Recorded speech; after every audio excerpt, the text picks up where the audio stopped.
Chapter 151, Level 7 Seal, Hell Apostle. 3. Levi took out all the cores of the undead from the corpses.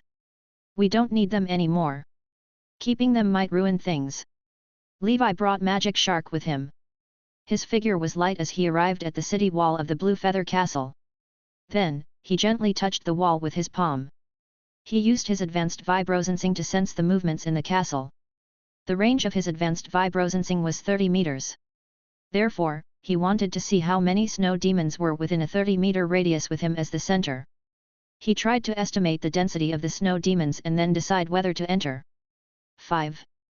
It's not high, but it's not low either. We can try it or send a few cannon fodder to lure some out of the castle. I'm worried I may accidentally draw out all the snow demons in the castle. In the end, he decided to give it a try. He injected the core of the undead into the body of a mid-level night living dead. He let the living dead slip in through the broken castle gate. Not long after, Levi felt that there seemed to be snow demon attacking the living dead. He hurriedly controlled the walking corpse to slip out. Then, Levi saw a bunch of snow demons chasing after the living dead. When they reached the door, they stopped. After wandering around for a while, they went back. What's the situation? Levi was a little puzzled. Why did these snow demons not leave the castle? He did not believe it, so he switched to another living dead and tried again. He even let the magic shark give it a try and found that those living dead chased him to the door and never came out again. After pondering momentarily, Levi climbed up the city wall with a grappling hook and sneakily peeked inside. Snow demons were everywhere within the castle, and the deeper one went into the court, the denser the snow demons were. No wonder they could not find snow demon outside. They were all gathered here. Hundreds of snow demons had gathered under the tallest building in the castle, which could be the tower of the Duke's mansion. They were all wearing light blue feather armor. This seems to be the snow demons mutated from Duke Bluefeather's army. Levi also discovered more than 10 snow demons of the night level, whose aura and clothing were different from ordinary snow demons, wandering around. 12 of them. The weakest is at the level of a mid-level knight, and the strongest is at the level of a peak knight. No, there's still one more. Levi suddenly saw a giant snow demon whose body size was not inferior to that of a magic shark. His entire body had rotted so that only bones were left, but he was still patrolling the castle professionally. 13 Imite level snow demons, and even a Grand Knight level 1. No wonder no one dares to come here. Levi knew that unless an ordinary Grand Knight had a high-purity mithril sword and transcendent endurance like his, it would be tough for them to be a match for a Grand Knight level snow demon. This was because not only were the snow demons as strong as a Grand Knight, but they also had no weaknesses. They were indestructible and unafraid of death. They had also mastered the combat techniques of Grand Knights, making them highly terrifying. Only he could deal with such monsters. If it's just this Grand Knight, he shouldn't give me the same sense of danger as the spider sensing. Are other dangers in this castle? Levi observed the situation and hesitated whether he should charge in. He currently lacked 100 cores of the undead, which could allow him to make level 7 of Seal of Hell. In addition, he also needed to store hundreds of cores for his future use. Most of the remaining snow demons in this city seemed to be in this castle. If he did not go in, looking for those scattered elsewhere would be a waste of time. Retreat once you have collected enough cores of the undead. Levi finally made his decision. I have transcendent defense, transcendent endurance, top-tier strength, top-tier perception, and divine artifacts like the pure mithril frost giant armor and frostmourne. Not to mention, I have trump cards like the 4 great seals.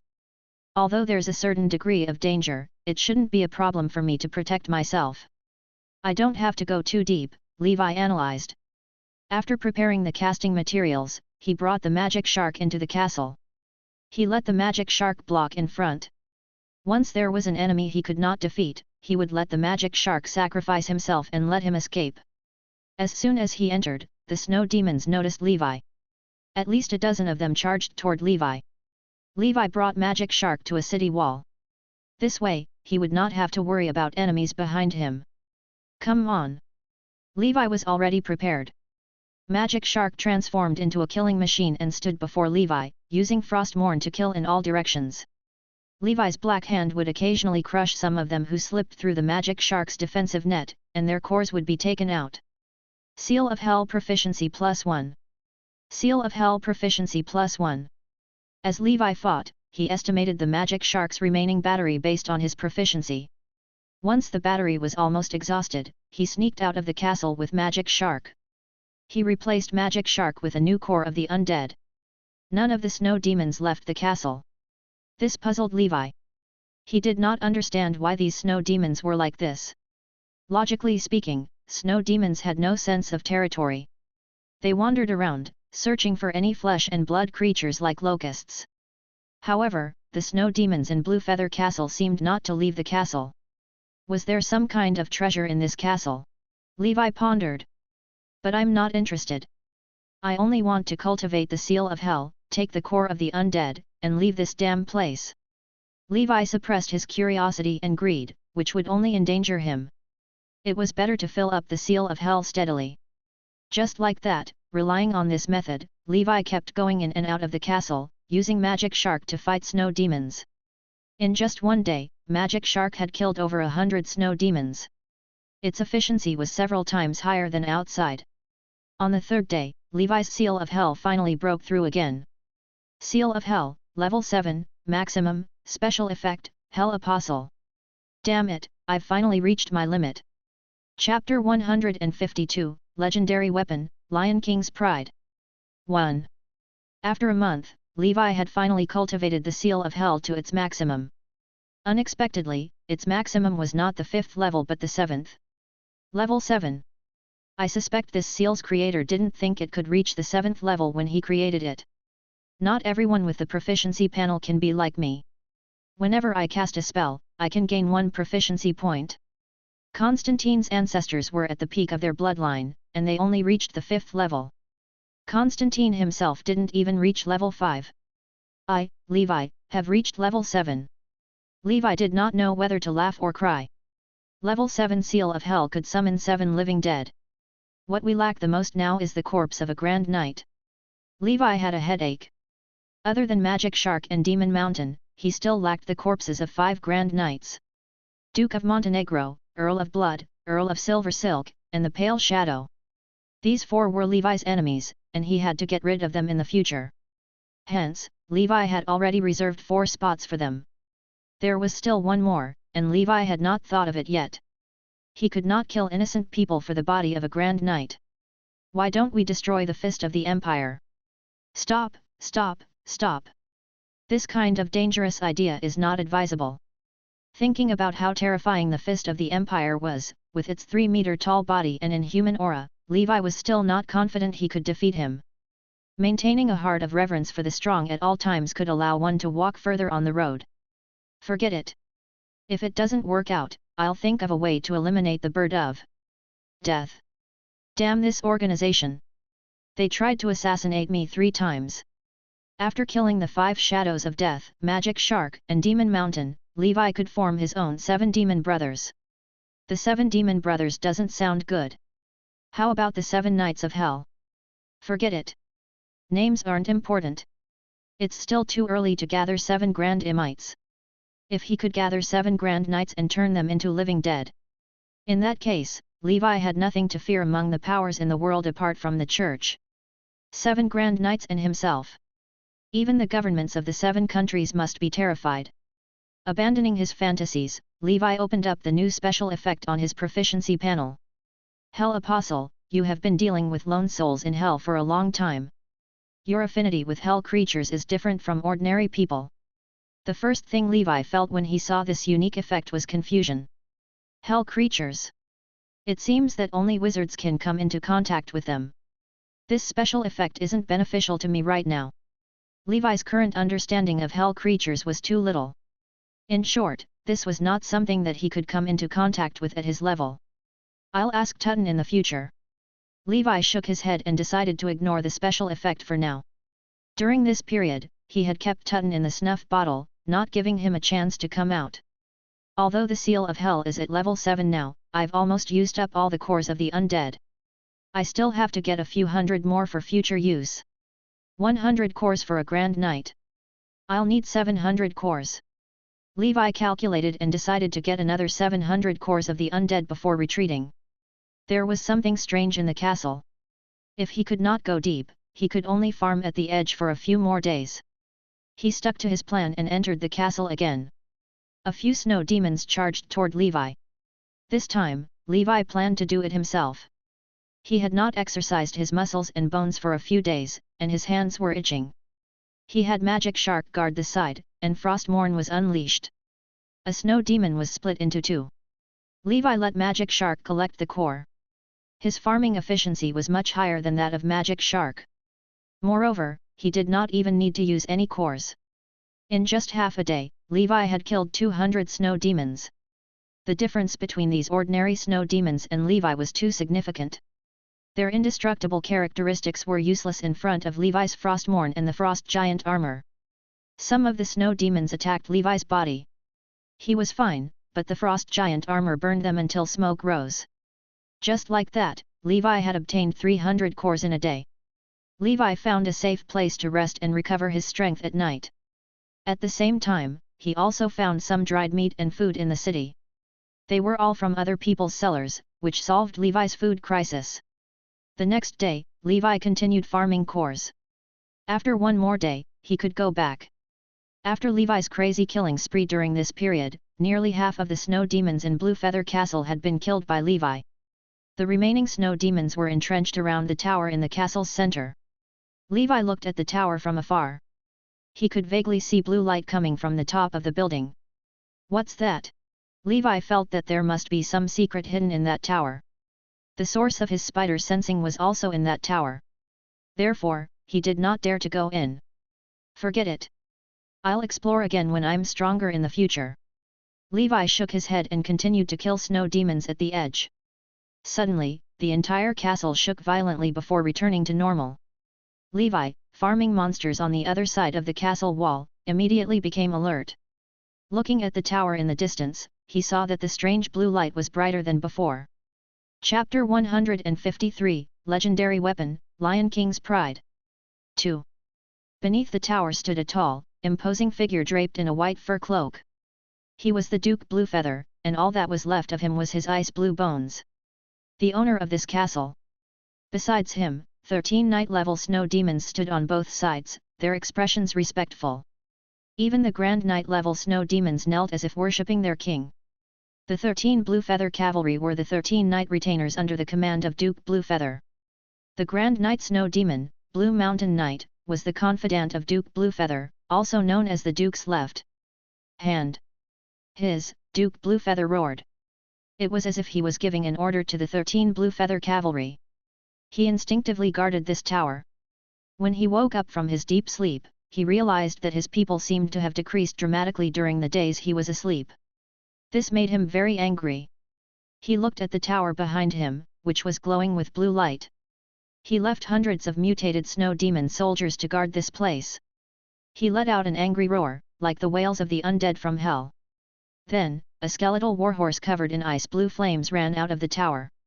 Duke Bluefeather got on the horse and took the long-handled hammer from the Blue Mountain Knight. It was Duke Bluefeather's favorite weapon when he was alive, Deep Blue Hammer. The head of the giant hammer looked like a blue flame lion.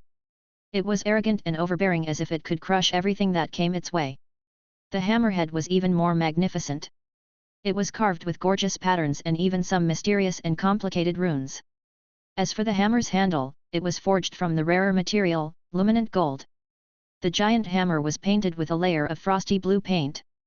As time passed, without the care of the craftsman, the color gradually weathered and fell off, revealing the beautiful silver hammer head. If it were someone who knew about it, they would be amazed. How rich and prodigal was he to use so much mithril and luminant gold to forge a heavy hammer weapon? Few people knew the origin of this weapon. Only Duke Bluefeather knew how extraordinary it was. It was the most potent weapon in the world that he could rely on. Although it was now called the Deep Blue Hammer, this weapon had a more resounding name in the past. Lion King's Pride. This hammer was a legendary weapon because its owner was a legendary Imite who had fallen. Lionheart Knight, Rhine. This person's name appeared in the mouths of countless bards, knights, nobles, and even many commoners. It also appeared on the Lion King Spirit's barrel in the Shining Tavern. Duke Bluefeather held the heavy hammer that weighed hundreds of kilograms in his hand as if holding a knight's sword. Then, he rode on the skeletal warhorse and led his 13 blue feather cavalry, the knights who had once shocked the entire Evernight kingdom. They charged toward the unknown enemy. Levi suddenly felt something was wrong. He did not need to use his advanced vibrosensing to feel the earth shaking as if thousands of troops were charging at him. At the same time, spider sensing began to alert him. Levi's expression changed. He did not care about snow demons, whom he had yet to obtain the core of the undead. He immediately ordered the magic shark to cover the rear. He quickly ran out of the castle, followed by the magic shark. He heaved a sigh of relief and was ready to see what was happening. He saw a blue skeletal giant riding on a skeletal warhorse. Its entire body was covered in blue flames, and it held a blue hammer that seemed to be able to kill an earthly dragon beast. It led a team of elite snow demons and charged toward him. What changed Levi's face the most was that these people rushed out of the castle's gate. Hundreds of snow demons, led by the blue skeletal giant, charged forward. Damn it, it seems like it's not that those snow demons can't leave the castle. This intelligent snow demon commander ordered them not to leave the castle. Now that master has come out, they have also rushed out. Levi analyzed the situation as he slipped away. He felt that he could defeat the blue skeleton giant. The opponent should be Duke Bluefeather, a top-tier Grand Knight who was probably on the same level as the Earl of Silver Mountain.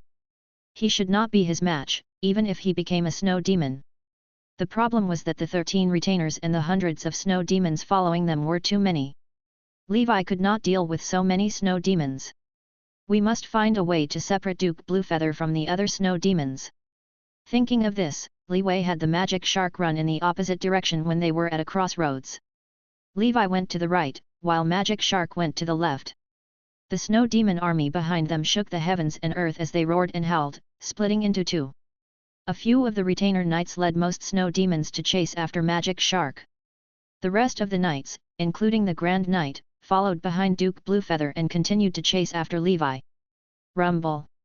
Under Duke Bluefeather's giant hammer, the horse hooves smashed and crushed all obstacles, whether houses or walls. So strong, this is much stronger than the Magic Shark and Demon Mountain. Levi was running in front, but he did not panic. With his top-tier speed, it would not be a problem for him to escape if he could not beat the game. Chapter 154, Legendary Weapon, Lion King's Pride. 3. He did not believe that Duke Bluefeather could keep chasing him. These snow demons would have left the city long ago if that was the case. Since they had not left yet, it meant that there was something in the city that they wanted to protect. Levi jumped on the eaves like a nimble gibbon.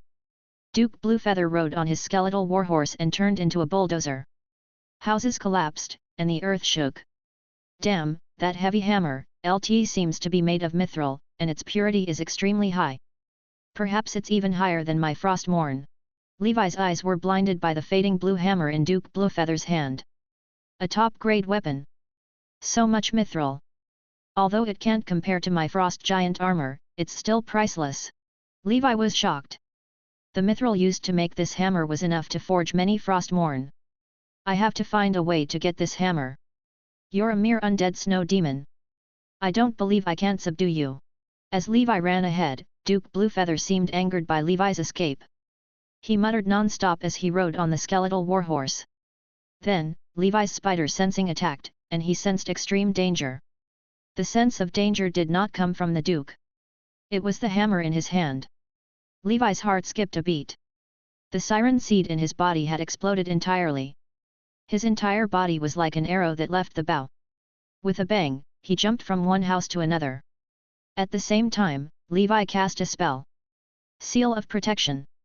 Boom! A bright silver light spun around Levi, protecting him. With the support of bright silver protection, Levi suddenly turned around and ran in another direction. On the other side, Duke Bluefeather seemed to have finished his rambling. He held the blue hammer the next moment and leaped up from the skeletal warhorse. Behind Duke Bluefeather, a giant shadow appeared. It was yellow, muscular, round, and strong as if made of stone. Duke Bluefeather held a heavy hammer in his hand as if the giant shadow was carrying a heavy hammer. Then, he descended from the sky. The giant roared silently. The heavy hammer smashed into the ground. Boom! It was as if an earthquake had occurred. Levi's sense of danger reached its peak. It was already infinitely close to the feeling of facing the fist of the Empire back then. Within a 30-meter radius of the fan-shaped area in front of Duke Bluefeather, the sky collapsed, and the earth cracked. Houses collapsed as if they were sent flying by a massive shock wave. A large wall flew towards Levi, shattering the seal of protection. The remaining force hit Levi's body and sent him flying. He could feel the incredible power being transmitted to him and could not help but groan. Spells. This was also a weapon that was enchanted with magic. It's the same as the frost giant armor. Levi was surprised and delighted. He was shocked that the power of this spell was even more terrifying than the frost giant's sigh. If he hadn't run fast, coupled with the seal of protection and the layers of layered armor, even if he was a grand knight, he would have suffered severe injuries and broken bones if the shockwave had hit him. He could even be shattered into pieces. He was happy he had decided to come to Snow Valley City this time. Initially, he had only wanted to grind to gain proficiency skills for the Seal of Hell. He did not expect such a good thing. Since that's the case, I'll play with you. This kind of spell must have a long cooldown time. I should be able to finish him off if I deal with it carefully. Levi first distanced himself from Duke Bluefeather. We have to finish the snow demons as soon as possible. Otherwise, my transcendent endurance wouldn't be able to wear them down. Levi thought of a countermeasure. Rumble. Duke Bluefeather and his retainers were unstoppable, chasing after Levi, the enemy that they instinctively felt threatened by. Levi stomped his foot and jumped up. The house under his feet collapsed, and Levi jumped into the sky. You're not the only one who knows spells. Levi snapped his fingers. Behind him was a sigh, and the tall and indifferent frost giant's phantom appeared out of nowhere. Levi smashed the ground and used Frostmourne to pierce through the head of a retainer knight. At the same time, he struck out with the Seal of Flame. The terrifying high-temperature flame instantly melted the snow under his feet, and the snow flowed. Then, the frost giant behind him snapped its fingers, and a lonely sigh echoed in the street. In the next moment, everything was frozen. The already cold temperature dropped sharply again.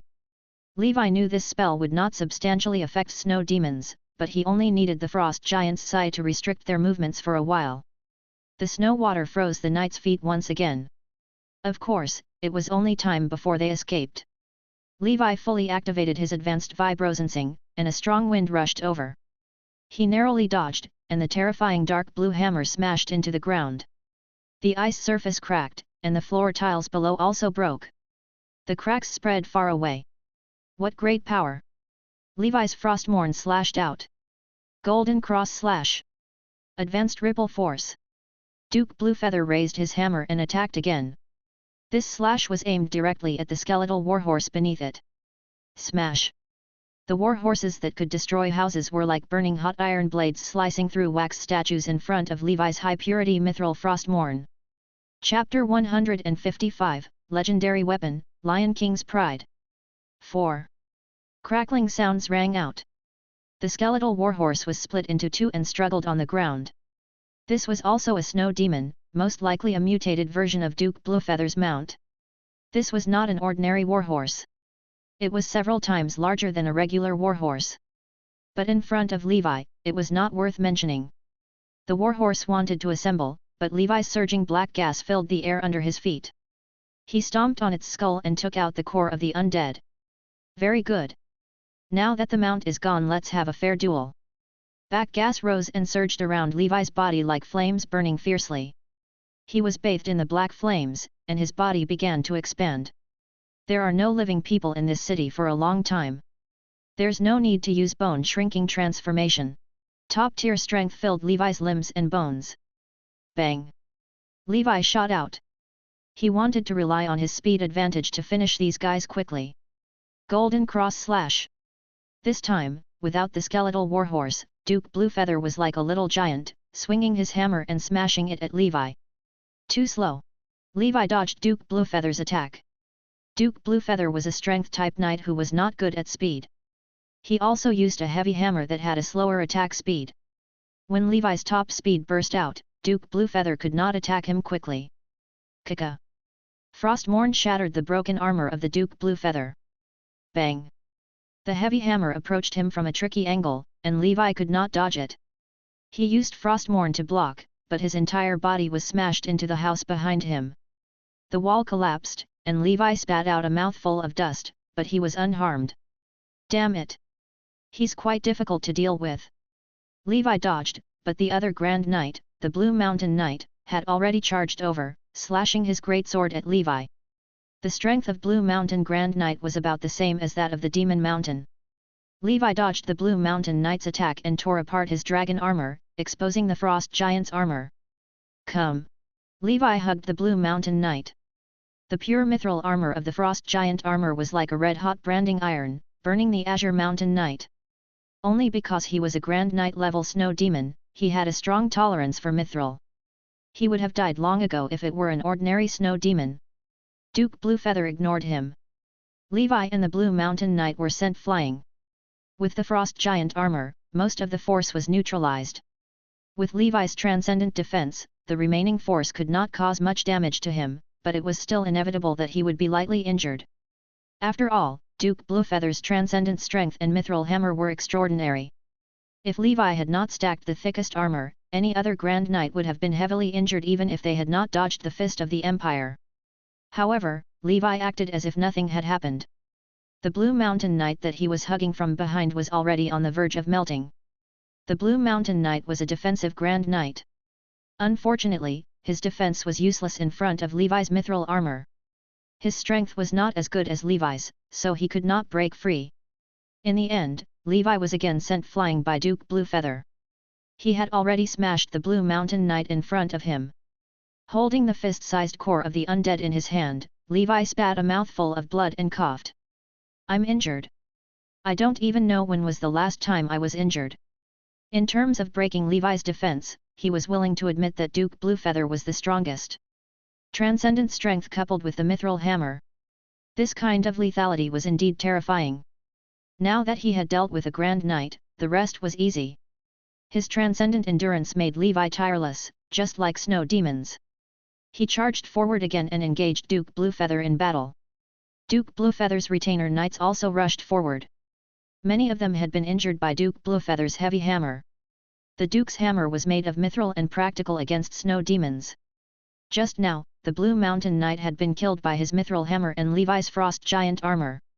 Very soon, only Levi and Duke Bluefeather were left on the battlefield. Levi was in pain all over his body. He could not withstand many blows, even with his defense and physique.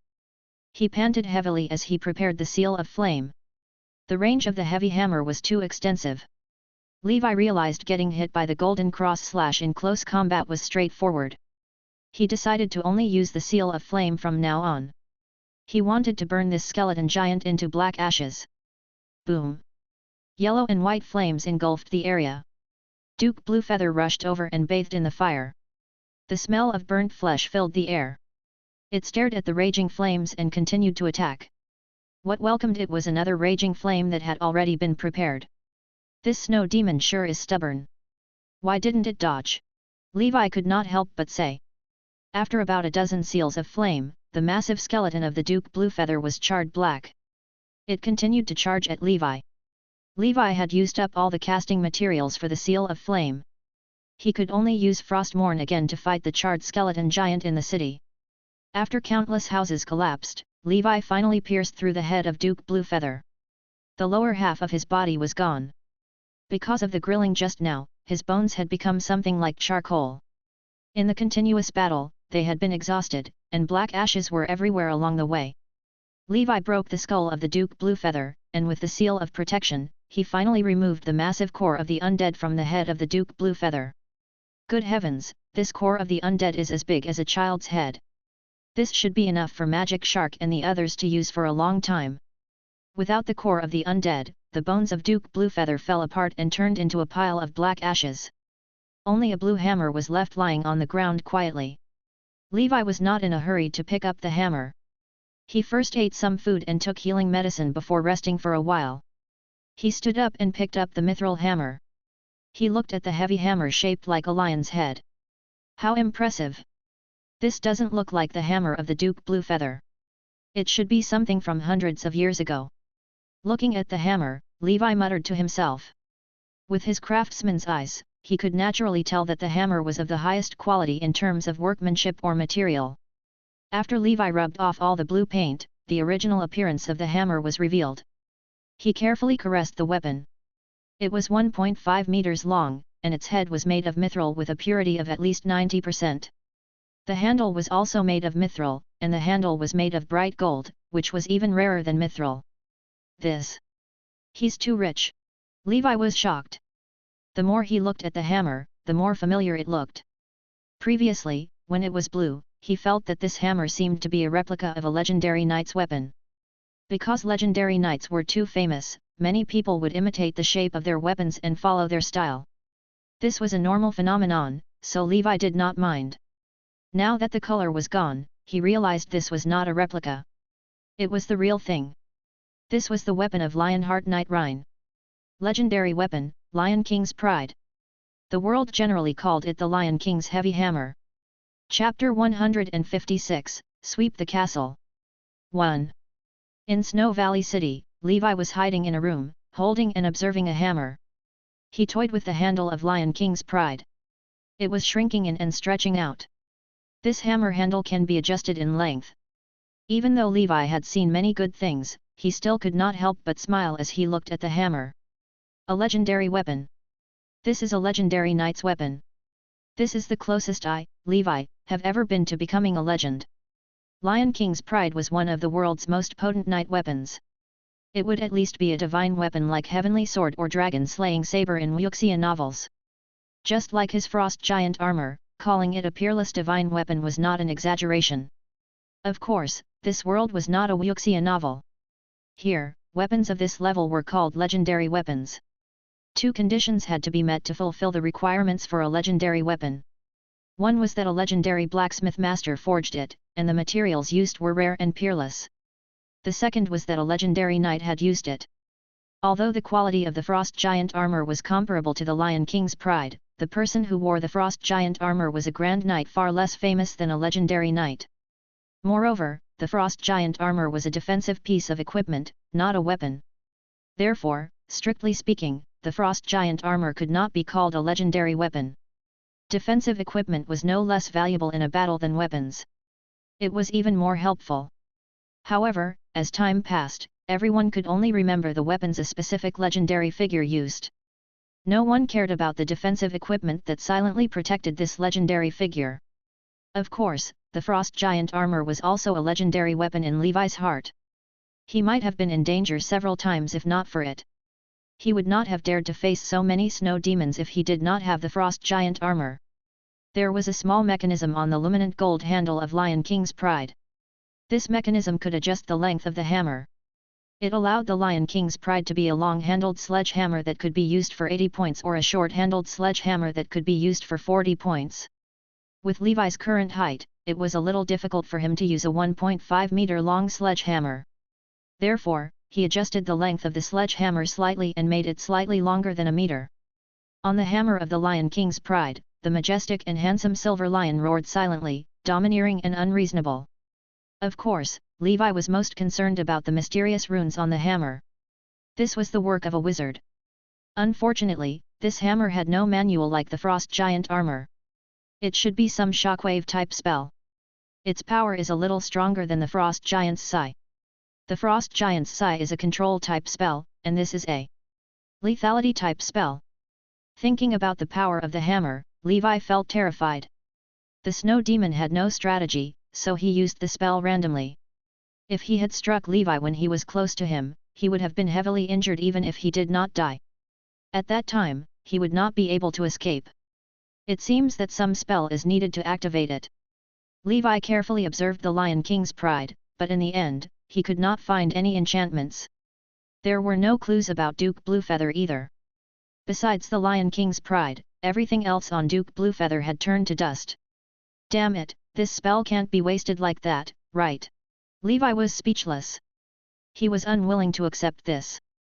Although the Lion King's Pride was already mighty, where a single hammer strike would break the bones of a platin-armored Grand Knight, the most powerful thing was still its spell. I have to go back and look for it. I think there should be some clues. Since Duke Bluefeather can use it, he must have found the spell of the Lion King's Pride. The answer might be in that castle. Now that Duke Bluefeather is dead, the danger in the castle should be gone. We should be careful. Right, I forgot about the magic shark. Levi went to the battlefield to loot the corpses but found nothing. They were all scrap metal. He did not dare to delay and immediately went to look for Magic Shark. On the other side, in a corner of the city, Magic Shark had been forced into a desperate situation by many snow demons. Snow demon crawled all over its body. The energy in the Magic Shark's body was almost depleted. If Levi had not forged a set of mithril armor for it, perhaps Magic Shark would have been gone by now. However, from the looks of it, even with the mithril armor, he was about to die. He would be eaten by these snow demons sooner or later. At this moment, the earth and mountains shook. A figure holding a sledgehammer jumped up on the roof in the distance with a loud bang. The house collapsed, and ice shards and dust flew everywhere. Swish! Levi shouted. An earth-shattering smash. Boom! Although he did not have any spells to support him, with Levi's terrifying strength and Lion King's pride, he could unleash a powerful attack. The shockwaves still sent the snow demons flying. Thankfully, I got here in time. Otherwise, how would I explain to his brother? Demon Mountain! Levi's hammer smashed onto the body of a snow demon and flattened it. This was the power of a mithril hammer. The snow demon immediately fell apart. Levi took out the core of the undead, single-handedly pulled down a snow demon, and pressed it to the ground. Die! Another hammer strike. The snow demon split open, and so did the earth. Its core of the undead was safe. The material of the core is rigid. It will only become fragile when the energy of the armillary shell is exhausted. Chapter 157, Sweep the Castle. 2. Magic Shark, use this. Levi threw the Lion King's pride to the strength-based Grand Imite. Levi still used Frostmourne. Magic Shark silently took the Lion King's pride. Although his 2-meter-tall body was not as big as Bluefeather Duke's, he could still use it. Moreover, Magic Shark was a strength-type weapon. Using Lion King's pride would be more suitable than Frostmourne. Boom! Boom! Boom! Levi and Magic Shark stood back to back, forcefully carving out a bloody path among the snow demons. He brought Magic Shark and ran wildly until they ultimately got rid of the group of snow demons. After a short rest, Levi quickly inspected Magic Shark's body. Multiple fractures and his kidney was eaten. There were only 3 fingers left on his left hand, LT's too tragic. Levi had a headache. At this moment, he realized that Magic Shark could also be tired. Although Magic Shark could fight endlessly for the core of the undead, that was only in theory. Magic Shark was also made of flesh and blood. Even though some fatal injuries would not cause Magic Shark to die, its body would still wear down gradually until its durability dropped to 0. If only there were a way to repair Magic Shark, Levi pondered. Suddenly, he looked at the Lion King's pride in Magic Shark's hand. Even a Grand Knight's body of flesh and blood could not compare to a body of steel without the support of the black gas. If he were to replace the broken parts of Magic Shark with the steel prosthetic limbs he had forged, he wondered if it would work. The brain was the core of the living dead summoned by the Seal of Hell. As long as the brain of Magic Shark was not destroyed, theoretically, Magic Shark should be able to function normally. As for the brain, Levi could forge a better mithril helmet for Magic Shark. Under normal circumstances, it would not be damaged. Magic Shark's limbs and torso were the most accessible places to wear out. In that case, I can try to modify Magic Shark in the future. With my skills as a craftsman, it won't be a problem for me to forge some prosthetics. It was better to take it slow. The most difficult power problem was solved with the core of the undead. Everything else was easy to deal with. However, with Levi's current level, he naturally could not forge steel prosthetics. He guessed that wizards could. I really can't make do with this for now. In the worst case, I will swap out Magic Shark, Levi sighed. Let's go, Devil Shark. We'll continue. This time, we'll clear out all the snow demons in the castle. Levi gave Magic Shark a new core of the undead. He also replenished his food.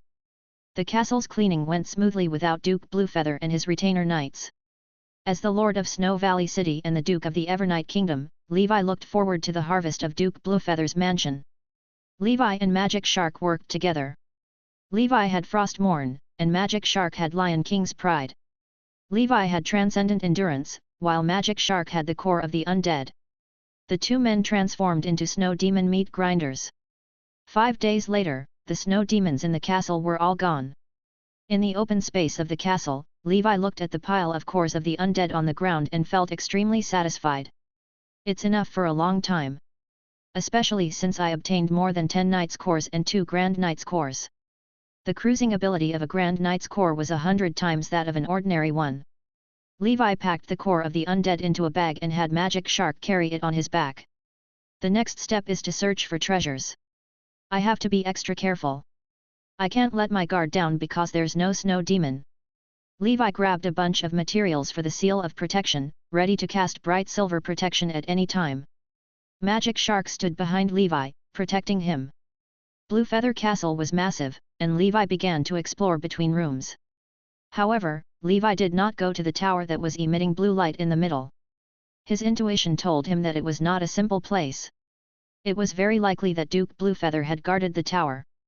He wanted to figure out the situation here from other sites. The ancient castle exuded the aura of time. The Bluefeather family was also an old family, and Levi traveled through it. Levi opened the rooms one by one. The interior looked the same as a few years ago. There were no changes.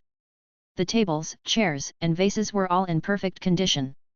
However, there was a layer of frost on the surface of these things. This is a sudden disaster. Only living beings will be affected. These dead things seem to be fine, Levi speculated.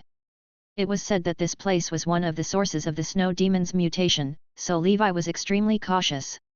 After all, he might face something from the dark wave from the multidimensional plane.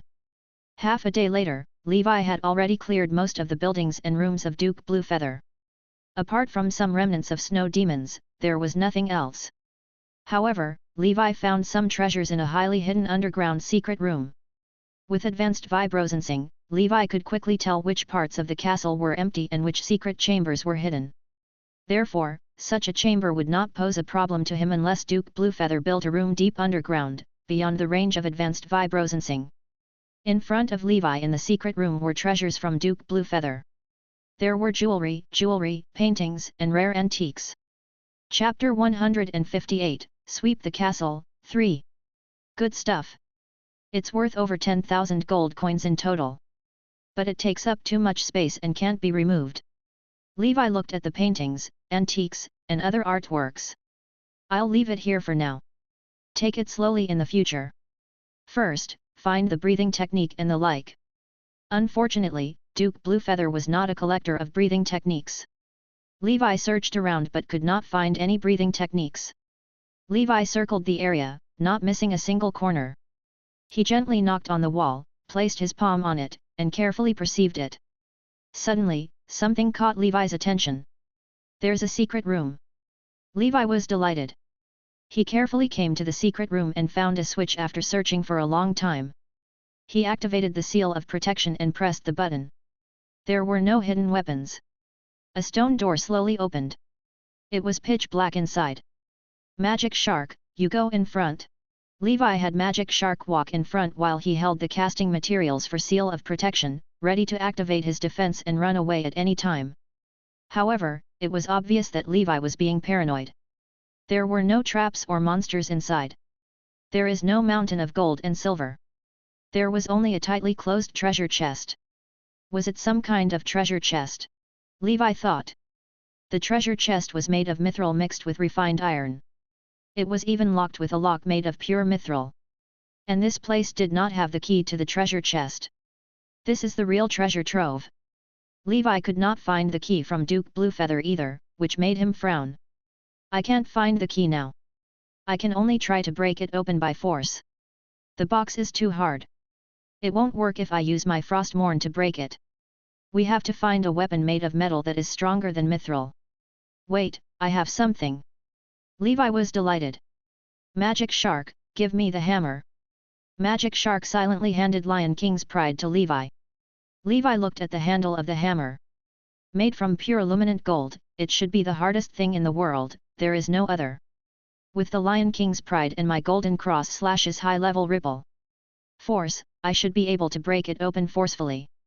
Levi took the hammer and held the joint between the handle and the hammer head. His veins bulged, and black smoke permeated the surface of his body. White smoke rose, and his entire person was like a steam locomotive about to start. Rumble. It was a resounding ring. This was Levi's first use of a blunt weapon to execute the Golden Cross slash. With his current advanced waves realm, it should not be a problem for him to use blunt weapons or even his palm to unleash it. However, Levi was still worried about using his physical body. He was afraid that he would lose 800 points if he killed 1,000 enemies. He planned to wait until he reached the limit of the black snake before he tried to use the advanced ripple force with his palm. Boom! The handle of Lion King's pride trembled, and the space rippled. This ripple power was second only to the advanced ripple force. The next moment, bang! Levi's full-powered ripple slash shattered the entire mithril chain. Levi quickly brought the hammer over and raised it high. White smoke came out from his mouth and nose. Levi wanted to use the Lion King's pride to smash his opponent if there were any undead monsters in this treasure chest.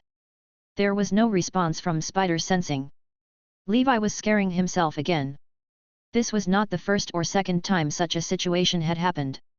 It's always right to be careful, Levi muttered as he got Magic Shark to open the mithril treasure chest.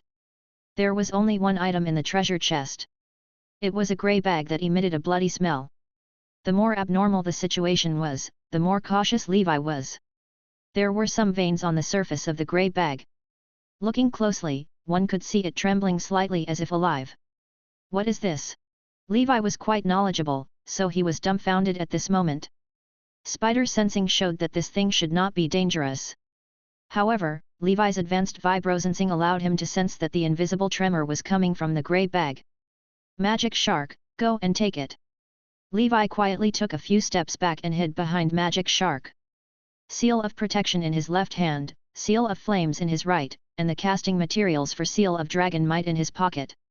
If this bag were up to something, he would directly use the seals. Magic Shark silently picked up the bag with his big hand. 3 cracks suddenly appeared on the pack's surface when he lifted it. 2 above and 1 below.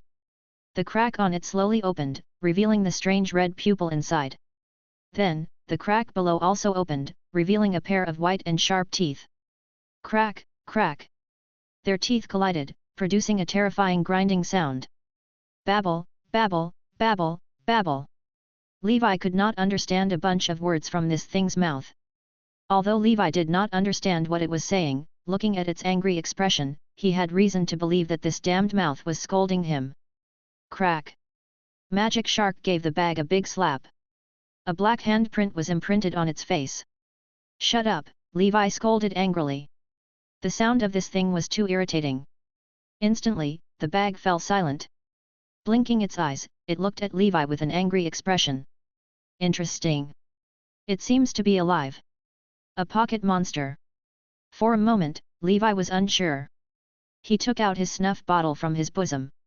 Then he twisted open the lid of the snuff bottle, and a puff of black smoke filled the air. The shadow of the bald man appeared in front of Levi. In the next moment, the burly man was grabbed by Levi's black hand. Tutton, what is this? Levi pointed at the pocket monster in Magic Shark's hand and asked coldly. Tutton looked like he was suffocating and then looked in the direction Levi pointed. When he saw the pocket monster, he was slightly shocked. This is something from our sect. Where did you find it? Tutton asked. I'm asking you, what is this thing? Levi asked coldly.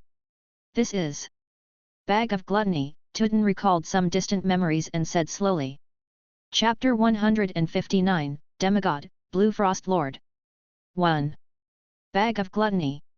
You mean this bag can eat a lot? Or does this bag have other uses, such as storing some items? Levi could not help but think of it as a storage item. You guessed it right. This bag is indeed very edible.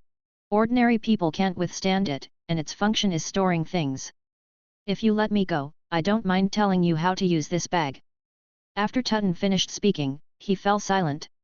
Sir Tutton, you still don't understand the situation, Levi smiled sinfully, and black gas surrounded his body like a demon king had just appeared. What do you want? Tutton exclaimed. Levi grinned. His smile was so creepy and perverted in Tutten's eyes. The black gas hand rubbed Tutten like cotton. It pulled him into a long strip and then rolled him into a circle. Stop fighting. Ah! It hurts. Immediately, a shrill scream rang through the secret room. A moment later, the weak Tutten said, "Stop beating me. If you want to exchange for meditation art, you'll have to use the souls of the 4 grand imites." Seeing this, Levi stopped attacking. "I told you, as long as you obey my orders, I won't do anything to you. Otherwise, I don't care if I can learn meditation art. You don't want to be tortured by my black gas every day, right, Sir Tutten?" Levi's voice was cold. He was not joking. He needed a weapon spirit that obeyed him, not one that dared to negotiate with its master. "All right, I won't dare to do it again," Tutten said weakly. Levi let go of Tutten and gave him a good beating. After recovering, Tutten looked at the bag of gluttony and said numbly, "The bag of gluttony is a type of magic tool developed by a wizard from the School of Death.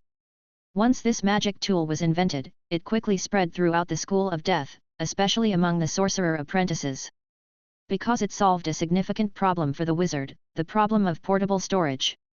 It is said that this is a magic tool made from a stomach pouch called the Bale Serpent, combined with some School of Death spell I don't know about. The Bale Serpent was one of the more common hell creatures. It was a hell creature that the School of Death wizards could summon with the first ring spell, Undead Summoning. This creature was said to be inextricably linked to Lord Bale, the archdevil of hell. A Bale Serpent was as petite as an arm but could swallow an elephant. Wizards had been eyeing the innate ability of the Bale Serpent for a long time. The wizard of the School of Death was the first to devise a way to use its innate ability. This was the origin of the bag of gluttony. I had one when I was alive, but my mentor, unfortunately, took it away.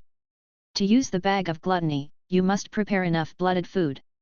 Otherwise, it will eat everything you put into your stomach. Your things might disappear from this world, appear in hell, or appear in other planes. Who knows? Where the stomach of the Bale Serpent was connected to was a mystery in the wizard world, at least until I became a weapon spirit. Under normal circumstances, as long as the bag of gluttony was never hungry, there was no need to worry about such a situation. It would be fine if the bag of gluttony did not starve. After Tutten finished speaking, Levi felt despair in his heart. This thing had been locked up in here for several years. It must be starving. Even if Duke Bluefeather had stored some good stuff in there, there was a high chance it would not have any. Damn it! Is there a spell? Levi asked.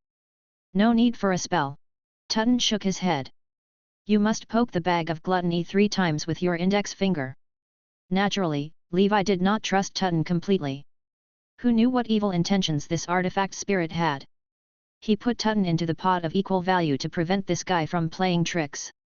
Then, he let the magic shark gently knock on the bag of gluttony 3 times. Magic shark's attack was a little heavy, causing the bag of gluttony to howl in pain.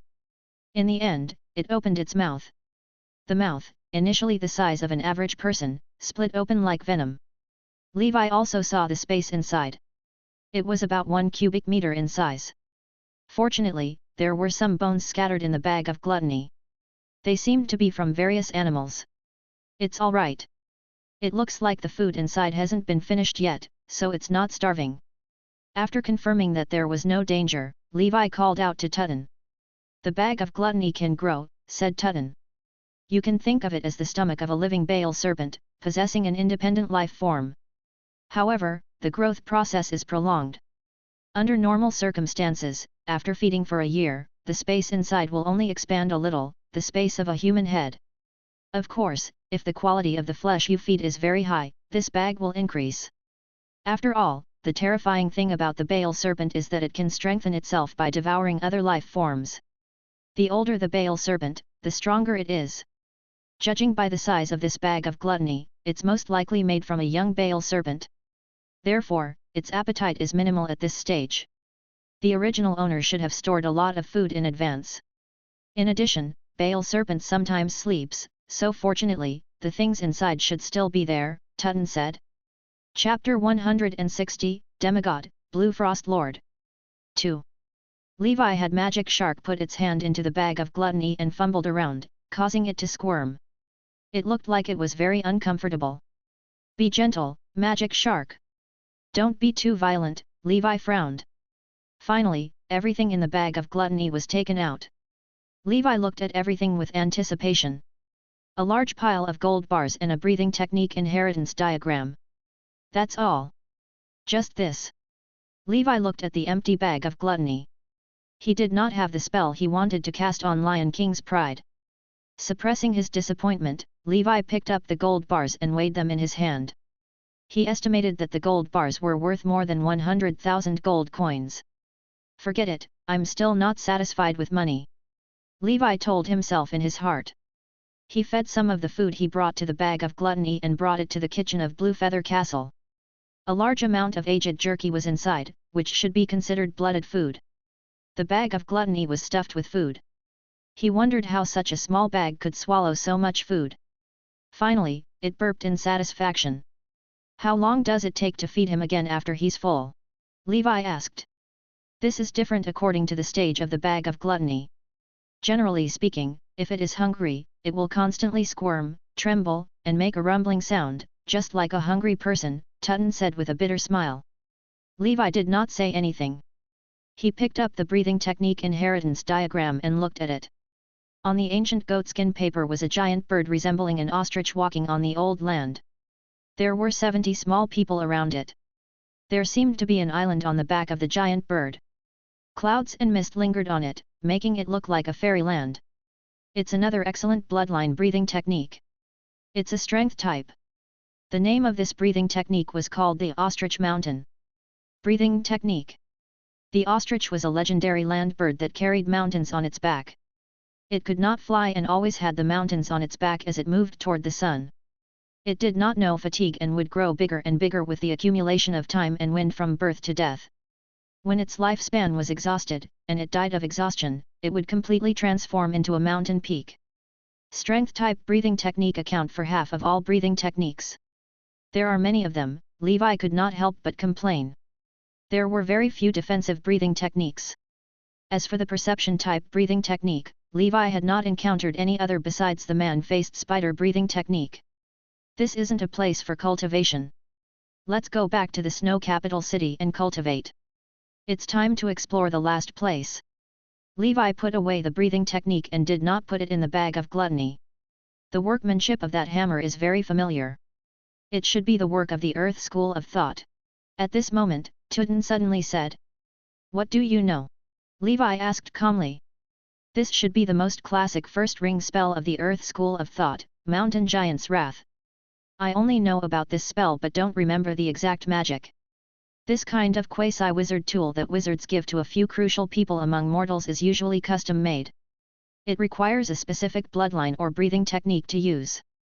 I remember that you used a spell from the School of Ice. You should have a similar quasi-wizard tool on you, right? Tutton said. Levi's doubts were resolved. Duke Bluefeather and the Lionheart Knight don't belong to the same family. This so-called quasi-wizard weapon is different from the Frost Giant armor. It doesn't require the bloodline or breathing technique of the Lionheart Knight. Forget it, I'll find the magic eventually. If I can't solve it for now, I'll think about it in the future. This hammer alone has greatly increased my strength without this spell, Levi could not help but comfort himself. He was very envious of the power of that spell. It was much more potent than the Frost Giant's sigh. If he was caught off guard, he could use a smash. It could directly turn a Grand Knight into ashes. Thinking of this, Levi suddenly shook his head. No, I can't turn it into ashes. If so, how will I create the living dead? From the looks of it, it doesn't seem like it's a big deal that you don't know spells. After figuring this out, Levi placed Tutton into the pot of equal value in the mithril treasure chest before leaving the basement with Magic Shark. Levi only brought some small and valuable ones out of the antiques and artwork outside.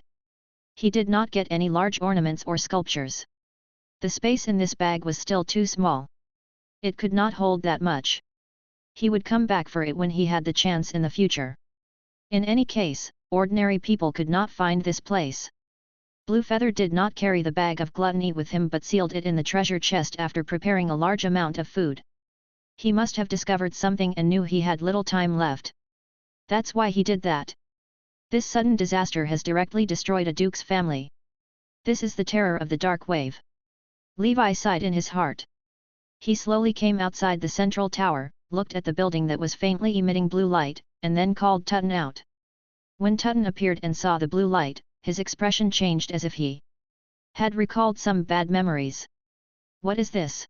Levi asked. Chapter 161, Demigod, Blue Frost Lord. 3.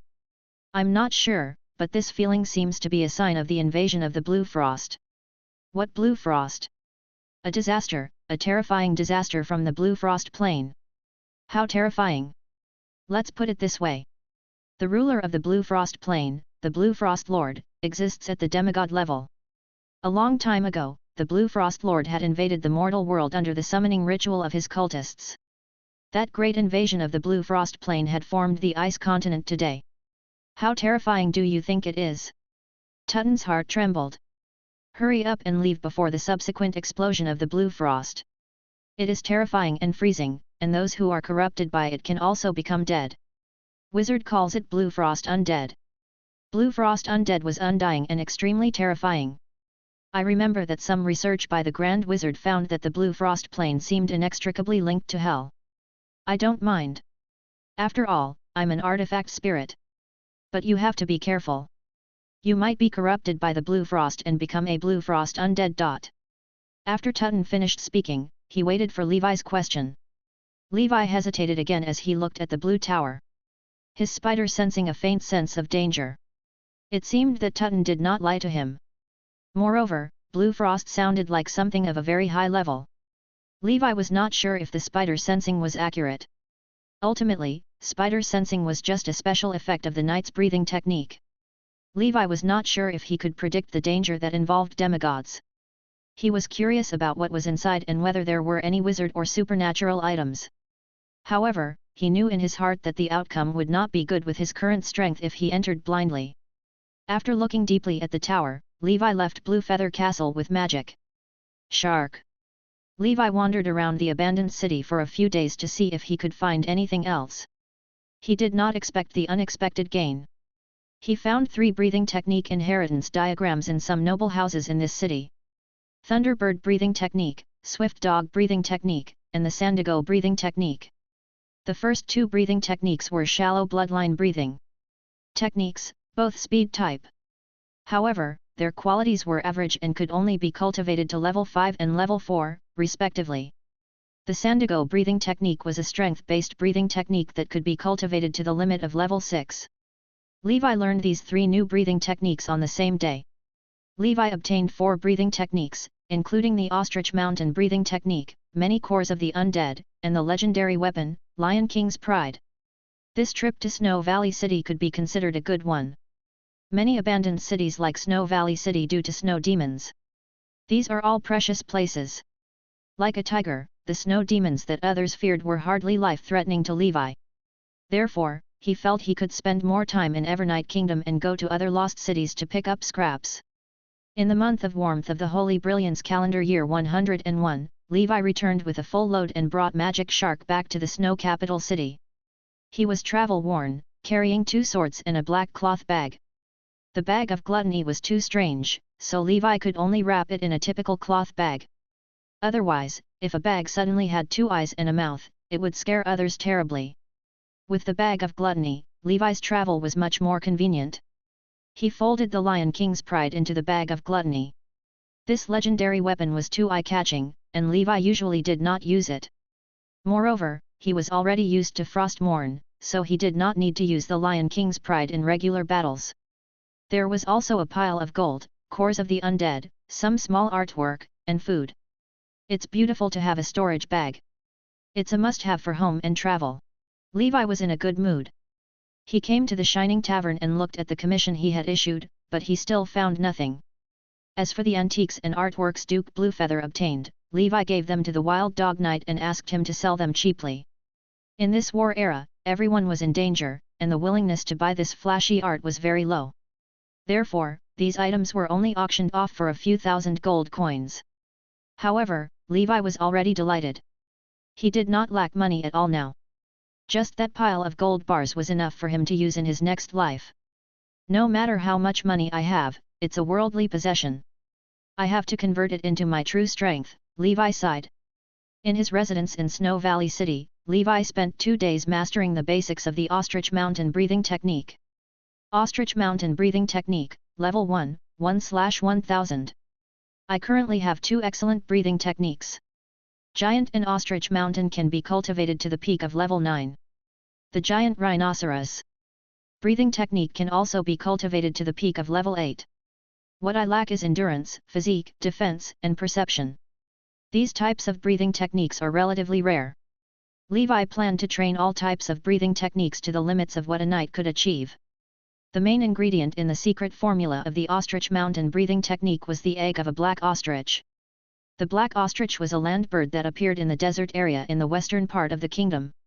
It was 3 meters tall, had immense strength, dashed, and had the power of a knight. However, compared to earthly dragon beasts, black ostriches were more common. Black ostrich eggs could also be bought in the market because they were very delicious. Therefore, many people would steal black ostrich eggs yearly during the breeding season. Then, they would sell it to the greedy nobles at a high price. Any problem that can be solved with money is not a problem. Levi strolled around the ice snow capital city. He discovered that people were buying black ostrich eggs in the capital. He immediately contracted all of them and made them into a secret medicine that was enough to cultivate for a few months. Levi and the Wild Dog Knight agreed to set off for Icicle Islands tomorrow. I hope I can gain something.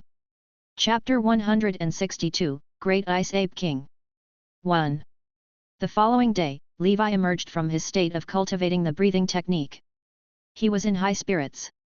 Silver Mink breathing technique has reached its maximum. Silver Mink breathing technique, Level 5, maximum, special effect. Intermediate speed.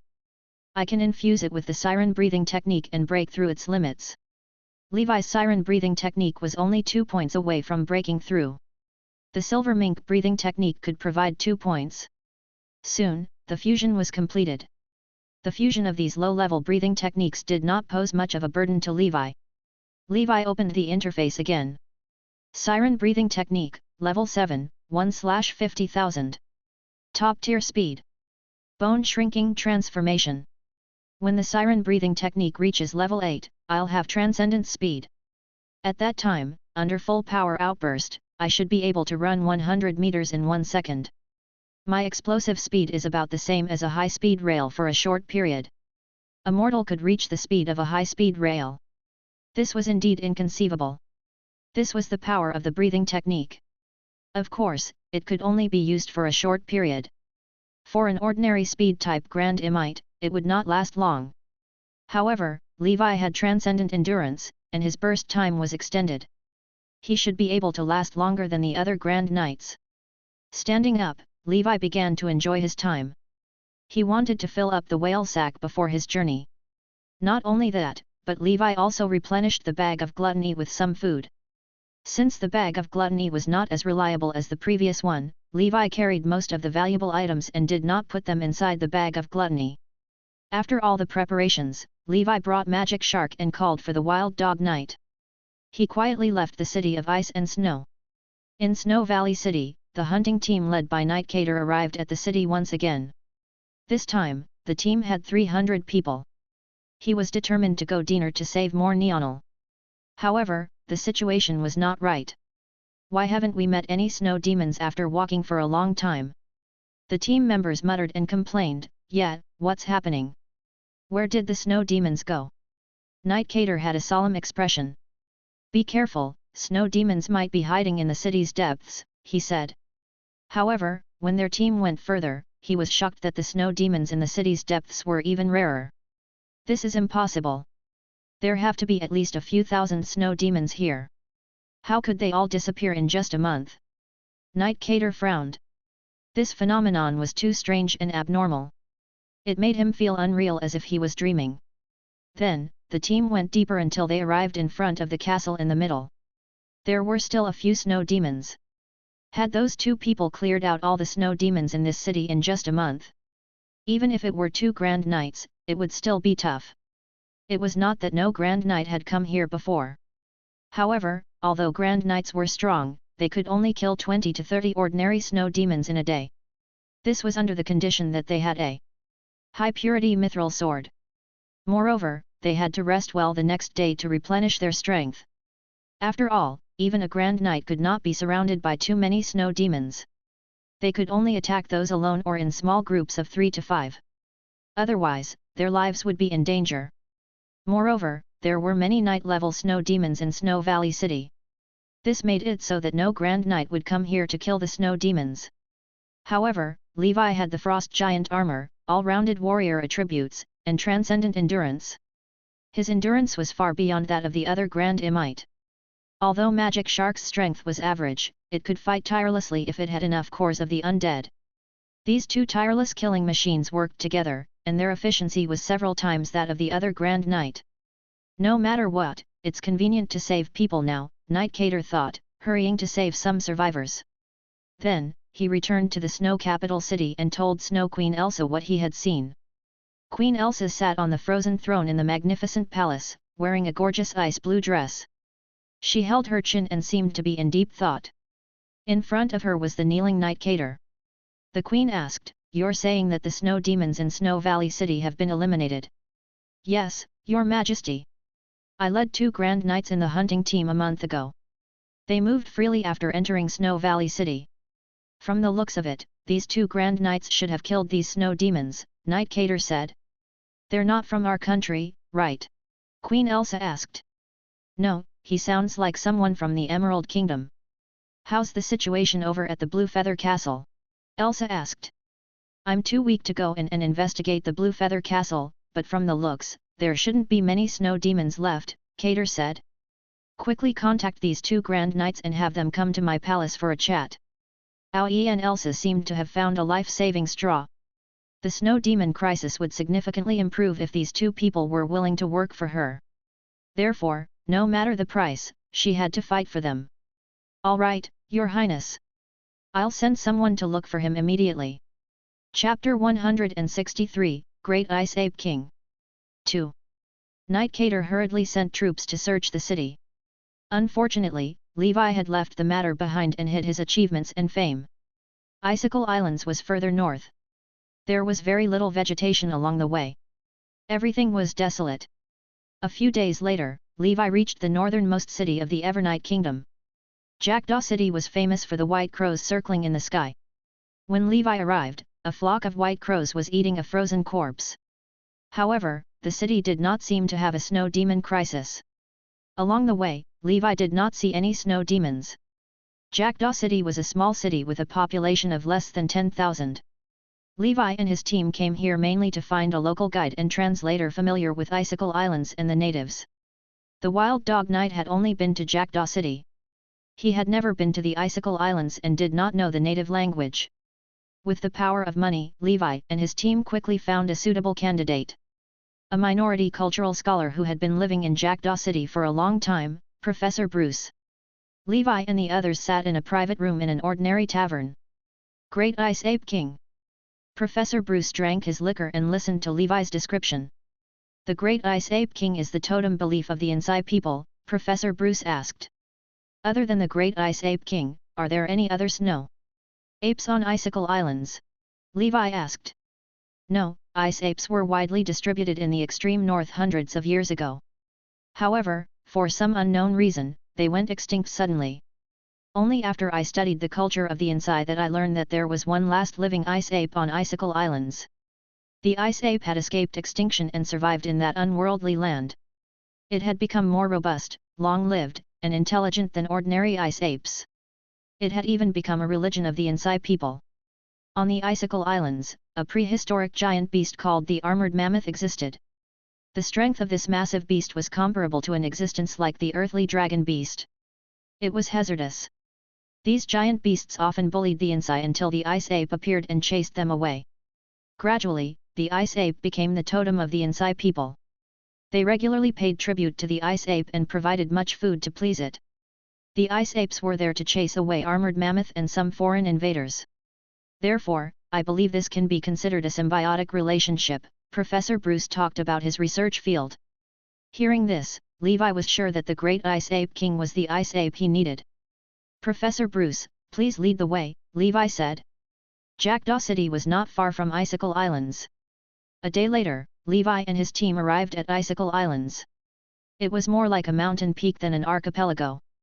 There was no sea. Because it was too cold here, the seawater was frozen all year round, forming an endless snowfield. The constant compression and freezing of these snow layers formed those mountains. People lived here, and Levi had to admire the adaptability of humans. Professor Bruce brought Levi to meet the chief of the Insai tribe. There were only about 1,000 people in the tribe. Levi saw that they were all wearing thick fur clothing. Professor Bruce said something to the chief. Ultimately, the head looked angry, and Professor Bruce left resentfully. The chief didn't agree to take us to see the Great Ice Ape King, saying we would disturb the rest of the Great Ice Ape King, Professor Bruce said. Give these to him. Levi took out 100 gold coins and handed them to Professor Bruce. Professor Bruce took the money and entered the chief's house. Finally, he smiled and said, "Money is handy." The chief said he would bring us to see the Great Ice Ape King tomorrow morning. Gold was omnipotent. Levi could not help but sigh. With money, one could do whatever they wanted. Because of the power of money, the chief agreed to bring Levi and his team to see the Great Ice Ape King and arranged a room for them to stay in. Naturally, Levi did not sleep. Instead, he continued to cultivate. The next day, the chief came to Levi's door early in the morning. "Let's go," Professor Bruce said excitedly. He had never seen the Great Ice Ape King before. To become the totem belief of a human tribe, it must not be simple. The Great Ice Ape King was entrenched on the highest iceberg on the Icicle Islands. Not long after, the chief brought Levi and his team here. He also brought a lot of food, most of which was meat. A tribe like theirs could only rely on hunting for a living. If he wanted other food, he would have to go outside to exchange for it. Therefore, sacrifices were usually made with meat. The chief shouted as if he was communicating. At the same time, similar shouts came from the high Icicle mountain. Hearing this voice, the chief led Levi and his team up the mountain. Mortals like the chief and Professor Bruce could only climb the mountain with specially made spiked shoes. As for Levi and Magic Shark, they could quickly jump high into the air and stab their swords into the ground to climb. When Levi arrived at the top of the mountain, he saw a deep, pitch-black snow cave. This must be the residence of the Great Ice Ape King. Levi was not hurrying to move forward because he could sense a slight danger from spider sensing. Chapter 164, Great Ice Ape King. 3. This meant that the Great Ice Ape King should have the strength of a Grand Imite. Before he figured out the situation, it was better not to be in a hurry to make a move. After the chief and his team came up, Levi quietly followed behind the chief. The chief bowed every 3 steps and every 5 steps towards the cave where the Great Ice Ape King was. Finally, at the exit of the cave, in the darkness, Levi saw a pair of dark green eyes that were as big as copper bells. Then, the owner of the eye slowly walked out of the cave. A massive creature about 2 stories tall appeared in front of Levi. Not to mention in front of mortals like the chief and Professor Bruce. Even the wild dog knight shivered instinctively in front of such a terrifying beast. Exaggerated, bulging abdominal muscles, round and powerful arms, and white hair under the frost. The chief immediately prostrated on the ground and brought the food to the Great Ice Ape King. The Great Ice Ape King did not enjoy it as usual. Instead, it stared coldly at Levi and the Magic Shark.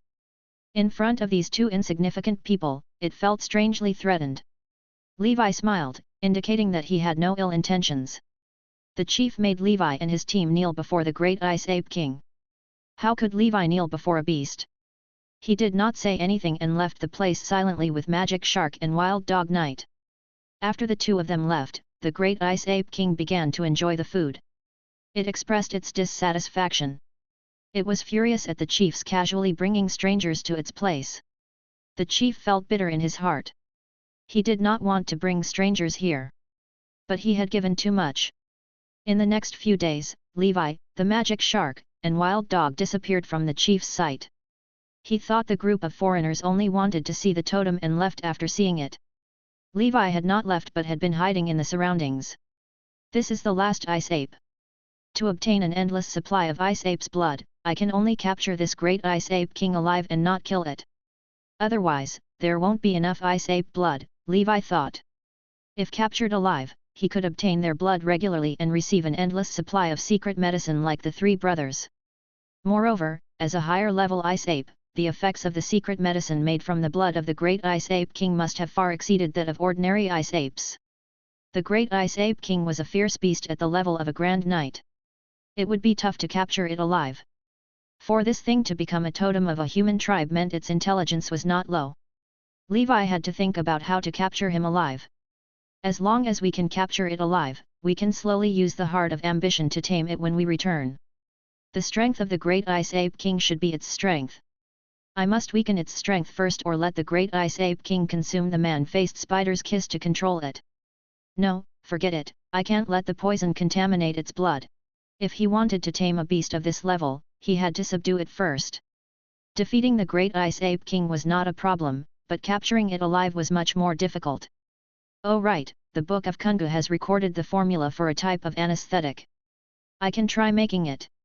Although it's for humans, the great Ice Ape King should be affected by it if I increase the dosage. Thinking of this, Levi returned to Jackdaw City overnight. He casually made up some utensils and bought some medicinal herbs. He was ready to start refining the anesthetic. This anesthetic was known as the sleeping potion. It was invented by Kungu and was used when performing surgery on some patients. With Levi's current level 4 pharmacy skills, refining anesthetics was a piece of cake. Not long after, he had refined 100 portions of medicine. This dosage should be enough to make the great Ice Ape King dizzy. Then, Levi rented a forging shop and forged particular shackles with refined iron and mithril. In this way, Levi would make a move when the great Ice Ape King was unconscious. The magic shark, with extraordinary power, would temporarily suppress the great Ice Ape King, and then Levi would shackle the great Ice Ape King. This should be fine. Carrying the poison and shackles, Levi returned to the iceberg where the great Ice Ape King was. To make it easier for him, he chose to act in the wee hours of the morning. This was the coldest time of the day. The people of those tribes usually slept in their houses and would not come out. Although the great Ice Ape King did not seem afraid of the cold, it must be sleeping. The Wild Dog Knight and Professor Bruce had returned to Jackdaw City. Levi waited silently. When it was dawn, he quietly climbed up the iceberg. Looking at the pitch-black cave, he prepared the seal of protection and dragon might casting materials. The seal of protection could be used to protect himself, and since the seal of dragon might could attack evil spirits with illusory mental bodies, it should also be able to cause a mental impact on the great Ice Ape King. Even if the effect was not noticeable, it could weaken the great Ice Ape King's strength as much as possible without killing it. This was the effect that Levi wanted to achieve. At the same time, black gas surrounded Levi's body. He took out the Lion King's pride from his bag of gluttony. If his previous plan did not work, Levi would break the legs of the Ice Ape King with his hammer and bring it back by force. With the great Ice Ape King's physique, he could quickly heal it with the sacred medicine he refined. Magic Shark followed behind Levi and arrived at the cave of the great Ice Ape King. However, there was no response from the advanced vibrosensori, nor was there any response from Spider Sensing. Don't tell me he ran away. Levi could not help but curse in his heart. As expected, when he went in to take a look, the great Ice Ape King was gone, and the cave was empty. This fellow was indeed brilliant. It might have sensed Levi's threat, so it had run away during the night. However, with the footprints of the great Ice Ape King, Levi finally found a glimmer of hope. He followed the footprints and hurried through the night. Not long after, Levi followed the footprints and arrived at an ice mountain canyon. On the outside of this ice mountain canyon, other than the footprints of the great Ice Ape King, there were also the footprints of another giant beast that looked like the footprints of an elephant. Why did the great Ice Ape King come looking for the armored mammoth? Aren't they enemies? Levi sneaked in and finally found that the great Ice Ape King was holding a pile of food and enjoying it, facing the armored mammoth. Poor Insai tribe. Two beasts played him. These two fellows have become intelligent. Chapter 165, Extraordinary Power. 1. Old men are wise, and old things are evil. Levi could confirm this. Previously, the actions of the great Ice Ape King to drive away the armored mammoth beast should have been planned. In this way, the great Ice Ape King could continuously obtain food from the humans without sowing through faith and then give it to the armored mammoth. 2 days ago, after being frightened by him, this beast smelled danger and immediately ran away to find his brother armored mammoth. It's a bit troublesome now. It's not a problem to defeat 2 Grand Knight level beasts simultaneously, but it's a bit troublesome to capture them alive at the same time. Armored mammoth is most likely the main raw material of a secret medicine for a breathing technique. It's not worth much to kill, so we might as well capture it alive. Levi analyzed the pros and cons in his heart. Although his current breathing technique did not require the armored mammoth, it might be needed. To be prepared, he decided to capture these 2 fellow alive. To be safe, Levi had Magic Shark guard this dungeon quietly. He rushed back to Jackdaw City overnight and worked hard all day and night to produce another 300 portions of sleeping potion. To refine these anesthetics, the proficiency of his pharmacy skills increased by more than 1,000. As long as he could capture these 2 big fellows alive, he would be able to return. All the trouble was worth it. In the past, Levi had not developed the wild heart enough. However, as he continued to grow stronger, Levi realized that the unique effect of wild heart was auspicious. He had the seal of hell and could summon 7 Grand Knights level living dead. He could use the summoning style, to use wild heart to tame powerful creatures gradually. On the one hand, that could let Levi prepare the secret medicine for the breathing technique in advance.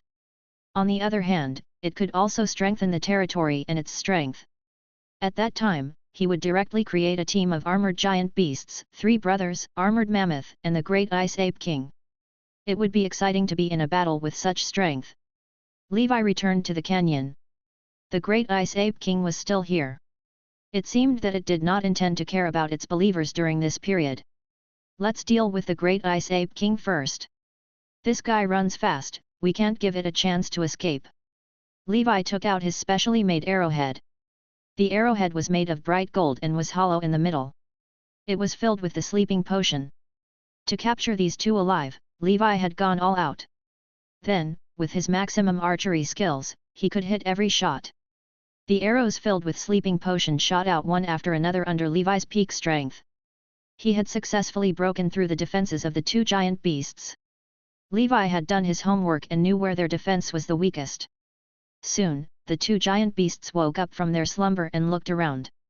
Let's go, Magic Shark! After this, we can go home. After Levi finished speaking, he had Magic Shark charge out.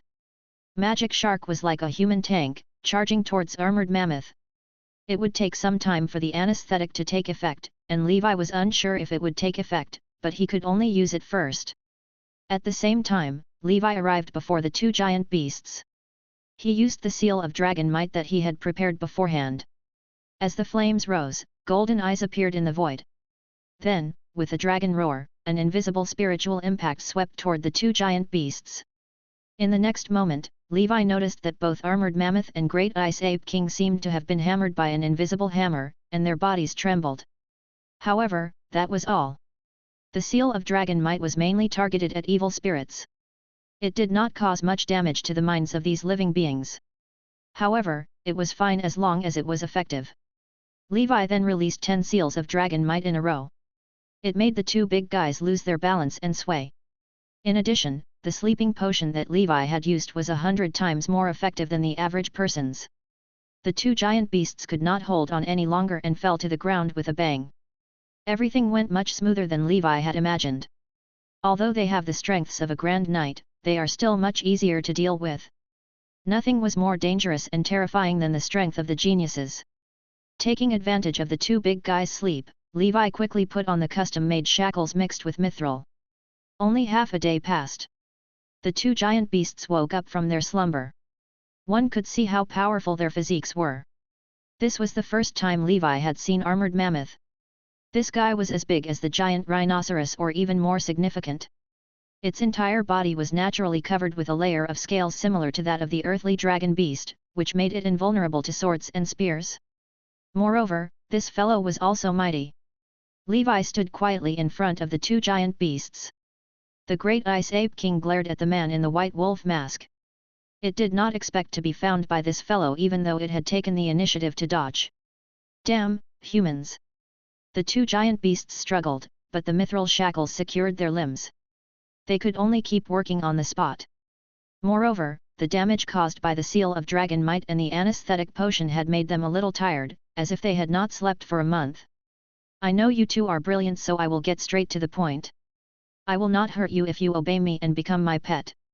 Instead, I will treat you well so you will not have to live in this barren wasteland and rely on deceiving mortals to exchange for some insignificant food. Chapter 166, Extraordinary Power. 2. If you refuse to obey, then I'm sorry. Next, I'll kill you, chop off your heads, peel off your skin, cut off your flesh, pull out your tendons, and pick out your bones. Levi was like a demon king, sneering at the two big guys. Be it the great ice ape king or armored mammoth, they were both wild and untamed beasts. How could they be scared by Levi's casual threat? Seeing they did not say anything, Levi was not in a hurry. Since that's the case, don't regret it. Anyway, I have the wild he, I can tame you sooner or later. It is just a matter of time. This place is perfect for cultivation. No one will disturb you. Levi decided to stay here for the time being. He wanted to use the wild heart to tame these two big guys, like how he tamed eagles. Levi would return home the moment he finished taming them. This bit of time was worth it to obtain their blood continuously. Just like that, Levi began to live in seclusion in this uninhabited canyon. He could have gone home now if not for these two giant beasts. Levi took out the secret medicine of Ostrich Mountain. After consuming it, he began to cultivate. He had Demon Shark watch over these two big guys so that nothing would happen to them. In the month of flowing fire of the year 1011 of the Holy Brilliance calendar, the two words flowing fire had nothing to do with the northernmost land still covered in ice and snow. Levi woke up from his cultivation. After a month of cultivation, his Ostrich Mountain breathing technique was already at the 4th level. He had the secret medicine and the accumulation of so many breathing techniques. This breathing technique was not very difficult to cultivate. Ostrich Mountain breathing technique, level 4, 1/20,000, special effect, beginner strength. However, after reaching level 4 of the Ostrich Mountain breathing technique, Levi had used up all the secret medicine he had stored up.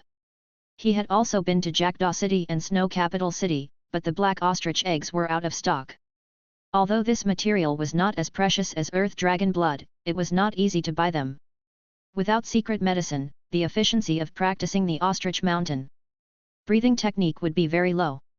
He continued to practice the black snake, giant rhinoceros, and siren breathing techniques that he had prepared many secret medicines for, and the thunderbird, swift dog, and sandigo breathing techniques he had just obtained. After spending a month together, the great ice ape king and armored mammoth's attitudes towards Levi had improved. However, he was still quite far away from taming it. Thankfully, Levi had wild heart. If it were anyone else, it would be impossible to tame these naturally powerful and unruly giant beasts unless they were raised from a young age.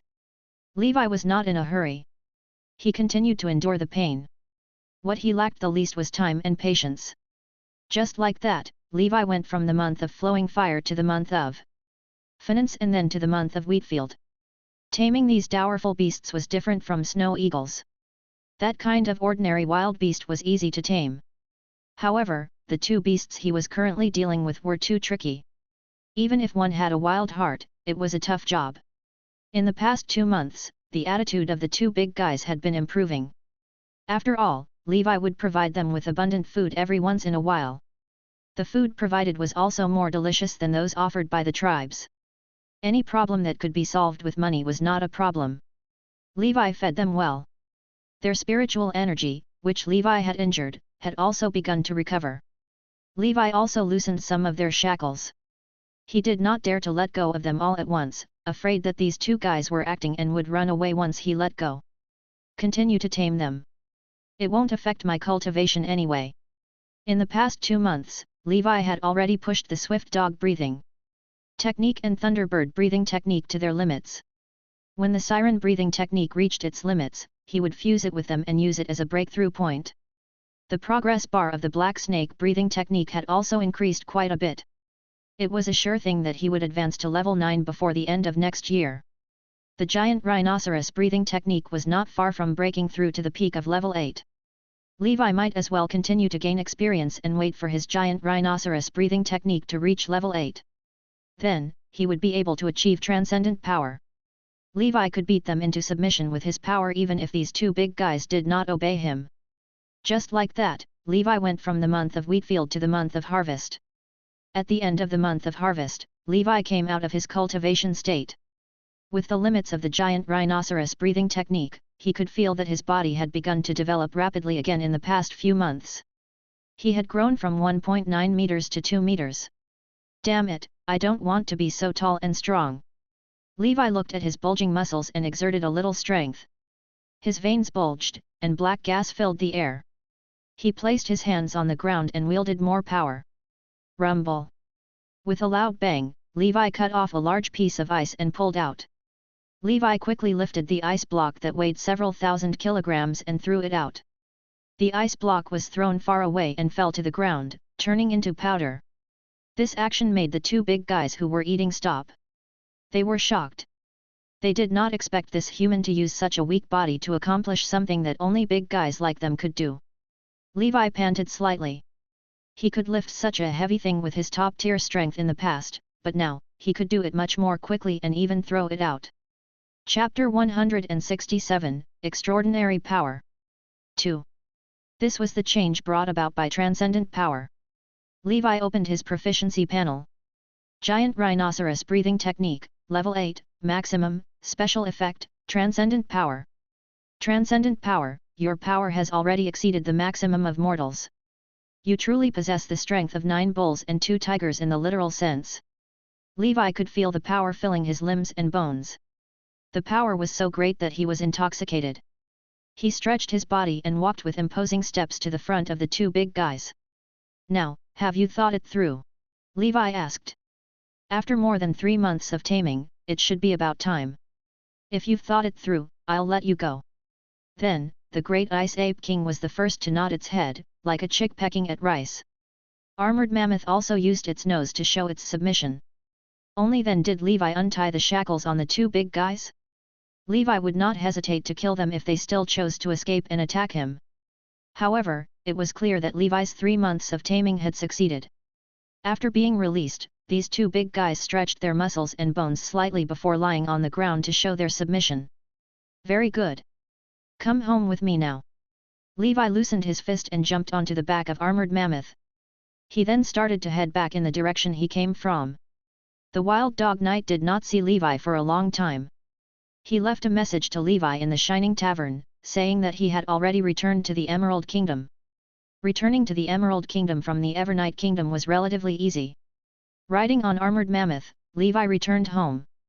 He had been out for too long this time, so he did not know how the territory was doing. He missed his little shelter.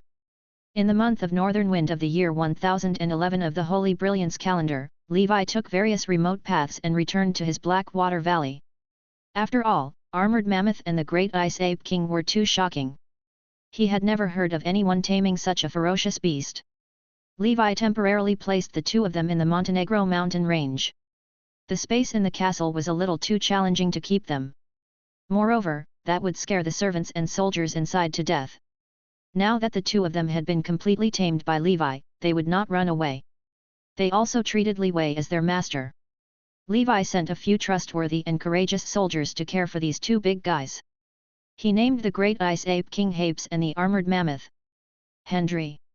In this way, the Henha-2 generals were formed. Under Levi's sugar-coated bullets, Hapes quickly fell. It realized that following Levi was much more comfortable than being a totem in the Insai tribe.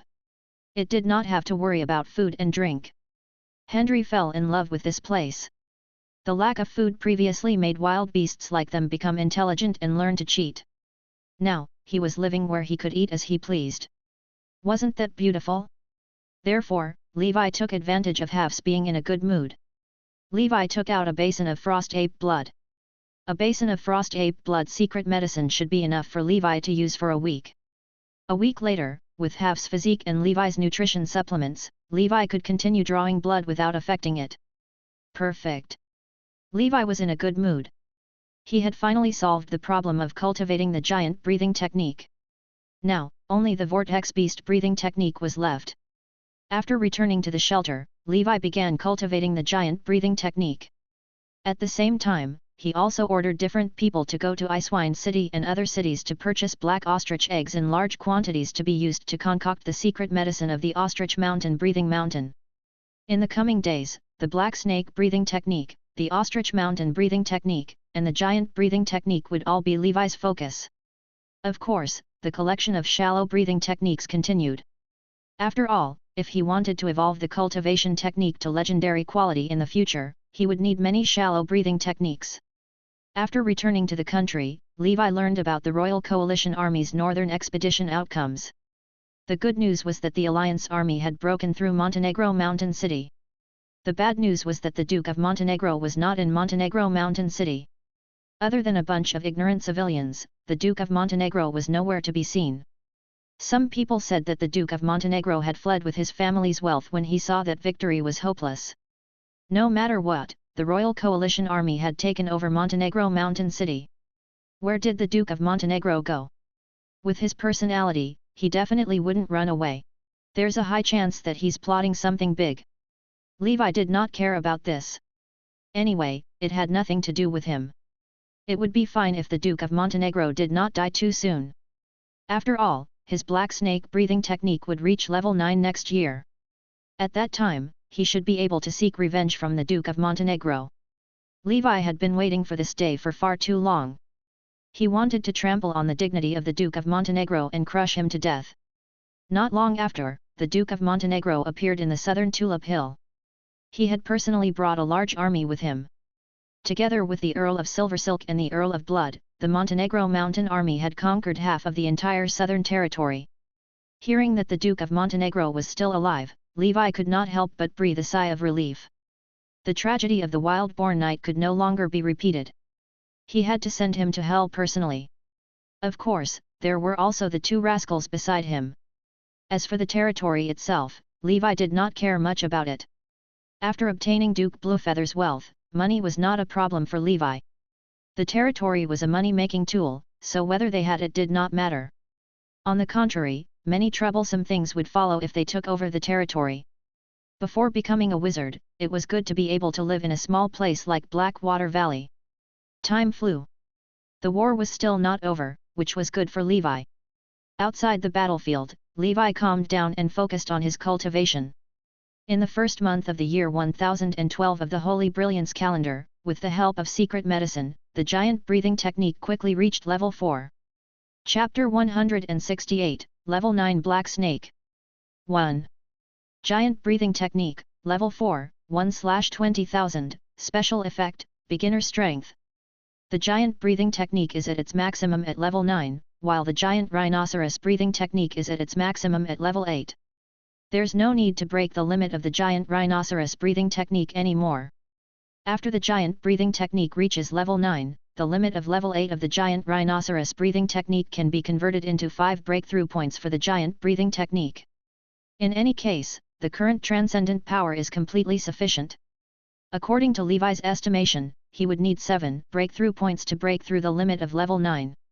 He had obtained the Sandigo breathing technique some time ago, also the strength-type breathing technique. Moreover, it was a level 6 technique that could be converted into 3 points to break through.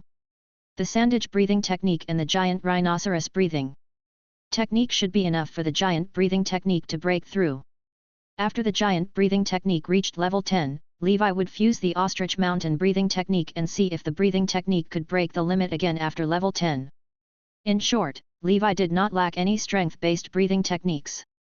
During this cultivation period, Levi's siren breathing technique also greatly improved.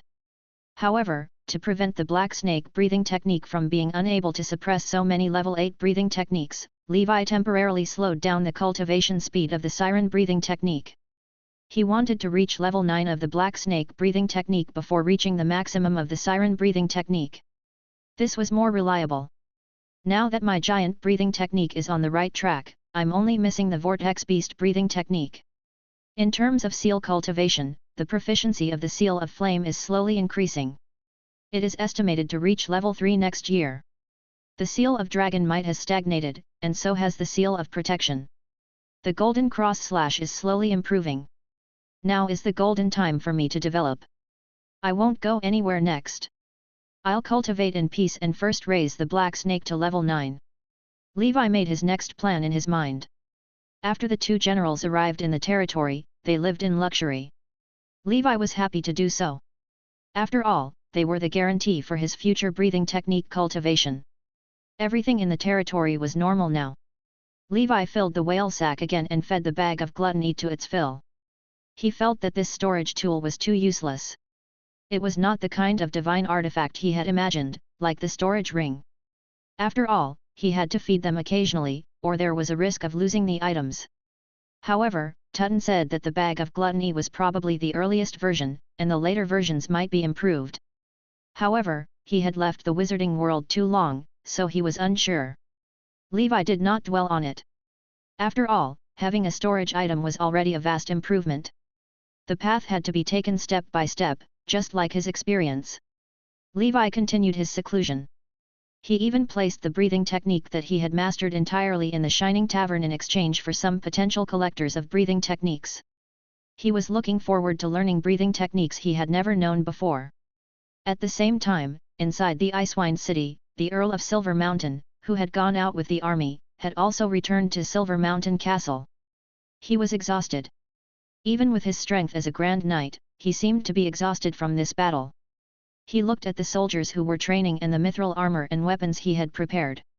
He suddenly felt that all his preparations were meaningless. No one cared about snow demons. Until now, it was still the same. This made the Earl of Silver Mountain feel very discouraged. He went to look for his old friend Adolf, the head priest of the Icewine Church, and expressed his worries. Adolf shook his head and said with a bitter smile, "I can't persuade them either unless the Pope personally persuades them. In this chaotic world, it's good enough to be alive. Don't worry too much. I heard that there's also good news from the Evernight Kingdom. It seems that a city with many snow demons has been successfully wiped out. It seems that the Evernight Kingdom still has some strength. Let's wait and see." Adolf was just a retired head priest who was in the second tier. Although he was still a big shot in Icewine City, no one in the kingdom would care about an old man's words. The Earl of Silver Mountain could only return helplessly. Just like that, the days passed. Some people were happy, while others were sad. This was all there was to the world. To live peacefully in a corner was the ideal of many people. For example, Levi was in a frenzy in God's sanctuary. It was the year 1012 of the Holy Brilliance calendar, the month of Germinal. The giant breathing technique was now at level 5. For Levi, cultivating breathing techniques before level 7 was as easy as flipping his hand. Breaking through was as easy as drinking water. As for Levi's black snake breathing technique, the progress bar was also halfway done. However, it was still far from enough. If he wanted the strength to fight against the Duke of Montenegro, he would have to be at least at the maximum of Black Snake's level 9. Coupled with the fact that the other party might have mastered the power of evil spirits, it might be more stable for him to reach level 10. Just as Li Wei was secluded, a strange change occurred in Icewine City. A few days ago, the Earl of Silver Mountain had been attacked by a powerful evil spirit after returning from the battlefield. Although he was lucky enough to keep his life, he had to pay a great price to recover barely. His strength was no longer at its peak, and he did not know when he would recover. The invasion of the evil spirit angered the head priest Adolf of the Icewine Church. The evil spirit frequently doing bad things under his eyes made it intolerable, and he swore to fight the evil spirit to the end. However, not long later, Adolf was also attached. Chapter 169, Level 9 Black Snake 2.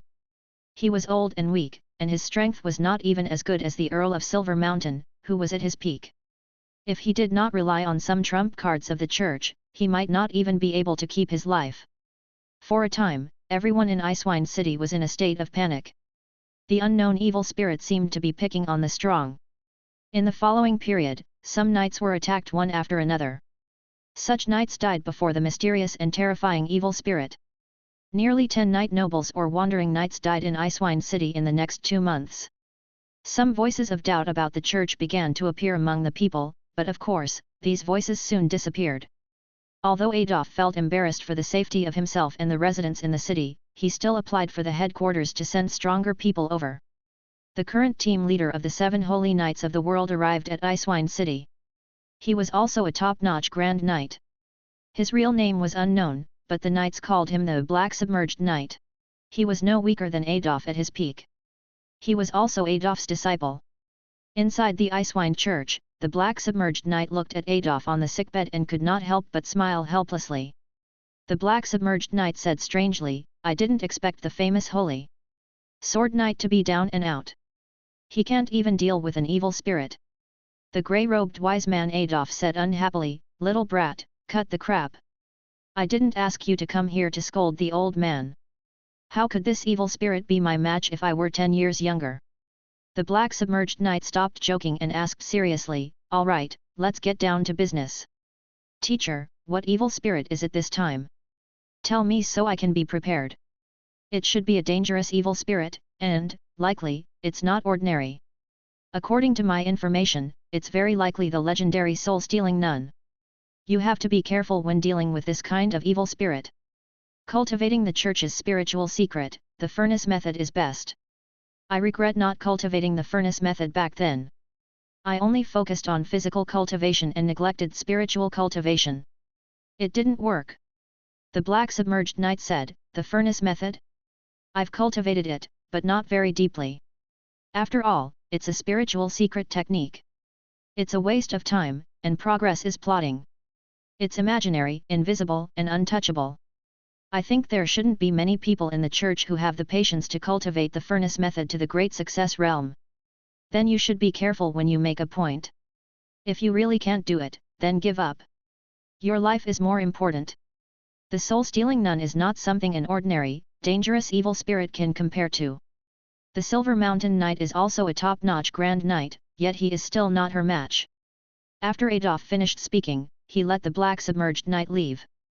After his disciple left, he stared at the dome in a daze. This bunch of people from the church belittled the wizards, but in the end, they still have to practice the sorcerer's meditation art to deal with evil spirits. What a joke! For the sake of an imaginary god, we gave up the true path of wizard. If God cares about us, why has the world suffered more over thousands of years? Adolf sighed. His faith wavered as he grew older and saw more of the world. After coming out of seclusion, Levi also learned about the invasion of the evil spirit in Icewind City. Again? It had not been long since the last evil spirit attack, and the situation was getting increasingly serious. I wonder if the rascal Montenegro Mountain is behind this. Forget it, it has nothing to do with me. I'll continue to use my experience and strive to reach the limit of the black snake breathing technique as soon as possible.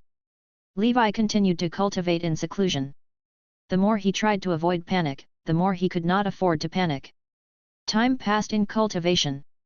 Just like that, half a year passed amidst the storms of the outside world. It was the year 1012 of the Holy Brilliance calendar, the month of harvest. In the shelter, Levi's body was undergoing a vast transformation. His entire body seemed to be shrouded in black gas. The black gas attached to the surface of his body, and traces of patterns began to spread on the surface of the black gas, circle by circle, layer by layer, row by row. This made Levi look like he was covered in a layer of ferocious scales. These scales made of black gas emitted a metallic luster. As Levi breathed, they kept colliding and overlapping, and the faint sound of metal colliding could be heard. Levi opened his eyes and looked at his body, which was covered in scales. He stretched out his hand, and the back of his hand was also covered in scales. With a thought, these scales disintegrated into black gas and returned to his body. With another thought, the black gas reappeared and transformed into half illusory and half real scales on his body. Is this the defense of a level 9 black snake? Levi muttered to himself. He looked at his heart. The black snake seed was even more lifelike now. It circled Levi's heart, spiraling and coiling around it without stopping. In front of the powerful level 9 black snake seed, the other life seeds paled in comparison, unable to look directly at the black snake seed. Levi opened his proficiency panel. Black snake breathing technique, level 9, maximum, breakthrough available, current progress 0/7, special effect, black scale, gas. The transcendent defense effect had been upgraded to a new impact, black scale. Black scale, a scale formed from powerful black gas. The more solid the scale, the stronger the defense. Black scale is divided into 3 stages, gas, liquid, and solid. The higher the level, the stronger the defense. Chapter 170, Level 9 Black Snake. 3. Levi looked at the introduction of the special effect and could not help but smile bitterly. As expected, there's still no way to escape the curse. If I want to become stronger, I must be inhumane. A level 9 black snake only has black scales in the form of gas. From the looks of it, a level 10 black snake should have black scales in liquid form. A level 11 black snake should have the strongest black scales in the form of a solid. Why does it feel like the breathing technique is returning to its ancestor? Step by step, I'm getting closer to those legendary monsters. Levi pondered. If there was no upper limit to the breathing technique, would he become Black Snake with a candle? The holy snake of salvation surrounded the world and illuminated all directions. Levi was a man who wanted to become a wizard. Why did it feel like he was running on the road to becoming a monster? Levi did not know whether to laugh or cry. He started to think. If the limit of the black snake breathing technique were to allow him to possess the scales of the black snake, then he would be able to use the black snake breathing technique. Would the other breathing technique be the same? He had many breathing techniques, but they still gave him an inhuman characteristic. After the siren breathing technique reached the limit of level 9, would he grow 8 legs? After the man-faced spider's breathing technique reached the peak of level 9, would his entire body be covered in spider hair? There was also the giant breathing technique, the blood whale breathing technique. As more breathing techniques reached their limits, would he eventually become a monster that did not look like anything? Whatever. As long as I can pursue power, everything is worth it. Levi cleared his mind.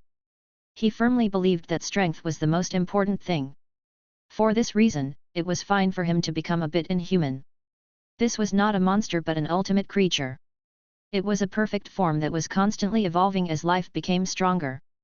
The black snake breathing technique requires 7 points to break its limit. Among the breathing techniques I had obtained from the Earl of Silver Mountain, a defensive breathing technique can be cultivated to the limit of level 4. I can cultivate it together during this period. However, I'm still lacking in defensive breathing techniques. I'll take it slow. With the black snake breathing technique at the peak of level 9 and the other breathing techniques, my strength is no longer inferior to the Fist of the Empire. I should be the strongest Grand Knight below the legendary level, even better than ordinary top-notch Grand Knights. Next, it's time to settle the accounts. With my current strength, I can take revenge on the Duke of Montenegro. Besides the black snake breathing technique, Levi's other main breathing techniques had also improved. The siren breathing technique was not far from breaking through to level 8, and Levi would soon be able to master transcendent speed. The giant breathing technique was also about to reach level 6. The effects of the secret medicine made from the blood of the great Ice Ape King were far better. This allowed Levi to practice the giant breathing technique much faster than he had imagined. The only thing that was progressing slowly was the vortex beast breathing technique. Since it was no secret medicine, this breathing technique was still at level 4 after a long time. The level 4 vortex beast breathing technique gave birth to the effect of strengthening Levi's body's recovery ability, disease resistance, poison resistance, and self-healing ability. Unfortunately, the quality of the special effects was too low, and the effect was not too apparent to Levi. He was a top-tier Grand Knight. Hence this little bonus was not much. After reaching the advanced waves, the Golden Cross/'s cultivation was prolonged even with the proficiency panel. If he did not have the proficiency panel, Levi might not have been able to reach the advanced waves realm even after he died. The next step is to break through the limits of the black snake breathing technique while improving the other types of breathing techniques to level 8 and above. I'll strive to obtain more transcendent attributes. Although I've mastered Black Scale, Transcendent Power, Transcendent Endurance, and the Transcendent Speed I'm about to master, that's not enough. I still have Transcendent Physique, Transcendent Perception, and so on, left. Levi tidied up the shelter and used the bag of gluttony to pack everything he needed to bring. I must be fully prepared to seek revenge from the Duke of Montenegro. He is mysterious and powerful, so I can't be arrogant. The Book of Kungu that I obtained previously recorded the materials for the sacred blood potion for healing. I've also prepared all of them. I can refine some to save my life. Although the sacred blood potion materials were expensive and difficult to obtain, money meant one could do whatever they wanted. Levi did not lack money. With his mighty financial power, he had already gathered the materials for the sacred blood potion during this period. Now, it was time to refine it. Levi stayed in the shelter for a few days, quietly and patiently refining potions. He had refined a total of 20 sacred blood potions. The cost of these potions alone was a few thousand gold coins. The sacred blood potion could heal injuries quickly. He could use the sacred blood potion to speed up healing his wounds if injured. After that, Levi refined and replenished several man-faced spider series poisons. After this refinement, Levi's proficiency in making potions increased by quite a bit. Only by constantly refining new brews could his proficiency continue to grow. In the future, if he had the time and energy, regardless of whether the potions in the Book of Kungu were helpful to Levi, he would refine some to push his skills to the limit. Levi was currently in the shelter, preparing for his journey. He was like an assassin sharpening his weapon before carrying out a hunting mission, polishing his equipment step by step. He reforged Frostmourne into a pure mithril sword. The material came from the mithril chest. Under the meticulous polishing of his craftsman, a silver sword that shone with silver light appeared out of nowhere. 10 years to sharpen a sword, but the frost blade had never been tested. Levi had been forging this sword for 10 years. Levi had been preparing for this revenge operation for 10 years. When the sword was drawn, it would kill. He thought, that rascal Montenegro Mountain, I am Baron Black Snake. Prepare to die. Chapter 171, Transcendent Speed, Bullet Time. 1. It was the year 1012 of the Holy Brilliance calendar, month of northern wind. The cold wind howled, and snowflakes fluttered. The mountain was covered in snow, and the Blackwater Valley was covered in white. You guys stay here and guard the house. Do you hear me? Don't run around. Levi looked at the three brothers and the Henha two generals while Harris stood on Levi's shoulder and looked at them smugly. Because its owner wanted to take it out, not the 5 big guys, which satisfied Harris. The three brothers and the Henha two generals wanted to go out and have fun. However, they were too big, and Levi was not going to war. He was only going to kill the Duke of Montenegro. Bringing these 5 big guys along would be too eye-catching. The 2 generals and the 3 brothers could only look at Levi resentfully, lying on the ground, not daring to say anything. Levi said goodbye to them and asked the person in charge of feeding them to give Hafs more delicious food. A few days ago, he had extracted a lot of Hafs blood in one go, sufficient for him for a few months. He did not know how long this revenge mission would last, so Levi prepared as many potions as possible. Levi looked at the snow-covered Blackwater Valley, the frozen Blackwater River, the smoky village, and the towering Black Snake Castle.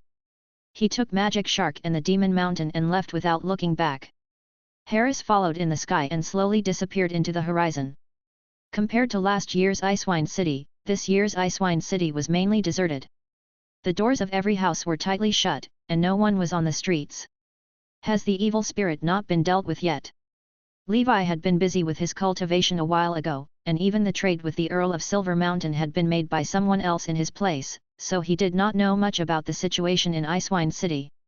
From the looks of it now, there was a high chance that the evil spirit in Icewine City had not been dealt with yet.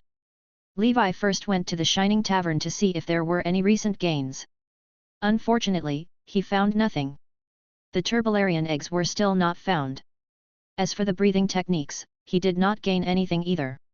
All the breathing techniques in the vicinity of Icewine City had either been bought by Levi or by some hidden breathing technique collectors. In short, there were no breathing techniques that were still circulating in the market. Levi sat in the Shining Tavern for a while and discovered that the evil spirit was still in Icewine City. According to the unreliable information from gossipers, the vice-captain of the 7 holy knights of the world, the Black Submerged Knight, had also come to the Icewine City some time ago to clean up the evil spirits. The Black Submerged Knight was a true top-notch Grand Knight at his peak. His strength was even more potent than the Earl of Silver Mountain. His power in the Emerald Kingdom was enough to rank in the top 5.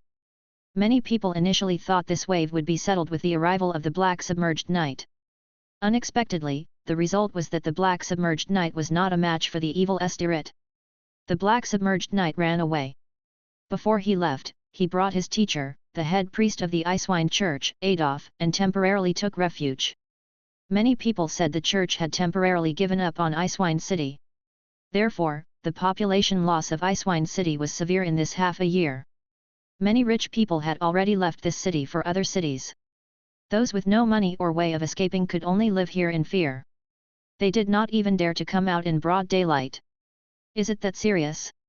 I wonder how the Earl of Silver Mountain is doing?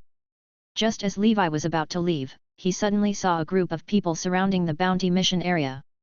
A new mission had appeared. Immediately, a group of people surrounded them to watch the show. Given the evil spirits in the city continuing to cause trouble, the Earl of Silver Mountain has specially recruited extraordinary people to hunt down the evil spirits. Anyone who can eliminate the evil spirits will be rewarded with a high-grade Baron's territory or the corresponding gold coins. Interested people can go to Silver Mountain Castle to register. Everyone looked at the new bounty. Even the Earl of Silver Mountain is helpless. This evil spirit is too terrifying. Who would dare to accept this? This is suicide. Although the Baron's territory is good, it's not worth my life. The crowd discussed animatedly. After a while, they dispersed. Levi turned around and left the Shining Tavern. In Silver Mountain Castle, several figures stood at the mansion's entrance. One of them was an ordinary-looking man wearing a white wolf mask. It was Levi. He was among the crowd. Not long after, the Earl of Silver Mountain looked at Levi and the others. At this moment, the Earl of Silver Mountain was a little pale. "Thank you for coming. I'm sure you know how difficult dealing with the evil spirit this time is. Therefore, before you carry out this mission, you must think clearly and act according to your abilities. If you lack confidence in your strength, you should withdraw now. Otherwise, if something happens, there's no one to blame," Earl of Silver Mountain said. He looked around. There were two who seemed to be Grand Knights. One wore a white wolf mask, while the other wore heavy armor and was tall and sturdy. The others were not even Grand Knights. Facing evil spirits could only lead to death. However, these people must have been mentally prepared since they dared to come. No one chose to retreat after the Earl of Silver Mountain finished speaking. The White Wolf Mask said, "Earl, can I change the reward if I complete the mission? I don't want the Baron's territory, and I don't need gold coins." The Earl of Silver Mountain asked, "Oh, then what do you want?" The White Wolf Mask responded casually, "I haven't thought about it yet, but it's not an excessive request. Let's wait until I catch the evil spirit." Chapter 172, Transcendent Speed, Bullet Time. 2. The other Grand Knight sneered, "What an arrogant tone! As if the evil spirit is already in your pocket." Levi ignored him and quietly waited for the Earl of Silver Mountain's reply. "Sure. If you can capture the evil spirit alive, as long as the conditions are not too excessive, I can agree," he responded. Then, the Earl of Silver Mountain invited Levi and the others to the meeting hall. "Everyone, according to the information I received from the church, this evil spirit is the soul-stealing nun. This kind of evil spirit was relatively strong among the dangerous levels. The soul-stealing nun could absorb the souls of people. For example, if the soul was strong enough, a Grand Knight could resist it for some time. If it were a mortal or an ordinary knight, their soul would be taken away instantly, and they would die. The soul-stealing nun's killing cycle is a week, and its targets are all male emites. From the information I've received, the soul-stealing nun likes to possess women, especially the church nuns. Therefore, when looking for this monster, you can try to find a breakthrough through the church. The last time the soul-stealing nun killed someone was 3 days ago, and the location was in an old noble's house east of the city. Therefore, I guessed that the next time she would appear would be 4 days later. As for the rest, if anyone had any questions, they could ask them anytime." The Earl of Silver Mountain looked at everyone. Seeing no one had questions, the Earl of Silver Mountain finally said, "I wish you all success." After that, everyone dispersed and prepared to get rid of the spirit. Levi had helped to remove the spirit because the Earl of Silver Mountain had something he wanted. The 4 excellent breathing techniques and the perfect red lotus breathing technique. Levi had been coveting it for a long time. The current him was much stronger than before. Level 9 Black Snake, with the special effect Black Scale protecting his body, the Seal of Dragon Might, Remnant Sound of Gold, and other effective methods against evil spirits. He had everything. A dangerous level of evil spirit should not be a problem. During this period, Levi also inquired about the official classification of evil spirits through the Shining Tavern. Restricted grade, dangerous grade, calamity grade. The restricted ones were like the chained evil spirit. They were fragile. If a Grand Knight was prepared, they could deal with them. The dangerous level included Naiad. Ordinary Grand Knights were no match for her, but they could still escape if lucky. Above that was the most dangerous type, the calamity-grade evil spirits. The nameless evil spirit suspected of having killed the White Horse Knight and the old king was a calamity-grade evil spirit, which was terrifying. However, Levi felt he could still fight even if it were a calamity grade. After all, he had his actual trump card, the Seal of Dragon Might. After comprehensively analyzing his strength, Levi felt that killing or even capturing this evil spirit alive would not be a problem. The evil spirit will appear in 4 days. He likes to possess women and only kills men. He also likes to attack the strong. There are only so many experts in Icewind City. They are the Earl of Silver Mountain, the Grand Knight who also accepted the spirit removing mission, and me. Other than that, there might be some hidden Grand and some Knights. The Earl of Silver Mountain has already been attacked once. The probability of the evil spirit failing to attack and then looking for the Earl of Silver Mountain is not high. Therefore, the Earl of Silver Mountain has not been attacked a second time after such a long time. So, the one most likely to be attacked is me or another Grand Knight. Let's see who the evil spirit is looking for. Levi did not intend to take the initiative to look for the evil spirit. He found a hotel and stayed there. Magic Shark and Demon Mountain protected him. Levi entered a state of cultivation. The siren breathing technique was about to reach level 8. If he could upgrade the siren breathing technique before the evil spirit appeared, his strength would increase by another story, and he would be more at ease when facing the evil spirit. At the same time, the others began to search for evil spirits in the city. The Earl of Silver Mountain sat there with a bitter expression, looking into the distance. His original intention was to recruit some real experts to remove the spirit. Unfortunately, from the looks of it, it still failed. Those people who accepted the commission seemed to be inferior to him. They had no chance if he was not a match for the evil spirit. The Earl of Silver Mountain did not have much hope. Even the vice-captain of the 7 Holy Knights of the world, the Black Submerged Knight, was not a match for the evil spirit.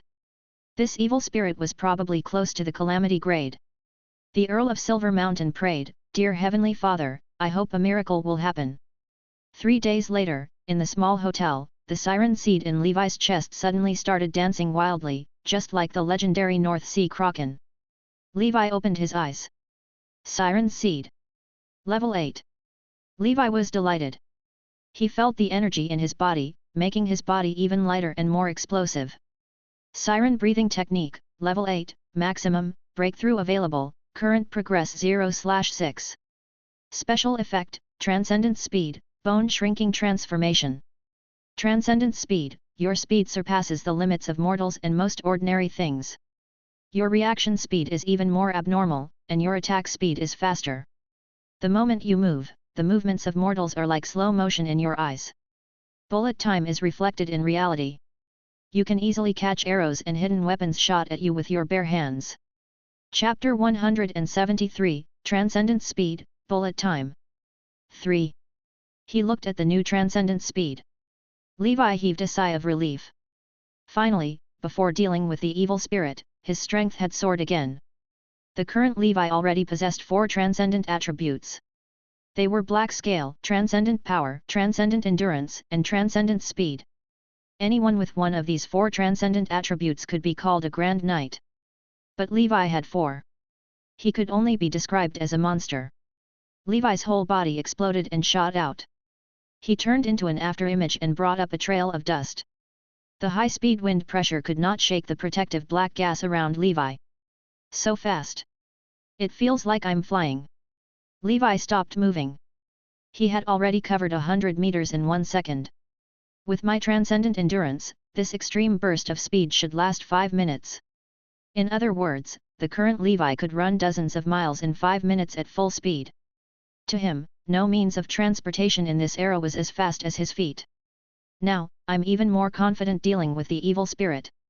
Levi returned to Icewind City and quietly waited for the arrival of tomorrow.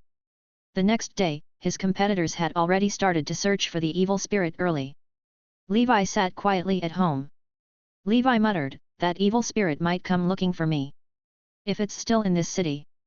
Levi had already prepared the casting materials for Seal of Protection, Seal of Flame, and Seal of Dragon Might. The black snake species in his body was even more ready to attack and drown the evil spirit with surging black gas at any time. Magic Shark and Demon Mountain were loyal guards protecting him on both sides. Levi waited from day to night. The evil spirit did not appear. Did it look for the other Grand Knight? Levi's heart skipped a beat. His figure leaped and left the room. Magic Shark and Demon Mountain followed behind him.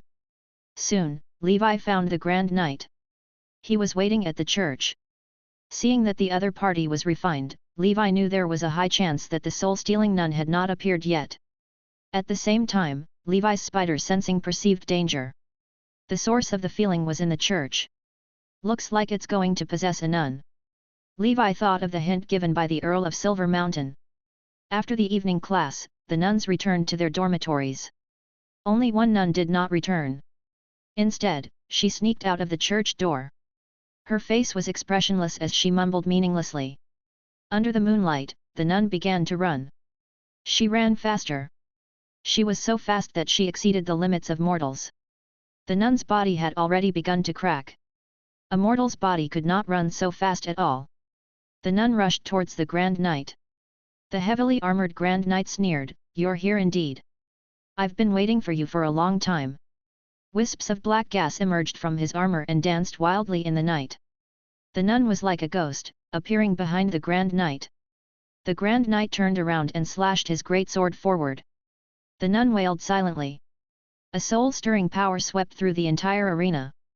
The Grand Knight paused. She seemed to be struggling, but after killing so many people, the nun's strength was much more potent than before. The Grand Knight worked for a while and fell into a temporary state of absent-mindedness. From afar, Levi could see the nun's long tongue sticking out of her mouth like a tentacle, reaching into the Grand Knight's mouth. In the next moment, an illusory shadow appeared. That was the soul of a Grand Knight. What a powerful mental attack! At this moment, Levi had already rushed up. This was the best time to deal with the soul-stealing nun. The soul-stealing nun seemed to have noticed Levi's arrival. Her head suddenly turned 180 degrees. She wanted to wail at Levi. Levi's remnant sound of gold was already unsheathed. The great sword stabbed into the soul-stealing nun's mouth. "I'll make you scream." The surging black gas was injected at the same time. Boom! Accompanied by this surge of black gas, the nun's head exploded. Blood splashed everywhere. The soul-stealing nun, hiding in the cave, appeared before Levi. At the same time, the soul of the Grand Knight who was pulled out was about to disappear. Levi's body was surrounded by black gas as he took form. Black scale. Gaseous scales began to cover Levi's body. Layers upon layers, metal clashing. The nun's long tongue struck Levi's chest. It was as if she had hit an iron plate. Levi's right palm turned into a claw and grabbed the soul-stealing nun's tongue. At the same time, Levi released the lamp spirit. "Tutan, take the soul of that Grand Knight," Levi said coldly. Seeing this, Tutan immediately ran over excitedly. Before the Grand Knight's soul dissipated, it was devoured. Tutan's artifact spirit body also became more solid. The soul of this Grand Knight was a pleasant surprise. Levi let Magic Shark and Demon Mountain carry the Grand Knight's corpse while he grabbed the soul-stealing nun's tongue, ignoring her ghost claw attacks. He brought this evil spirit and quickly ran into the wilderness. It was not good for Levi to use his true strength and trump cards near the church. In the wilderness, Levi descended from the sky. The ghost claws had already shattered his black scales. But when the ghost claw touched his golden robe, it lost strength. Levi stretched his muscles and bones as he looked at the soul-stealing nun with a sinister smile. "Now, let me see your strength." Levi's black hand ripped off the soul-stealing nun's tongue and grabbed her arm. He swung it around in the air. Her mouth moved slightly. Levi knew that she was going to launch another attack. He directly used the seal of Dragon Might. The descent of Dragon's Might. Under the trembling of Dragon's Might, the soul-stealing nun's attack was interrupted. Not only that, but her figure had also faded a little. Just this. Levi continued to attack fiercely. His seals of Dragon Might seals poured down. The soul-stealing nun's figure kept fading. Her most powerful attack could not be used before Levi. The other attacks were just so-so, and there was a limit to her strength. It could not break through Levi's level 9 Black Snake's gaseous black scale and the golden robe underneath. This was the strength of the Black Snake. In the end, Levi, who had lost interest in the evil spirit, cast more than 10 seals of Dragon Might in a row. It shattered the evil spirit's body. Black gas grabbed it. Levi asked Magic Shark and Demon Mountain to wait for him in the wilderness with the Grand Knight's corpse. He grabbed the soul-stealing nun and walked towards Silver Mountain Castle. Only now did Levi realize that, unknowingly, as he continued to cultivate, he could already beat up the evil spirit that everyone was terrified of. Chapter 174, Level 3, Flame Stream Black Snake Returns. 1. In Icewine City, within the Silver Mountain Castle, the Earl of Silver Mountain was handling government affairs when a figure suddenly appeared behind him silently. He turned around and saw the knight with white wolf mask. A robust black gas permeated the air in that person's hand. An illusory evil spirit was struggling in the black gas. It was fragile and seemed like it would dissipate with the wind at any moment. The Earl of Silver Mountain's expression froze. "Sir, did you succeed?" Levi nodded. "It's time for the Earl to fulfill his promise," Levi said. The Earl of Silver Mountain looked at the white wolf in disbelief. Was this still the evil spirit that almost made him die without a burial place? However, seeing the appearance of the evil spirit, the Earl of Silver Mountain knew it could not be wrong. This was the dangerous evil spirit, the soul-stealing nun. "All right, what do you want?" Earl of Silver Mountain asked. "I want your breathing technique inheritance diagram," Levi said. Earl of Silver Mountain looked at Levi and suddenly felt a sense of déjà vu. There was someone who had made the same request to him. Golden Warhammer Tyra. The Earl of Silver Mountain seemed to have thought of something. However, he was an intelligent person. He would not say anything since the other party could quickly kill a dangerous level evil spirit. Hence, he was not his match. Therefore, he wisely did not ask his question. Sometimes, one shouldn't have curiosity. It was fine as long as the two parties had no conflict of interest. Sure. The breathing technique inheritance diagram was nothing as long as he could eliminate this evil spirit. It was just a hobby. The Earl of Silver Mountain thought momentarily and added, "However, I am sorry that I cannot give you the breathing technique of our Silver Mountain clan. I hope that you can understand. As compensation, I am willing to pay you an additional 2,000 gold coins." "No problem," Levi said. Every noble placed great importance on their ancestral breathing technique. Even if others could not cultivate the bloodline breathing technique, they wouldn't easily show it to others. This was a symbol, a legacy, and a bottom line. Thus, Levi did not insist. Anyway, he was already handsomely rewarded with the other 5 breathing techniques. Not to mention that he could take 2,000 gold coins for free. Very soon, Levi took away all the copies of the breathing technique inheritance diagrams from the Earl of Silver Mountain's collection. The Earl of Silver Mountain's collection of so many years was all gone. This pained the Earl of Silver Mountain.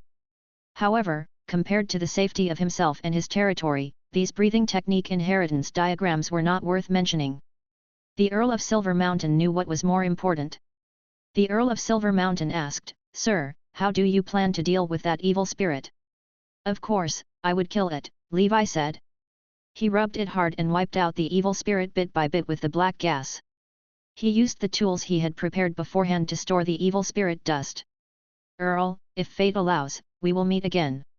The white wolf chuckled and waved his hand before leaving the mansion. The Earl of Silver Mountain stood rooted to the ground. Times have changed. This was the most direct feeling that the Earl of Silver Mountain had. Although he did not know about the dark wave, he could feel that the world was heading in the wrong direction daily. Evil spirits, snow demons, or other monsters were about to appear. Along with the appearance of these supernatural forces, some powerful and mysterious existences that had been hidden among the people began to appear. His Excellency White Wolf seemed to be such a person. Perhaps one day, even if a legendary wizard appeared before the Earl of Silver Mountain, he would feel normal. The Earl of Silver Mountain returned to his mansion and sighed helplessly. Levi had already returned to the wilderness. The exorcism in Icewine City was just a small interlude. He found Magic Shark and Demon Mountain. They were guarding the body of the nameless Grand Knight. "You're not even a match for an evil spirit's combined might, yet you still dare to come and get rid of the spirit.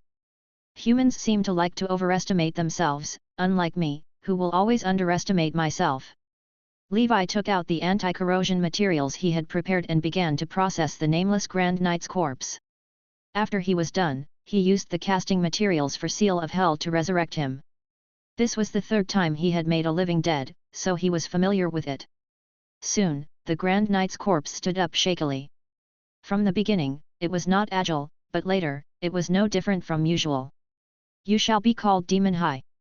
Levi hastily gave the living dead a name. From now on, I would have 3 living dead companions. Levi laughed in his heart. With the help of 3 Grand Knights, his path to revenge was much more stable. He then took out the breathing technique inheritance diagrams he obtained from the Earl of Silver Mountain.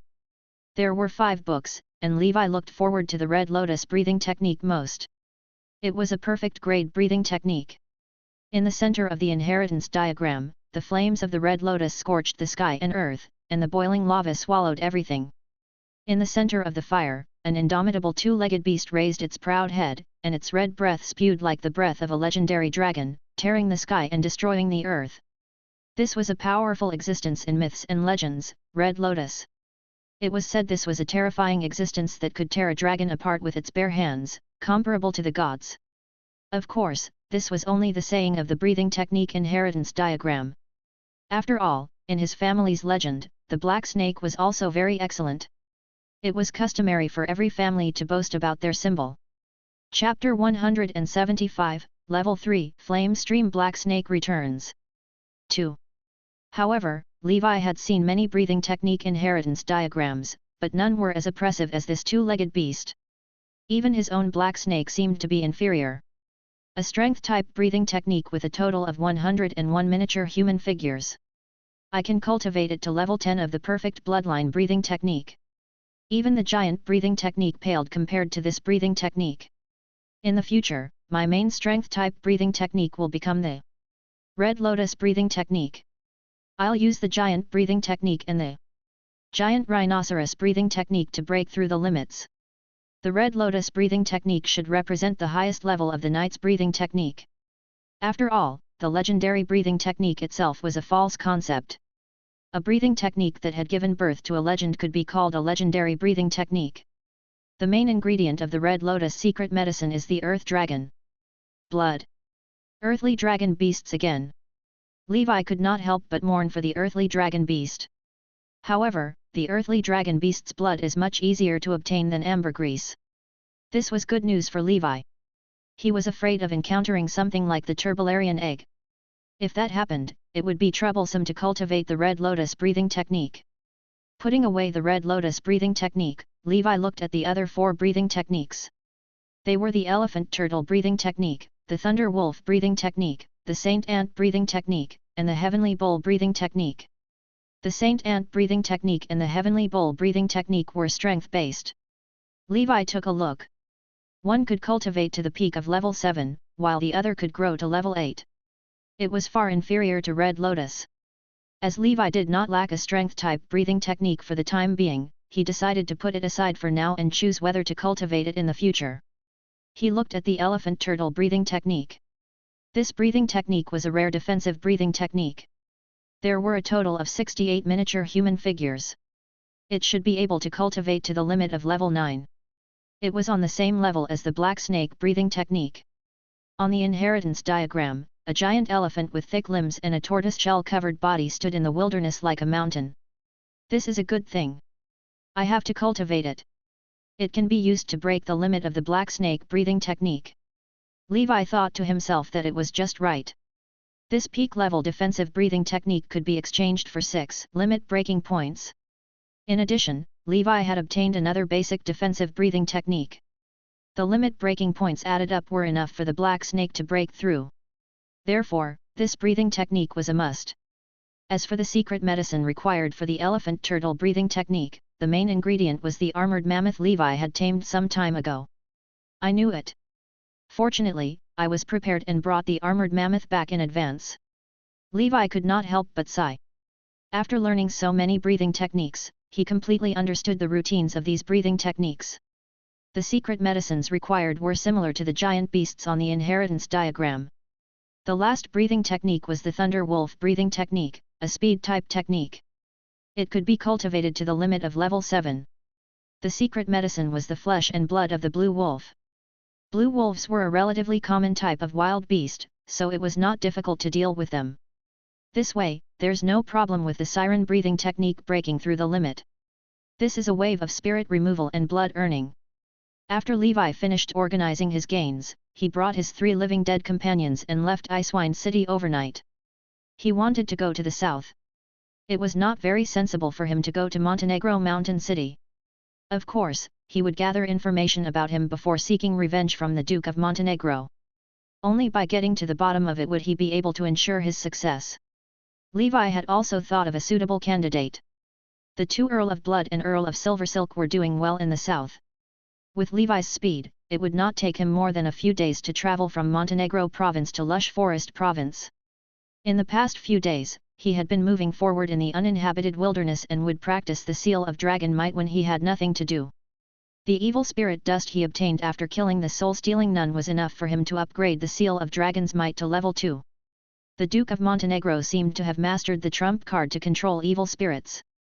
Levi might have to face the Duke of Montenegro and the evil spirits he held. Therefore, Levi had to prepare his most powerful weapon against evil spirits. This time, Levi went straight to Flower City in Tulip Hill. This was a city that belonged to him. Although it was the month of the northern wind, the south was not too cold. On Tulip Hill, there were still lush flowers and trees. After Levi set foot on this land, the memories that belonged to the body's original owner seemed to have started to surface slowly. Soon, he arrived at Flower City. From afar, he could see this giant city. The resident population was much more than that of Icewind City. All kinds of flowers were planted around the city. The flowering period of these flowers was staggered to ensure that the city was in full bloom all year round. Along the way, he could see some troops leaving Flower City. It was likely that they were heading to the front line. Levi looked at the giant city, his heart as calm as an ancient well. It's been 10 years. I'm back. Flower City's entrance and exit checks were rigorous during the war.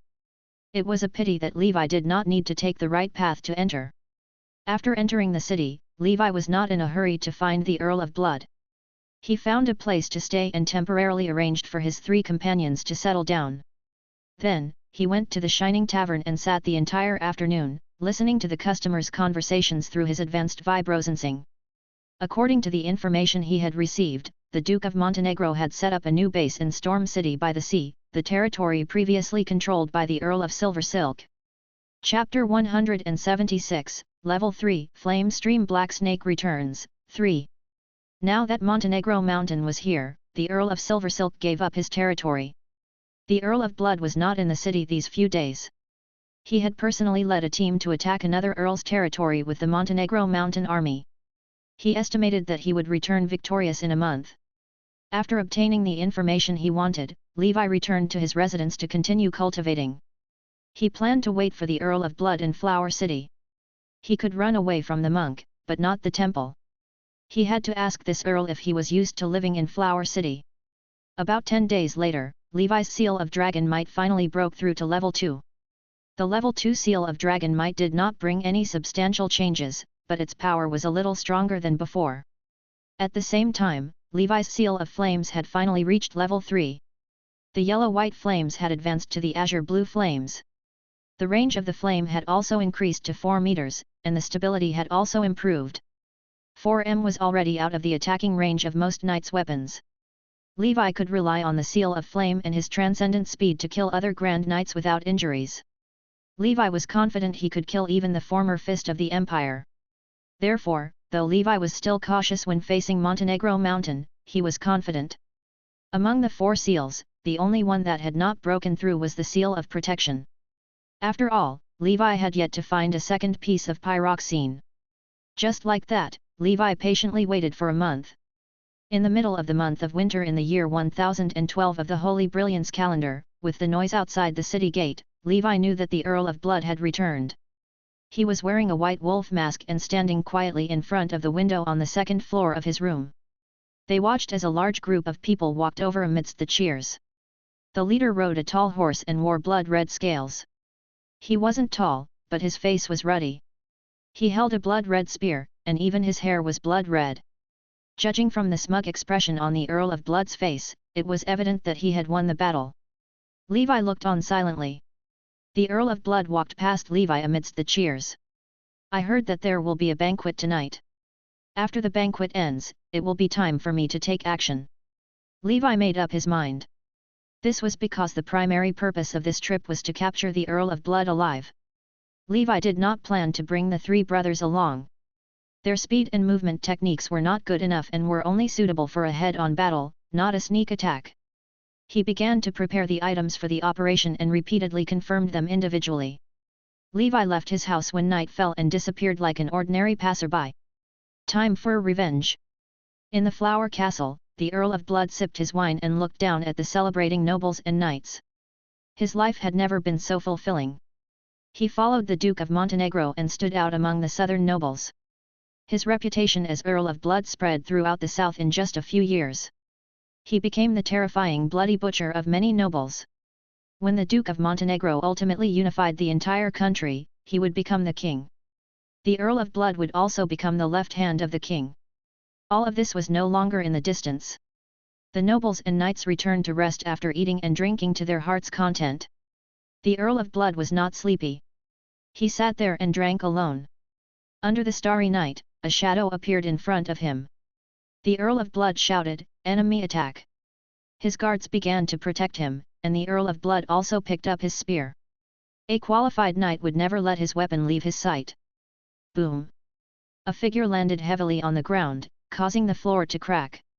Levi stretched his muscles and bones, clenching his fists and making cracking sounds.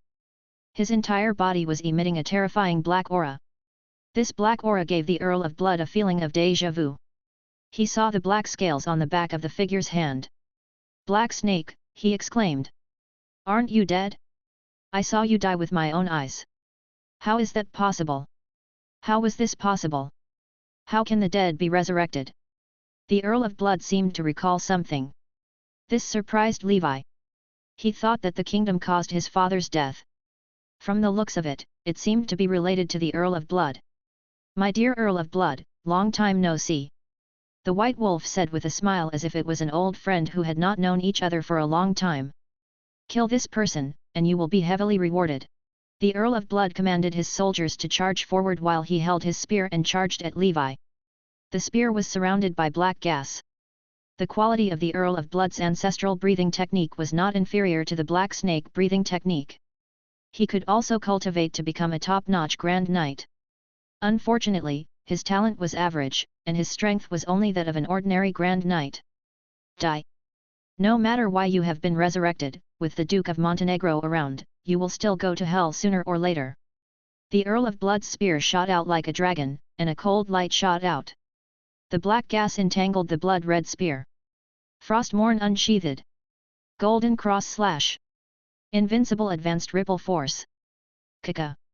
Although the Earl of Blood's spear was also a mithril spear, it was a pity that its density was average. In front of Levi's golden cross slash and the pure mithril sword, Frostmourne, which he was getting increasingly familiar with, the Earl of Blood was disadvantaged.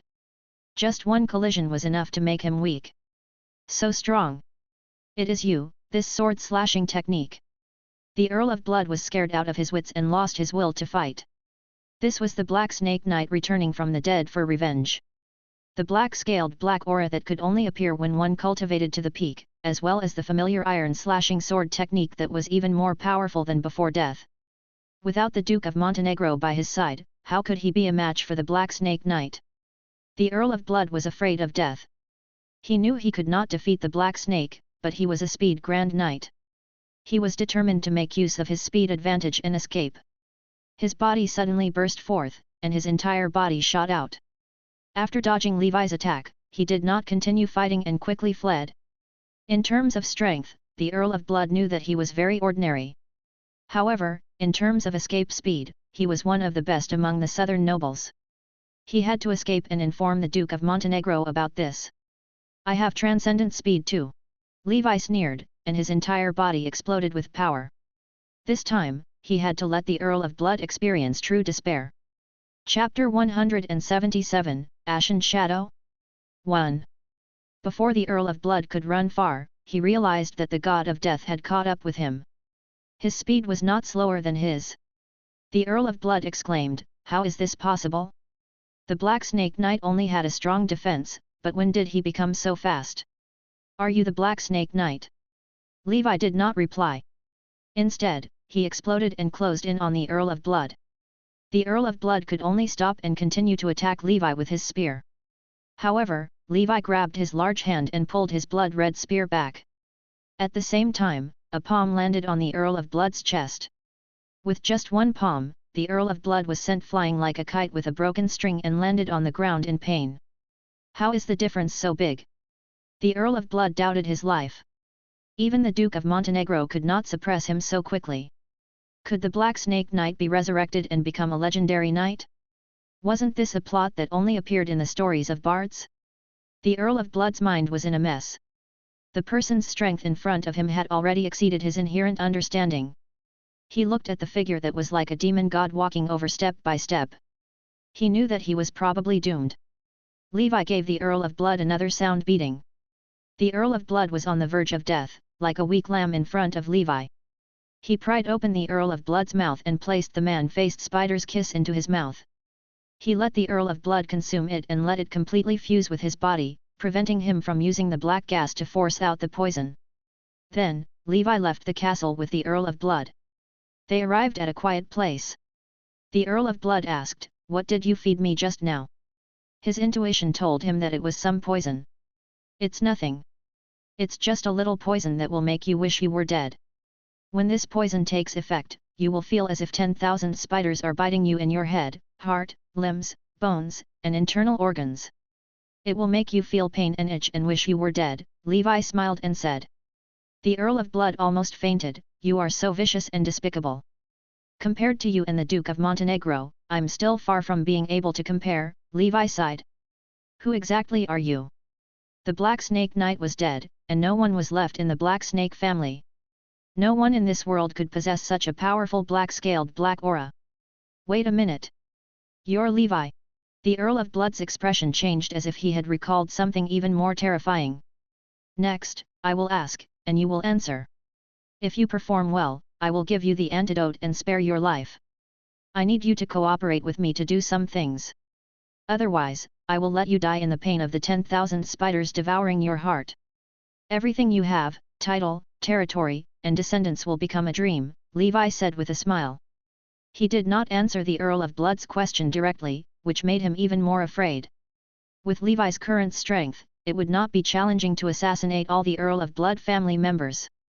The Earl of Blood might not be afraid of death, but Levi knew that what they feared most for the nobles in this world was not death but the end of their family's legacy. As expected, when he heard that Levi would attack his family, the Earl of Blood was no longer calm. "What do you want me to do?" he asked. The man in front of him had such strength. The other party was an expert who was even more terrifying than a top-notch Grand Imite. Even the Duke of Montenegro was no match for Levi. Next, Levi interrogated the Earl of Blood. The Earl of Blood told Levi everything he knew. "Now, you can go back. Remember our agreement." After the interrogation, Levi patted the Earl of Blood's shoulder and spoke kindly like an old friend. The Earl of Blood nodded mechanically and left without looking back. He had just witnessed the terror of the person in front of him. This was already beyond the scope of his understanding of Grand Knights. Powerful, mysterious, invincible, like a demon king. Regardless of whether he was a Black Snake Knight or Baron Levi, he was not an enemy he should provoke. Levi narrowed his eyes and was unafraid that the Earl of Blood would complain to the Duke of Montenegro. Since he dared to take revenge on the Duke of Montenegro, he had absolute confidence in his strength. He had many assassination techniques and supernatural abilities. He was more terrifying than an army to a Grand Knight like the Duke of Montenegro. Moreover, there was the man-faced spider's kiss, the sword of Damocles hanging above the Earl of Blood's head. As long as the Earl of Blood had any disloyalty, the Grand Knight would die without the antidote. The Earl of Blood also feared death, so the poison should still be effective. Meanwhile, Levi had also learned about the Duke of Montenegro's situation from the Earl of Blood. Meanwhile, Levi had also learned about the Duke of Montenegro's situation from the Earl of Blood. First, the Duke of Montenegro was undoubtedly a top-tier Grand Knight. However, the Earl of Blood could not tell how strong he was. In short, the Earl of Blood could not last more than 10 rounds against the Duke of Montenegro. This was the power of the Duke of Montenegro, who had also mastered some evil spirit techniques. The Earl of Blood had seen it with his own eyes, but he did not know how it was controlled. This was the Duke of Montenegro's secret. Chapter 178, Ashen Shadow? 2. And now, the Duke of Montenegro was sitting on the throne of storms in Storm City by the sea.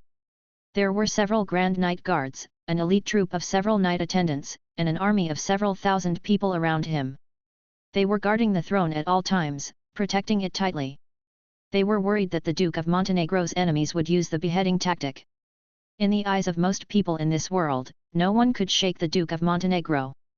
Besides that, Levi also discovered the real cause of his father's death. The Duke of Montenegro was the mastermind behind his father's death. The Earl of Blood and the Earl of Silversilk were accomplices. The false information the Duke of Montenegro provided caused his father's army to be surrounded by the Tuva Empire. In the end, after his father fought to the death and came out, he was personally killed by the Duke of Montenegro. All of this was a scheme by the ambitious Duke of Montenegro.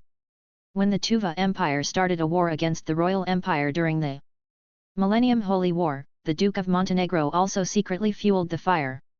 It was said that the Duke of Montenegro was acquainted with the influential figures in the Tuva Empire. He had to find out more after getting the information he wanted from the Earl of Blood. Levi let the Earl of Blood continue to play his role.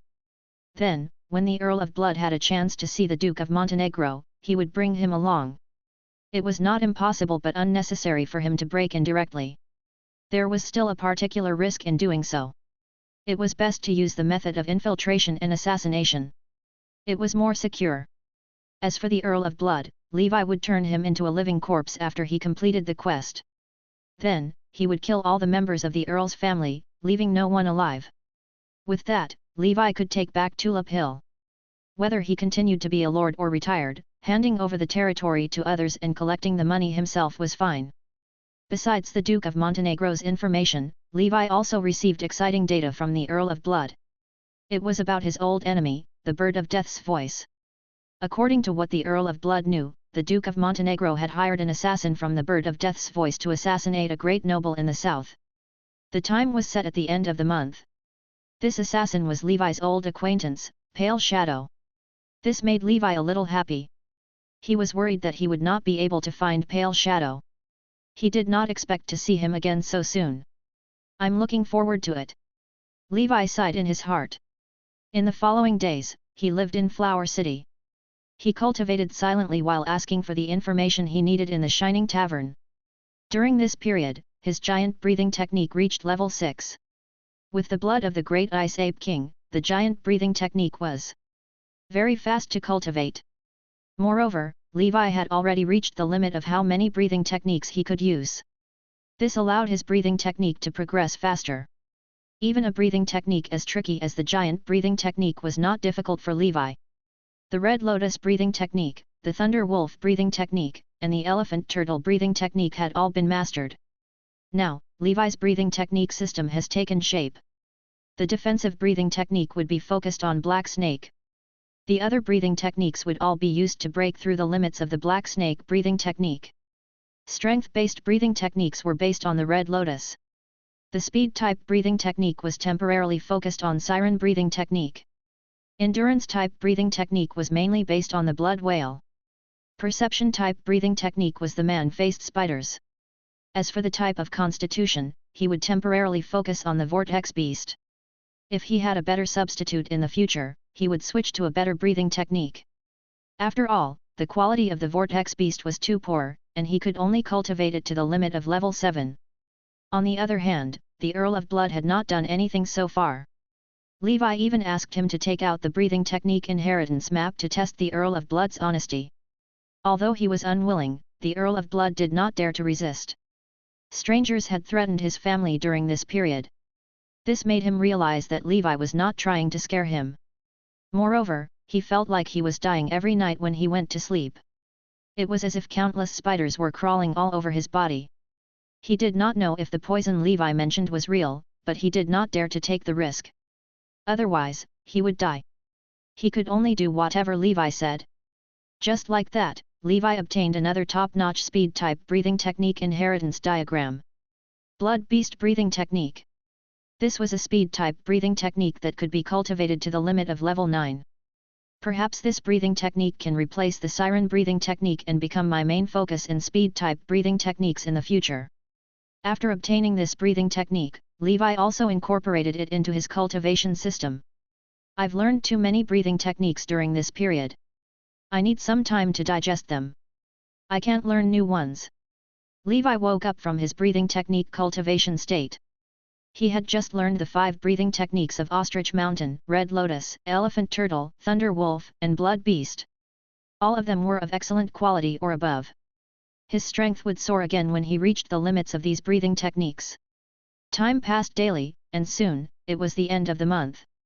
Levi got up from his cultivation state. Magic Shark, Demon Mountain, Demon High, follow me. Having made preparations, Levi, who was fully armed, brought his 3 living dead companions out of the city. He was going to welcome Pale Shadow. The Green Bug Territory, the territory of the Scorpion family, was a notorious family and was unpopular among southern noble circles. Chapter 179, Ashen Shadow? 3. However, this family, which was not welcomed by the southern nobles, was one of the few families in the south who dared to confront the Duke of Montenegro in recent years. Not only that, but the Scorpion family's Saint Scorpion army had also caused a lot of trouble for the Montenegro Mountain Army. The leader of the Scorpion family was an ugly old man. He looked old, but no one dared to question his authority in the family. The name of the poisonous Scorpion Knight can be used to stop children from crying at night. In a luxurious public bathhouse, prostitutes were playing in the bath. Some of them were young and tender, budding. Some were plump, mature, and gorgeously dressed. Others of them were old and still had their charm. The Scorpion Knight, whose vitality had declined, did not care that women had drained his last energy. He hugged them left and right, drinking fine wine. This was the everyday life of a noble. What kind of aristocrats were those who cultivated everyday-like ascetics to become stronger? For example, White Horse Knight, who had been cultivating to become stronger daily, died in the end. It was all for nothing. He was already strong but still could not protect himself well. This was fate. The Scorpion Knight had established his priorities. In the thick fog of the bathhouse, there were traces of white gas that were barely noticeable. The Scorpion Knight felt the prostitute's body sink. He was a Grand Knight, so he might not have felt much about the poisonous fog. However, these ordinary people quickly fainted. Soon, they stopped breathing. A figure wearing the face bird of death mask appeared on the beam at the top of the bathtub. Then, he gently jumped down. The Scorpion Knight picked up his weapon, a thin sword, and then stood in the bath naked. He looked at the incoming enemy. The Scorpion Knight sneered, "You're from the Bird of Death's voice. Interesting. Is this the work of the Duke of Montenegro?" The Bird of Death mask did not change at all. He stretched out his right hand and pointed. A black light left his body and turned into a small black sword. Whoosh! The small sword was swift. Although the Scorpion Knight was old, he still had the foundation of a Grand Knight. He roared and split the black concealed weapon with his thin sword. The Scorpion Knight sneered, "Come out, babies." He whistled as he attacked. Unknowingly, the area around the bath was already packed with poisonous black scorpions surrounding the Bird of Death's voice assassin. These scorpions were Saint Scorpions, one of the most deadly poisons in the world. Like the ring-tailed sea snake, they were also one of the raw materials Levi used to concoct the man-faced spider's tears. The most terrifying thing about the Scorpion family was that they could control scorpions. The figure under the Bird of Death mask laughed coldly, as expected, "You're cautious. You even brought so many poisonous insects to visit the brothel." Saint Scorpions were not scorpions. Their shells were extraordinary, extremely tough, and tenacious. In addition, they were highly poisonous, and their toxic needles could pierce through the gaps in armor and pierce the enemy. Even a Grand Knight's black gas protection could not last long. Thus, even as a Grand Knight, he dared not slack off. There were probably thousands of Saint Scorpions in front of him. In addition, although that old man was weak, he was once a Grand Knight. He could not underestimate his opponent. He turned into an afterimage. He had to finish this old man off quickly. The black dagger stabbed toward the Scorpion Knight's chest. The Scorpion Knight tried his best to defend while controlling more and more Saint Scorpions to attack. Levi placed his palm on the wall outside the public bathroom building, feeling the battle inside. It has already started. Magic Shark, Demon Mountain, Demon High, you guys seal off a direction each. Levi asked the three brothers to stand guard in their respective positions. After all, the speed of the pale shadow was the fastest among all the enemies he had seen. Therefore, even with Levi's strength, he had to be careful that this guy would escape. After he was ready, he snuck in. He looked at the two people who were having a heated fight. He could not help but sigh in his heart. How can they kill people like this? After Levi finished speaking, he shot into the battlefield like a cannonball. He descended from the sky, and his 2-meter-tall body landed on the ground, sending a bunch of poisonous scorpions flying. This made Pale Shadow and the Scorpion Knight's expressions change drastically simultaneously. The Scorpion Knight thought that Pale Shadow had a new companion. At first, the Pale Shadow thought it was reinforcements the Scorpion Knight invited. When he saw the familiar white wolf mask, he seemed to have recalled some bad memories. "It's you? Little thief!" Pale Shadow was shocked and furious. He did not expect the little thief he had looked down on back then to possess such terrifying strength. Scorpion Knight judged the situation and immediately said, "Sir, help me kill Pale Shadow." "I." Before the Scorpion Knight could finish, Levi's sword unexpectedly chopped off its head. Its head rolled on the ground as if it did not expect the person in front of it to be so crazy as to kill it. Noisy. Levi kicked away the head knight. In the next moment, he saw countless scorpions gathering and lying on the head of the Scorpion Knight as if they were sucking something in the air. Levi released Tutton and asked him to retrieve his soul. Unexpectedly, Tutton shook his head and said, "The soul is gone. I guess these scorpions have devoured it." The scorpion was strange, and Levi did not have time to think about it. He could only let Tutton return. He looked at Pale Shadow. "Next up is our time." Levi moved his muscles and bones, and his bones creaked. The black scales formed by the black gas made a metallic sound. A series of hidden weapons formed from black gas shot toward Levi. Levi did not dodge. The black gas daggers that had once scared him to death could not break through the layer of black scales on Levi's body. Boom! Levi suddenly accelerated. In a flash, he appeared in front of Pale Shadow, who was terrified. Was the speed of the person in front of him not weaker than his? This was the capital that he was proud of. It was his most substantial reliance as an assassin for so many years. Levi's longsword slashed out, but Pale Shadow barely dodged. In the next moment, there was a loud bang. The four walls of the public bathroom suddenly collapsed. 3 burly men in heavy armor kicked the wall and raised their swords, charging at Pale Shadow. His expression changed drastically. He realized that so many knights had surrounded him without him knowing. He knew that he had to do everything he could to escape. Otherwise, he would die without a burial ground. His body burst out, and his life seed trembled at high speed as if it was about to explode. He was overdrawing the potential of the life seed. "I will take revenge for today in the future," Pale Shadow said coldly. However, a dragon's roar was heard. Under the level 2 dragon's might, Pale Shadow felt like a heavy hammer hit him. His figure paused. In a battle between experts, every breath was crucial. The 3 brothers all pounced forward and pressed him down. "Another one, let's go." Levi knew that this was not a place to stay for long. His black aura forced the Saint Armor Scorpions away, and he brought his 3 brothers away from the battlefield. "It's a pity I didn't find a method to control the poisonous insects." Chapter 180, Substitute 1. Pale Shadow was paralyzed and surrounded by 3 burly men like a dead man in the wilderness. "Move aside." Levi pushed aside Demon Mountain, Demon Shark, and Demon High. The 3 demonic brothers obediently stood at the side. Levi looked at the Pale Shadow on the ground, who was on the verge of death. Levi had already left behind his mask at the scene of the incident. This way, it would be convenient for Bird of Death's voice to take the blame for the Scorpion Knight. What a pity! That old man's poisonous insect technique is quite magical. His saint scorpions seem to be able to devour human souls. It's said that in the legends of some civilizations, the saint scorpion is related to the underworld. It's a messenger of death. Perhaps this saint scorpion is also some mutant.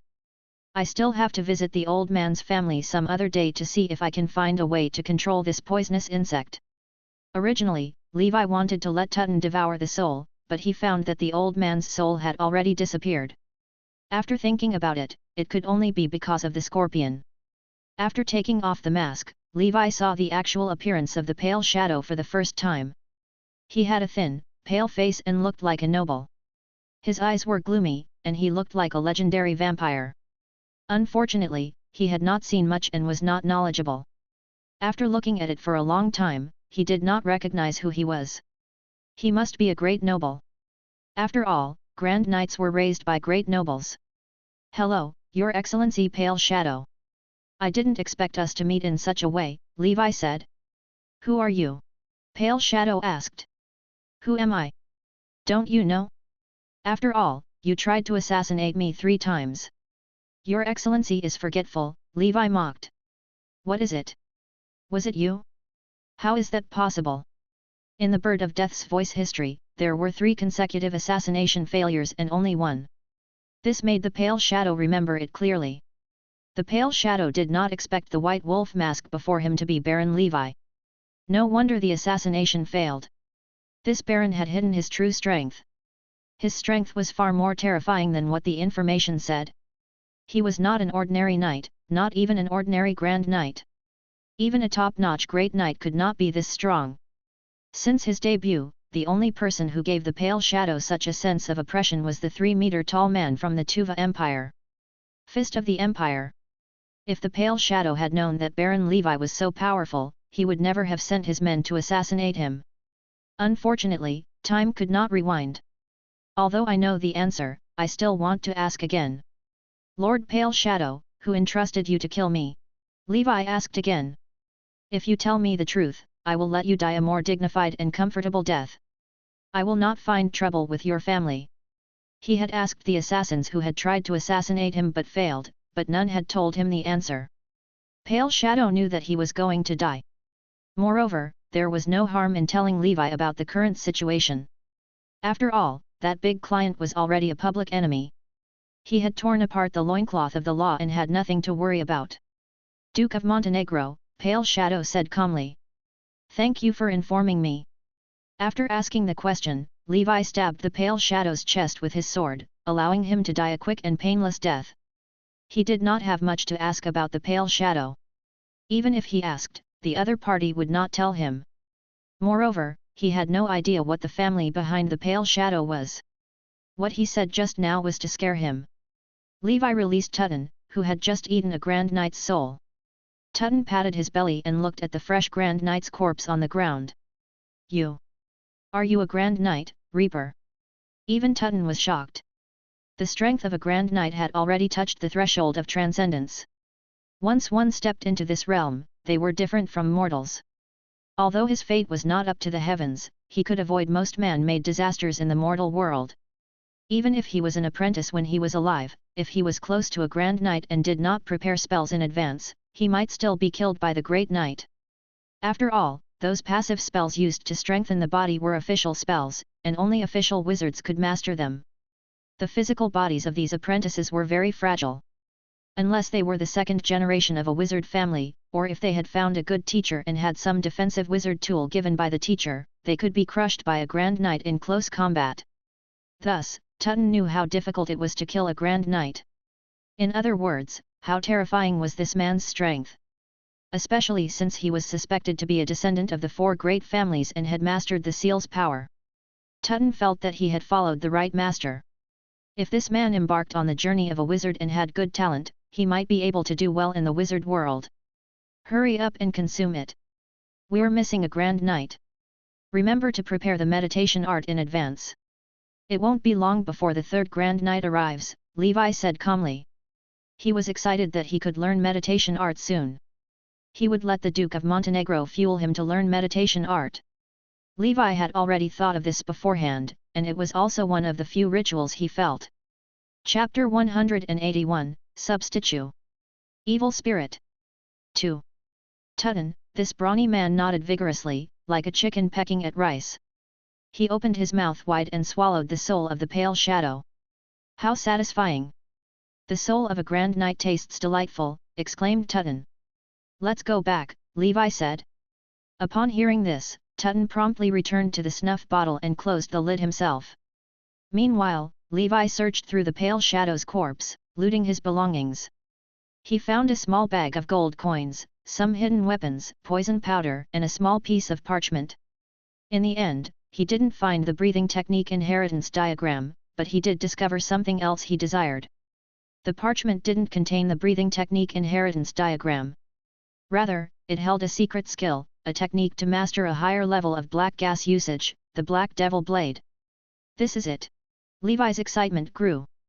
One of the main reasons he had been interested in the Pale Shadow was precisely this black gas secret technique. He hadn't expected the Pale Shadow to carry it with him. After putting away the item, Levi preserved the Pale Shadow and turned him into a living dead. "I'll name you Spectre," Levi said. On one hand, it was in memory of the deceased Pale Shadow, and on the other, Spectre suits a speed-oriented Grand Knight better. Shan, Hai, and Sha were all strength-based Grand Knights. However, Spectre, as the only speed-type Grand Knight living dead created by Levi, complemented the speed advantage of my Grand Knight army, making it a fitting name for him. The Pale Shadow, in full force, had proven to be faster than Levi's transcendent speed, most likely due to his superior breathing technique quality compared to Levi's siren breathing technique. That's why Levi quickly used the Seal of Dragon Might to capture him. Otherwise, it would have been quite challenging. "Let's return to the city," Levi said, leading the current 4 generals of the Mo family toward Flower City. Meanwhile, chaos reigned in the territory of the Scorpion Knights. Someone had discovered the corpse of a Scorpion Knight in a public bathhouse. It was naked, pitiful, and covered with poisonous scorpions. Additionally, they found a Bird of Death mask. Those knowledgeable about the matter knew that this was the work of the Bird of Death's voice. This was the doing of an assassin hired by the Duke of Montenegro, the Scorpion family's enemy. The successors of the Scorpion family expressed strong dissatisfaction and condemnation towards the Duke of Montenegro for resorting to hiring assassins. They were determined to assemble a new army and fight against the Duke of Montenegro to the bitter end. However, without the restraining presence of the Scorpion Knights, the Scorpion family was also in turmoil. Many people wanted to take the throne of the family head. The world was now in complete chaos, and the once revered rules and systems were being abandoned by numerous ambitious figures. In this tumultuous era, they all aimed to make their voices heard, to reshape the world, and to establish their legacies. The news of the Duke of Montenegro's involvement in hiring assassins to target southern nobles quickly spread among other noble families. Everyone couldn't help but marvel at the Duke of Montenegro's ruthless and extreme methods. He had forsaken all aspects of nobility and knightly honor, transforming into a full-fledged tyrant, a devil. Meanwhile, Levi, who had easily dispatched the Scorpion Knight, had returned to Flower City and resumed his monotonous journey of cultivation. During this period, amidst his cultivation, Levi also studied the Black Devil Blade. The origin of this black gas combat technique, obtained by the Pale Shadow, remained unknown, but after studying it, Levi found it immensely gratifying. Through the contents of the booklet, Levi discovered the various ways black gas could be utilized. The other Grand Knights were mere novices compared to the creator of the Black Devil Blade when it came to developing and employing black gas.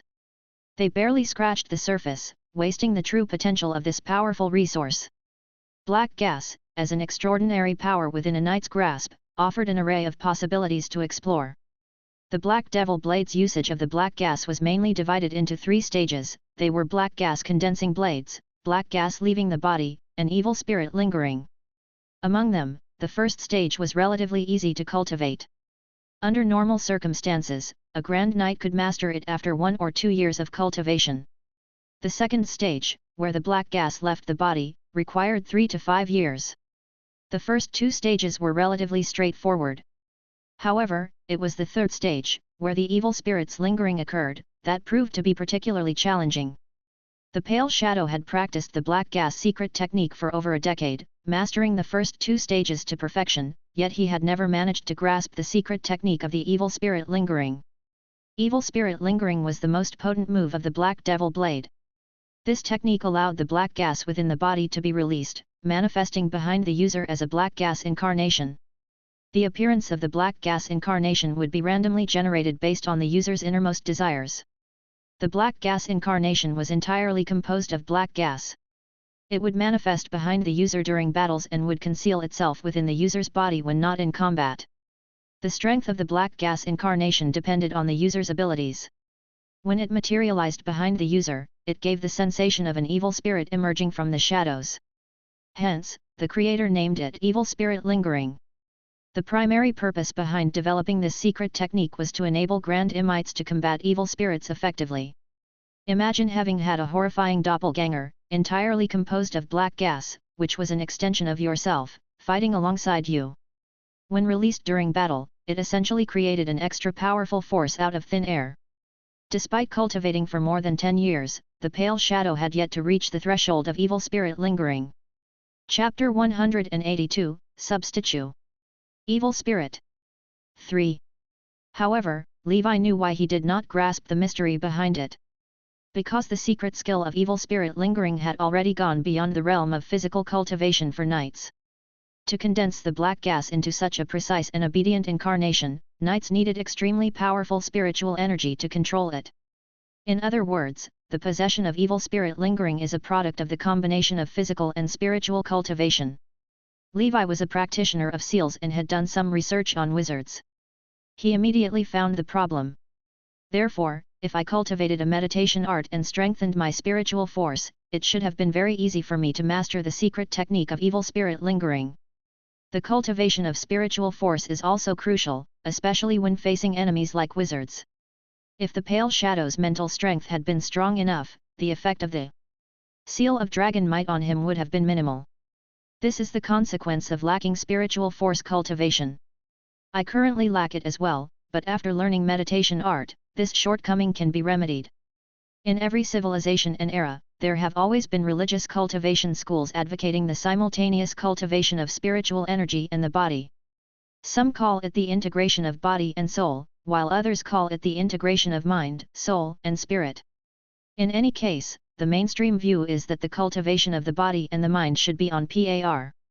I, Levi, wanted to become a man with a 6A panel. My biggest shortcoming was my spiritual power. Once this was remedied, I would have been complete in this mortal world. Levi had learned a lot from the Black Devil Blade. After obtaining this secret skill, he had begun to cultivate it. A few days later, Levi stretched out his palm, and the black gas on his fingertip continued to spread forward, eventually turning into a long black thorn. Black gas condensed blades can use black gas to simulate the appearance of any weapon, thereby increasing the power of the black gas. The highly condensed black gas itself is the most terrifying weapon. When it reached the limit, knights could free their hands and no longer need weapons. This was because no weapon could be more useful than a weapon made of pure black gas. Even a mithril weapon couldn't compare to a black gas weapon. I was already at the beginner level of the Black Devil Blade. Levi thought to himself as he opened the proficiency panel. Levi. Black Devil Blade, Level 1, 1/1000. As expected, it appeared on the proficiency panel. From now on, things will be easier. Cultivate it quickly to reach Level 2. The ability of black gas leaving the body will become even more powerful. It was very simple to increase the proficiency of the black gas secret technique, he just needed to continuously use the black gas to form the consolidated weapon. Levi was not familiar with it at the beginning, but as he became more and more familiar with it, his proficiency with the Black Devil Blade skyrocketed. With his current realm and vision, it was easy to cultivate the first 2 stages of the Black Devil Blade. In the year 1013 of the Holy Brilliance calendar, at the beginning of the first month, Levi's Black Devil Blade had already reached Level 2. He accomplished this feat in less than 2 months of cultivation, mainly because he dedicated most of his time to practicing the breathing technique. Otherwise, he would have achieved it even faster. Levi. Black Devil Blade, Level 2, 1/5000. In the wilderness, black gas condensed into a shuriken in Levi's palm. Then, with a gentle swing, the shuriken separated from his body. Unfortunately, after flying for about a meter, it turned into a ball of black gas and disappeared without a trace. The most important goal of Level 2 is for the black gas to leave the body without dispersing. This way, the knight will possess an efficient and dangerous long-range attack method. Since Levi advanced to the rank of Grand Knight and his enemy's strength had increased, bows and arrows had long been eliminated by Levi. Now, with the Black Devil Blade, Levi could finally put his max-level archery to good use. Unfortunately, the distance is too short. I need it to fly at least dozens of meters to unleash its full power. Continue practicing. After reaching level 2 of the Black Devil Blade, Levi's training routine shifted to condensing darts with black gas and throwing them. Having a foundation in max-level archery, this kind of throwing was a piece of cake for Levi. He hit the target every time with ease. From the beginning, where the black gas leaving the body dissipated 1 meter away, to later distances of 2 meters, 3 meters. By the end of the month, Levi could keep the black gas 20 meters away from his body without it dispersing. His proficiency with the Black Devil Blade at level 2 had also increased by 1/5. Not bad, not bad. At this rate, I can reach the peak of the second rank within 5 months. However, Levi's peaceful training life was about to come to an end. The Earl of Blood informed him that the Duke of Montenegro requested support from the Earl of Blood's forces to go to the capital. During this period, the Montenegro Mountain Army had been pressing their borders. The Royal Coalition Army and the southern nobles were preparing for a final battle against the army led by the Duke of Montenegro in the capital. After this decisive battle, the fate of the king and the bandits would be decided. The capital. Levi whispered to himself. He had never been to the capital before. It's time for me to settle things with the Duke of Montenegro, he thought. On that day, Levi packed his belongings and brought the 4 generals of the Mo family. He disguised as one of the Earl of Blood's soldiers and blended into the army. The Earl of Blood looked at the white wolf mask and the 4 guards who seemed extraordinary. It seems they all have the strength of Grand Knights. Is this person truly from the Black Snake family? Even the Pope wouldn't have 4 Grand Knights as his guards. Unless the 7 Holy Knights of the world did nothing but revolve around the Pope every day. At this moment, the Earl of Blood realized that refraining from playing tricks was the right decision. This man, who appeared to be a resurrected Black Snake Knight, was incredibly powerful. His methods surpassed the Earl of Blood's wildest imagination. About a month later, the Earl of Blood's army also arrived at the final battlefield. In the Montenegro Mountain military camp, a chilling atmosphere permeated the air. In the center of the Montenegro Mountain Army camp, the army surrounded the Duke of Black Montenegro's encampment. Levi remained in the military camp, waiting for the opportune moment to strike, while the Earl of Blood provided him with intelligence on the Duke of Montenegro. Now is not the best time to take action. When the final decisive battle begins, the Duke of Montenegro won't have any spare troops to protect himself. That will be my best opportunity. Levi was patient, keeping a low profile in the military camp, practicing discreetly. On the other side, the royal family and the Southern Coalition Army continued to gather. Over the desolate wilderness, the dusk clouds hung low, and the cold wind blew relentlessly. The great battle was about to commence. Chapter 183, Final Battle. 1. The year 1013 of the Holy Brilliance calendar, the month of Germinal. It was a season of sprouting life and vibrant energy. Over the wilderness of the Green Dragon territory, an aura of impending doom loomed. 2 great armies stood facing each other from a distance. On one side, there were the royal family and the Southern Noble Coalition Army, guarding the capital. Facing them was the Northern Coalition Army led by the Duke of Montenegro, assembled at the gates of the city. The young king adorned himself in the emerald holy armor, exuding an air of noble green radiance. The Jade royal family revered the color green. Before the king, the 7 godly swords stood in formation, representing the pinnacle of elite forces. All other available Grand Knights that the royal family could muster were also present, gathered for this final confrontation. This was the decisive battle, where a victory might lead to the royal family learning from its mistakes, revitalizing the nation, and embarking on reforms. However, failure in this battle would reduce the Jade royal family to mere dust in the annals of history. Below the capital, the Montenegro Mountain Empire would ascend to the stage of history. Below the capital, the Montenegro Mountain Army amassed, dark and foreboding. This army's temperament vastly differed from the Southern Coalition Army. They were rugged, wild, and fiercely valiant, akin to the Northerners. It was for this reason that the Southern nobles often referred to the Northerners as barbarians. The Duke of Montenegro stood protected within the army ranks, his gaze calm and assured as if he had already foreseen his victory. With the blaring of war horns, the Montenegro Mountain Army surged forward, guided by various war beasts and siege weapons. Shieldmen, archers, and an array of diverse troops advanced toward the front lines. Without delay, the Duke of Montenegro commenced the battle. On the opposing side, the elite forces represented by the 7 godly swords led a fully armed army charging forth toward the battlefield. In such a hostile battleground, they knew they had to neutralize the war beasts and siege machines first. Otherwise, it would be detrimental to the defending forces. Even the sturdiest of city walls could not withstand the repeated assaults of these armored behemoths.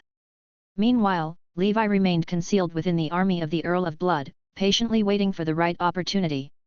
During this period, he had not found a suitable chance to strike. The Duke of Montenegro from the Montenegro mountain was being exceedingly cautious. He stayed within the military camp, heavily guarded by a retinue of soldiers, which made Levi hesitant to act hastily. Assassinating the Duke of Montenegro required absolute success, failure was not an option. Otherwise, once he went into hiding, it would be difficult for Levi to find him. Thankfully, Levi possessed the virtue of patience. He spent this time honing his skills while waiting for the opportune moment. By now, he could throw hidden weapons condensed from black gas as far as 30 meters. This battle was expected to last for several days. Levi planned to allow the royal family and the Southern Coalition army to deplete the Duke of Montenegro's energy and resources before taking action. He wanted to carefully observe the situation before making his move. For 3 days, Levi remained quiet amidst the thunderous clash of war. During this time, both sides experienced victories and setbacks, but there were no significant breakthroughs. On the 4th day, the war escalated into a full-blown frenzy. Even the elite guards of the Duke of Montenegro joined the fray. Levi knew that this was the best opportunity to strike. Though the Duke of Montenegro still had 2 grand knights as his right-hand men and a sizable army, this was the moment of their weakest defense. If Levi didn't act now, his chances would only diminish. Levi summoned the Earl of Blood, who had just returned from the battlefield, and instructed him to lead his army to pave the way for Levi's upcoming actions. Soon, chaos erupted within the Montenegro mountain army camp. The forces of the Earl of Blood abruptly turned against the Duke of Montenegro, rushing towards him with hostility. On the other side, the Duke of Montenegro frowned as he observed the turmoil in the distance. "Earl of Blood," he murmured to himself. "Come, follow me to see what's happening." The Duke of Montenegro spoke coldly. This was the critical moment of the Great War.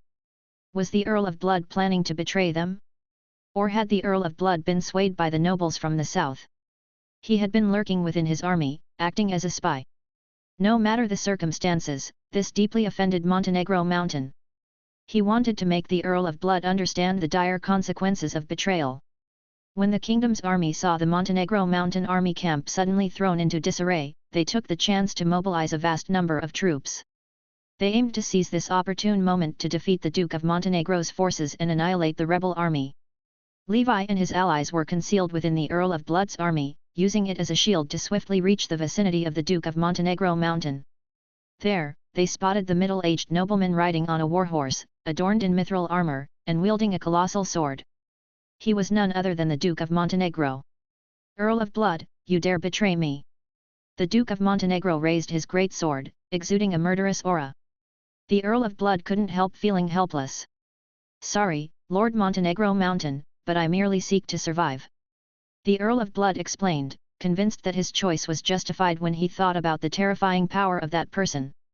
"Then prepare to meet your doom. I will personally take your head today." The Duke of Montenegro charged on horseback, swinging his great sword horizontally, and cutting down any soldier blocking his path. "You must also be prepared to face death."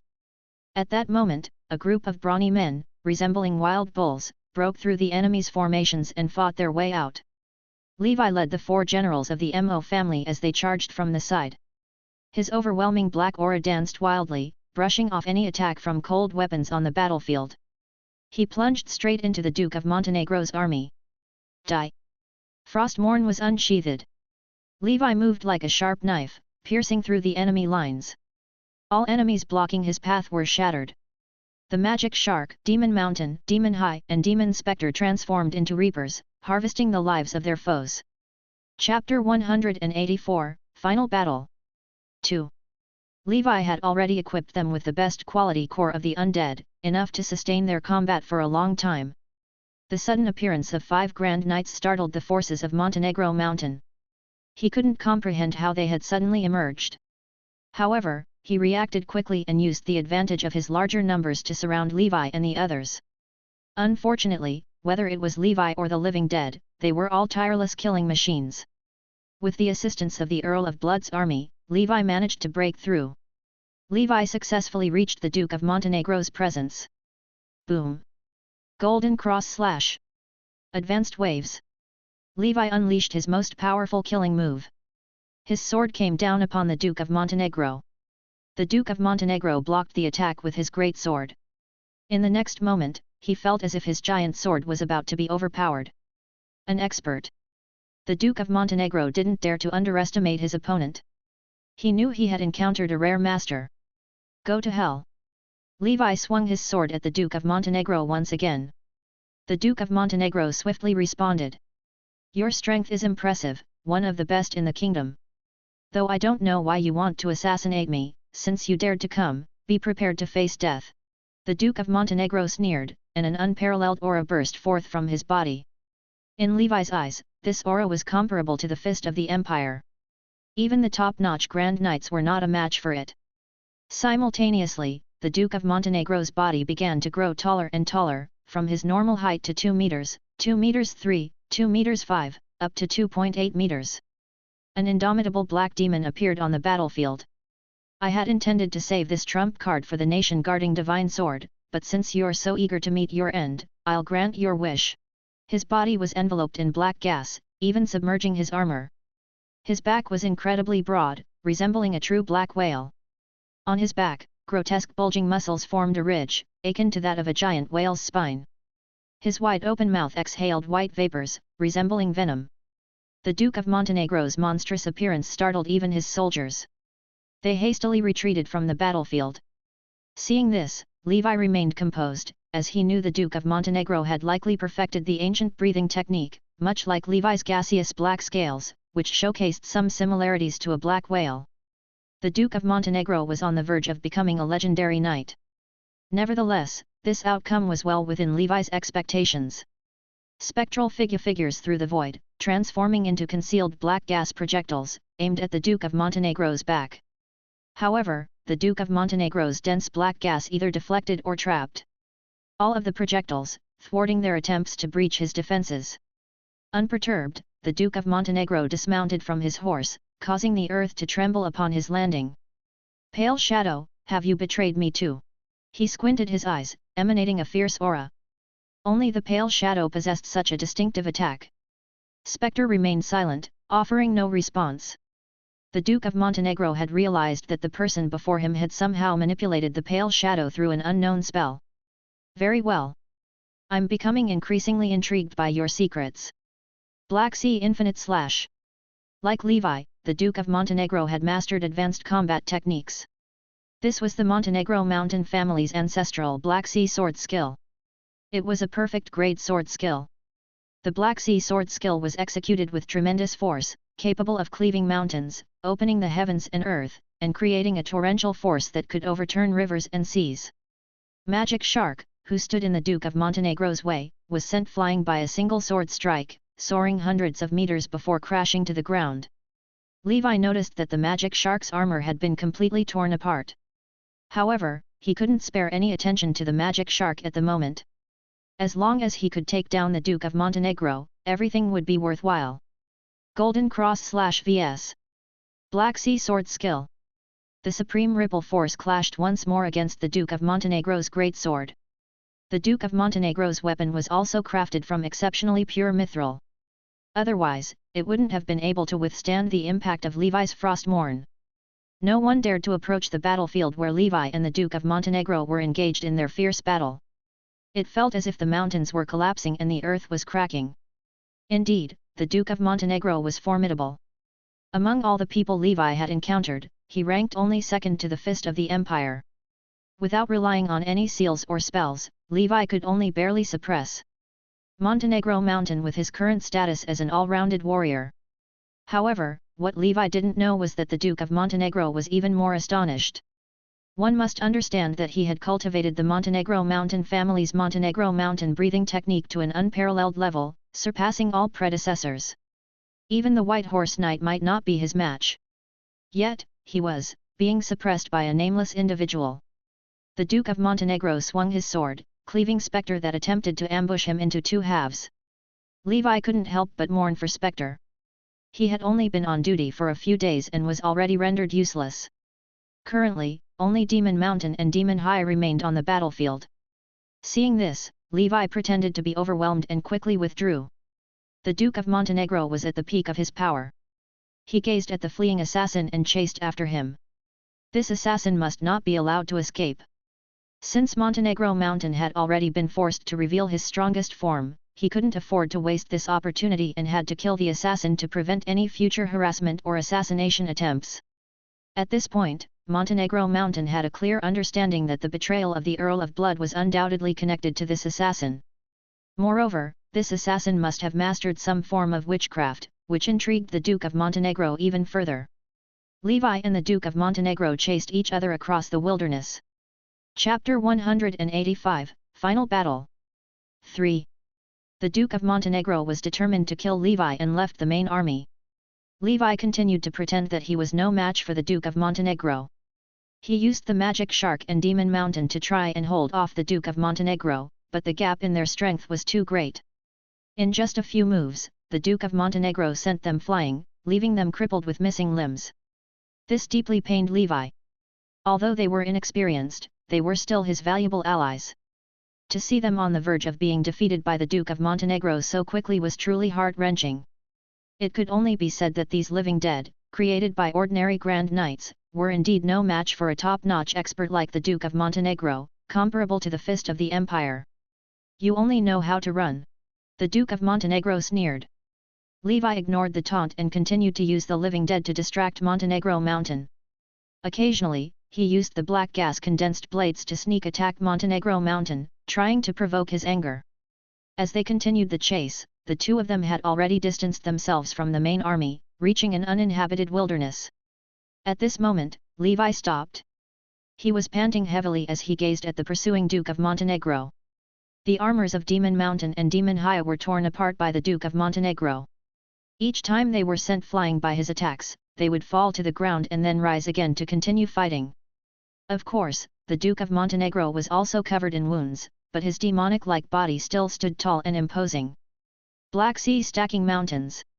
The Duke of Montenegro swung his great sword down, and a vast amount of black gas entwined around the blade, making it seem like the great sword was carrying the weight of a mountain and the sea. Faintly, the sound of waves crashing against the shore could be heard. Levi's transcendent speed was fully unleashed, turning him into a blur. Only now did he truly reveal the incredible power of his transcendent speed. Although the Duke of Montenegro lacked transcendent speed, his keen combat instincts allowed him to adapt to any changes. Boom! Levi's attempted sneak attack was blocked by the Duke of Montenegro. At the same time, a tremendous force sent Levi flying. It was as if he had been hit by a mountain. Boom! Levi crashed into the cliff behind him, creating a massive crater. He stretched his muscles and bones, feeling the soreness spreading throughout his entire body. Phew, it seems like it's going to be very difficult to deal with an expert like the Duke of Montenegro without using seals, Levi analyzed in his heart. The Duke of Montenegro seemed to have mastered a strength-based breathing technique that reached the maximum of the 10th level. It was far from being comparable to his giant rhinoceros breathing technique, which was at the maximum of the 8th level. Levi's extraordinary power was no match for the Duke of Montenegro's. That sword strike just now was the best proof. Even if he possessed an advanced combat technique like the Golden Cross Slash, it was futile against the overwhelming power of the Duke of Montenegro. With a thunderous roar, the Duke of Montenegro's sword slashed towards Levi. Levi decided not to waste any more time. Earlier, he refrained from using spells while amidst the main army due to concerns about attracting too much attention. But now that he had drawn the Duke of Montenegro out, he could drop the pretense. Swiftly dodging Montenegro Mountain's Mount Hua splitting force, Levi snapped his fingers. I am a mage, and I won't hold back any longer. Frost Giant's sigh. The Frost Giant materialized behind Levi. Upon seeing this, the Duke of Montenegro did not hesitate and retreated while simultaneously throwing out a piece of parchment with mysterious patterns drawn on it. Boom! A firebird screeched as it soared into the sky, circling the Duke of Montenegro to protect him. Crack, crack! The cold wind swept through, freezing everything. However, the Frost Giant's sigh, which had always been effective, failed this time. It was evident that the Duke of Montenegro possessed a wizard's tool. There was indeed a spell solidified on that parchment. You truly know the secrets of wizards. Those grand knights were also corpses controlled by you, right? I couldn't sense any vitality from them. They're all dead. The Duke of Montenegro said coldly. He looked at the ice and snow with lingering fear. If he hadn't decisively used his trump card. It was a mysterious item obtained from an ancient tomb. Then, it was very likely that he would have been frozen in there as well. Once he fell into it, his fate could be imagined. In a battle between experts, the slightest mistake could bring disastrous consequences. The mysterious item he obtained could only be used once. He had originally prepared to face a more important enemy. Now, he was forced out by this damn assassin. You forced me. Next, I'll show you what true hell is like. The Duke of Montenegro grinned hideously and charged at Levi again. At the same time, he muttered something and took out 2 small golden boxes from his pocket. Then, he tore the boxes with brute force. The 2 evil spirit phantoms howled and rushed toward Levi. This was the Duke of Montenegro's last batch of gold products obtained from the ancient tomb. The ones he obtained previously were used to create chaos in various places. After realizing that the assassin was very formidable, the Duke of Montenegro had no choice but to use his final and most powerful trump card. These 2 evil spirits were both dangerous level evil spirits. As they appeared, they completely ignored the Duke of Montenegro and charged straight at Levi. It seemed that the legends about the Duke of Montenegro controlling evil spirits were indeed true. Levi remained calm and composed. The black gas around his body began to solidify and transform into black scales, layer upon layer, protecting him like armor. He charged forward and then unleashed the seal of dragon might that he had prepared long ago. As the golden flames surged, the dragon's eyes slowly opened, and the sound of a dragon's roar echoed. An invisible spiritual shockwave swept out. The level 2 seal of dragon might was even more powerful than before. With just one strike, the 2 danger great evil spirits trembled, seemingly terrified. Even the Duke of Montenegro felt his consciousness being shaken. At the same time, upon seeing Levi's black scales, memories rushed back to the Duke of Montenegro's mind. This black scale. You are a Black Snake Knight. No, it's not possible. Black Snake is dead. I killed him with my own hands. Are you Levi? The Duke of Montenegro's expression changed drastically for the first time. And this sorcery, are you from one of the 4 great families? In that short moment, he was shocked twice by Levi. Firstly, Levi's identity as a member of the Black Snake family, and secondly, the sorcery power that Levi possessed was comparable to the power of the 4 great families that the Duke of Montenegro knew. The Duke of Montenegro had some understanding of the 4 great families, so when he found out about the spirit exorcism manual, he immediately sent his men to retrieve it. He had never expected that the Black Snake family was a descendant of the 4 great families. Levi dodged the Duke of Montenegro's attacks. While avoiding the attacks, Levi used his seal of dragon might to directly obliterate the 2 evil spirits. The power of the level 2 dragon's might was extraordinary. Under Levi's relentless assault, the 2 evil spirits quickly turned into dust. At this moment, Levi removed his white wolf mask, revealing his youthful face. The corners of his mouth curled up, revealing a bright smile with his big white teeth. Lord Duke, so you still remember me. Chapter 186, Ripple Divine Montenegro Mountain. 1. Of course, the Duke of Montenegro still remembered Levi. Levi, you're still alive. I didn't expect you to be a member of the 4 great families. The Duke of Montenegro said in a low voice as he continued to attack. I've been searching for the 4 great families for so long, hoping to obtain their extraordinary powers. But I never expected that your Black Snake family is a member of the 4 great families. Schneider is a false surname, right? Your true surname should be one of Constantine, Winchester, Duncan, or Van Helsing, right? Only those with the bloodline of the 4 great families can master sorcery. Grasp true extraordinary power. It was evident that the Duke of Montenegro had some understanding of the 4 great families. Levi neither confirmed nor denied it. He had obtained the spirit exorcism manual from one of the Duke of Montenegro's subordinates, so it was normal for the Duke of Montenegro to know some secrets of the 4 great families. After Levi destroyed the evil spirits, he took advantage of the Duke of Montenegro's momentary distraction. He attacked the Duke of Montenegro with the Seal of Flame. A 4-meter-long azure blue flame spurted out, engulfing the Duke of Montenegro. The Duke of Montenegro no longer had any trump cards. He could only use his black gas to resist. Sizzle! The azure blue flames burned the Duke of Montenegro. If you own a mouse, you have to play this game. If you own a mouse, you have to play this game. Play for free. No installation. Navy.quest. Among them, there were also hidden weapons condensed from Levi's black gas. The black gas cones were blocked by the Duke of Montenegro's protective black gas. Bathed in flames, he laughed maniacally. Ha ha ha ha. Spitting fire out of thin air, this is witchcraft. Ha ha ha, you truly are a member of the 4 great families. I've searched high and low, but obtained it without any effort. Your father was defeated by me, and you won't be any different. I will kill you, and your bloodline will be mine. The Duke of Montenegro seemed to have been searching for individuals from the 4 great families. He might have mastered some sort of secret blood-altering technique, allowing him to possess the extraordinary bloodline of the 4 great families and cultivate the witchcraft in his heart. Now, he mistakenly believed that Levi, who had mastered witchcraft, was a member of the 4 great families. It was as if he had finally caught a glimmer of hope. The Duke of Montenegro, forced into a corner by the flames, was not afraid. Instead, he smiled happily. He thirsted for power and strength. A true extraordinary power. In his view, even though he had cultivated the ancestral breathing technique to its utmost limit, he still couldn't be considered extraordinary. Only those who could command the wind and rain and control the supernatural forces of thunder and fire could truly be extraordinary. It was evident that Levi had mastered such power. This was exactly what the Duke of Montenegro had been longing for. The Duke of Montenegro laughed maniacally. Boom! The black gas surrounding him exploded. It was akin to a small black mushroom cloud erupting. The Montenegro mountain, surging with black gas, roared angrily.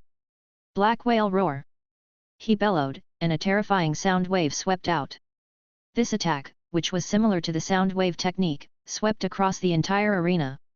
It was not a spiritual attack, but more like a spiritual attack. Levi had a splitting headache and blocked his ears with black gas. As the Duke of Montenegro charged forward, Levi used his advanced vibrosensing to dodge the Duke of Montenegro's lethal strike, while Frostmourne continued to assail the Duke of Montenegro.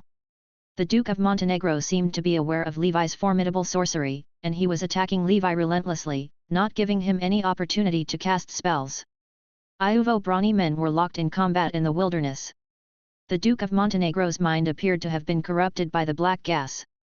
He no longer cared about the battle's surroundings and simply attacked Levi with sheer madness. Just relying on the pinnacle of his black whale's black gas made Levi feel extremely challenged. Fortunately, Levi's attributes were more comprehensive, allowing him to resist being suppressed by the Duke of Montenegro. Black whale crashing mountain. The Duke of Montenegro swung his sword again and again. Levi kept dodging. Even though he was wearing the frost giant armor and had the black scales defense, he did not dare to take the Duke of Montenegro's attacks head-on. Boom! Levi was caught off guard and was sent flying by the Duke of Montenegro.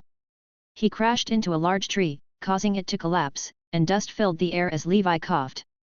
The Duke of Montenegro leaped forward, swinging his great sword. If you own a mouse, you have to play this game.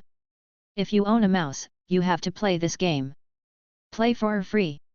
No installation. Navy.quest. Instead of Levi's Frostmourne, a giant hammer suddenly appeared before the Duke of Montenegro. The legendary weapon, Lion King's Pride. Boom! Lion King's Pride combined with Golden Cross Slash. The terrifying force shattered the Duke of Montenegro's mithril greatsword. Crack! The greatsword shattered and flew out. The Duke of Montenegro stared at his empty palm. Levi charged towards him with the heavy hammer. This is, the Lionheart Knight's hammer. It would be a waste to give you such an excellent weapon. No wonder you're so strong. You must have inherited the legacy of the Lionheart Knight. Haha, it's all mine, the legacy of the legendary knight is also mine. Levi, you've surprised me so much. The Duke of Montenegro decided not to use his weapon. Relying on his advantage in black gas, he utilized his fists, elbows, legs, feet, and even head, turning any part of his body into a weapon. He was proficient in powerful physical techniques, unlike ordinary knights. He remained composed in the face of danger and attacked once more. The attack was still swift and fierce, capable of splitting mountains and rocks. Black Whale wags its tail. With a whip kick, he swept towards Levi. Levi's hammer came crashing down. Boom! The Duke of Montenegro evaded the fatal blow. Bang, bang, bang! Too cumbersome. Levi discarded the Lion King's pride. While the hammer was formidable, it wouldn't hit anyone without a surprise attack. The tactic he used just now could only be employed once. Chapter 187, Ripple Divine Montenegro Mountain 2. He wondered how the Lionheart Knight used the hammer. There must be a specific hammer technique. At the same time, Levi noticed that the Duke of Montenegro was starting to show signs of exhaustion. This was the price he had to pay for not possessing transcendent endurance. He had already consumed too much stamina during their previous exchange. In contrast, Levi felt like he could keep fighting for another 100 rounds without any issues. His hands wrapped around the black gas, and the black gas transformed into sharp blades. He constantly relied on his speed advantage to cut open insignificant wounds on the Duke of Montenegro's body. At that moment, Levi decided to utilize the advanced ripple force of the Golden Cross Slash without relying on any weapon for the first time in his life. The mighty ripple force surged into Levi's arms, manifesting on his palms. His black gas-filled hands trembled and shook as if the energy was about to disperse at any moment. Break! Levi struck out with his palm, colliding with the Duke of Montenegro's attack. Crack! Levi could hear the sound of bones breaking within the Duke of Montenegro's body. The Duke of Montenegro cried out in pain and quickly distanced himself from Levi. What a domineering force, the Duke of Montenegro exclaimed. Unyielding, Levi continued his assault. As expected, he could successfully execute the Golden Cross Slash without any weapon, and the power of this unleashed attack was even greater. In the future, I might as well call it the Golden Ripple Divine Palm. Levi continued to fight the Duke of Montenegro using the Golden Ripple Divine Palm he had just developed. Gradually, the Duke of Montenegro's decline became more and more evident. Conversely, Levi felt increasingly energized. The Duke of Montenegro was shocked. He couldn't believe that he, the invincible Duke of Montenegro, was no match for the seemingly insignificant Levi. This is the power of an extraordinary bloodline. I must have it. To achieve true transcendence, to master sorcery. No ambition or kingdom can compare to it, not even the church. The Duke of Montenegro's madness became apparent. His desire to uncover Levi's secrets grew stronger and stronger. He firmly believed that Levi's extraordinary strength was due to his extraordinary bloodline from the four great families. Levi looked at the Duke of Montenegro, who had gone mad and silently mourned in his heart. You still want to fight against the church? Dream on. Not even the four great families dare to confront the church. The Duke of Montenegro is too conceited, thought Levi. The forces displayed by the mortals were merely a fraction of the church's true terror. What made the church truly terrifying was that they served as representatives of the gods. They must possess some hidden cards related to the divine power. Otherwise, why would legendary knights or legendary families fear the church and eventually face annihilation? Every time Levi used wizardry-related powers, he exercised extreme caution, ensuring that he was in an isolated location. He feared that if the church discovered his abilities, they would perceive him as a threat and kill him. The Duke of Montenegro did not care. He had just cultivated the Montenegro mountain breathing technique to its limit, but he still struggled to fully control its power. Each time he transformed into a 2.8-meter tall demon form, he lost some of his sanity. The longer he remained in this state, the harder it was to return to normal. The battle with Levi had lasted for quite some time. In the end, both the Duke of Montenegro and Levi sustained injuries. However, Levi, equipped with the Frost Giant armor and Black Scale defense, only suffered minor wounds. In contrast, the Duke of Montenegro's meridians were shattered by Levi's Golden Ripple Divine Palm, and his bones were crushed. If not for his high cultivation and the protection of black gas, his body would have been torn apart by Levi's numerous Golden Ripple Divine Palms. Levi panted for breath. Even with his transcendent endurance, he was starting to feel fatigued after such an extended battle. The Duke of Montenegro was like a puddle of mud, but he persisted and used the last of his strength to attack Levi. In the end, Levi delivered a palm strike to the Duke of Montenegro's chest, shattering his heart and the massive black whale residing within it. Phew, he's finally dead. It wasn't easy. Levi sighed in relief, confirming that the Duke of Montenegro had ceased breathing.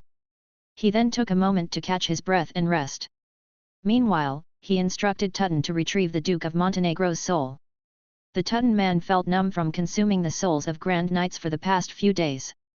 The Duke of Montenegro was undeniably powerful, comparable to the Fist of the Empire, despite both being top-tier Grand Knights. He had concealed his true strength for many years, leading everyone to believe he was just an ordinary top-tier Grand Knight. After Levi's brief rest, he gathered the remaining forces, Magic Shark, Demon Mountain, and Demon High, though Spectre was incapacitated after being severed by Montenegro Mountain. Although Magic Shark and the others were missing limbs, they could still serve as laborers to some extent. He then had the 3 Mo brothers retrieve Spectre's corpse, which he promptly destroyed using the Seal of Flame. Once the battlefield was cleaned up, Levi carried the Duke of Montenegro's corpse with him and left the area. Next, he needed to find a safe place to practice meditation art. Back on the battlefield, the soldiers began to panic when they noticed that the Duke of Montenegro wasn't chasing after the enemy. Levi and his companions were too fast for mortal soldiers to catch up to. The 2 Grand Knight guards were occupied with the Earl of Blood, making it impossible for them to rescue the Duke of Montenegro. In addition, the combined forces of the royal family and noble alliance took advantage of the situation to launch a large-scale attack, forcing the Montenegro Mountain Army into a defensive stance. Their commander had unexpectedly chased after an enemy who had intruded upon the battlefield at a crucial moment, leaving the soldiers feeling uneasy about their situation. Chapter 188, Ripple Divine Montenegro Mountain. 3. The most frightening thing was that the Duke of Montenegro had not returned yet. In addition, the betrayal of the Earl of Blood further complicated the situation. Earl Morton, the Duke of Montenegro's eldest son and the second in command of the Montenegro Mountain Army, had to temporarily call off the attack. The Northern Coalition Army was chased away by the royal family and the Southern Coalition Army. Inside the tent, Earl Morton, who bore a resemblance to his father and possessed the strength of an ordinary Grand Knight, was furious. "Can someone tell me what happened to my father? Haven't they found him yet?" Earl Morton questioned. None of the generals dared to look him in the eye. "It's all the Earl of Blood's fault. He allowed the enemy to infiltrate our army. Perhaps he knows something about the enemy and the whereabouts of Lord Duke of Montenegro," said a Grand Knight who was the Duke of Montenegro's deputy. "Where is the Earl of Blood?" "Capture him," Earl Morton said. "I'll bring him here immediately." "We have captured the Earl of Blood," assured a general who promptly set out to find him. After a tense wait of 15 minutes, the general returned, his face pale, and with a trembling voice, he confessed, "Lord Earl, the Earl of Blood, is also missing." "What? Wasn't he captured? How could so many people fail to keep an eye on one Earl of Blood? A useless bunch?" Earl Morton erupted in anger and desperation. "The squad guarding the Earl of Blood was completely wiped out. It appears someone poisoned them," the trembling general explained. "Who was it that had such guts? He dared to go against the Duke of Montenegro. It must be a conspiracy orchestrated by those damned southern nobles. They must have enlisted a formidable expert from somewhere." Even the Earl of Silversilk was filled with panic. If the Duke of Montenegro perished, the remaining allied forces would be hard-pressed to face the oncoming might of the royal family and the Southern Coalition Army. Earl of Silversilk had joined the Duke of Montenegro in rebellion, betraying many southern nobles who had once been on good terms with him. Now that the leader of the rebellion was missing, he knew that if he were caught, his fate would be grim. He had prepared to flee. Once the war was conclusively lost, he would have to escape. He could no longer stay in the Emerald Kingdom. With his family's resources, he could seek refuge in the Tuva Empire. Joining the Tuva Empire seemed like a good choice. The emerging regime in the Tuva Empire needed support from influential foreign nobles like himself. While the Montenegro Mountain Coalition Army was becoming agitated and heatedly discussing their situation, the victorious royal family and the Southern Noble Coalition Army, led by the 7 Godly Swords, had already withdrawn to the safety of the capital. They refrained from pursuing the enemy, primarily due to the mysterious and strange circumstances surrounding the battle. They feared it might be a trap orchestrated by the cunning Duke of Montenegro to lure them in and annihilate them. The southern nobles and the royal family were also baffled by the unexpected turn of events. A powerful noble suddenly revolted within the Montenegro Mountain Coalition army, leading to the chaos that allowed them to gain an advantage. "I heard the Duke of Montenegro is missing," the young king inquired, taken aback by the recent intelligence report. "Yes, that's correct. A mysterious expert managed to turn the Earl of Blood against him, infiltrated the Duke of Montenegro's army, and engaged in a fierce battle with him. Eventually, the Duke of Montenegro went after that person and never returned," the nation guarding Divine Sword informed. "Where did this mysterious expert come from, and why did he help us? Can we find out his identity?" the young king wondered. "We haven't been able to determine that yet. The appearance of that expert was too sudden. He possesses great power, roughly on par with the Duke of Montenegro. At the very least, he's at the level of a top-tier Grand Knight," the nation guarding Divine Sword replied. "The heavens must be on our side," the young king exclaimed with joy.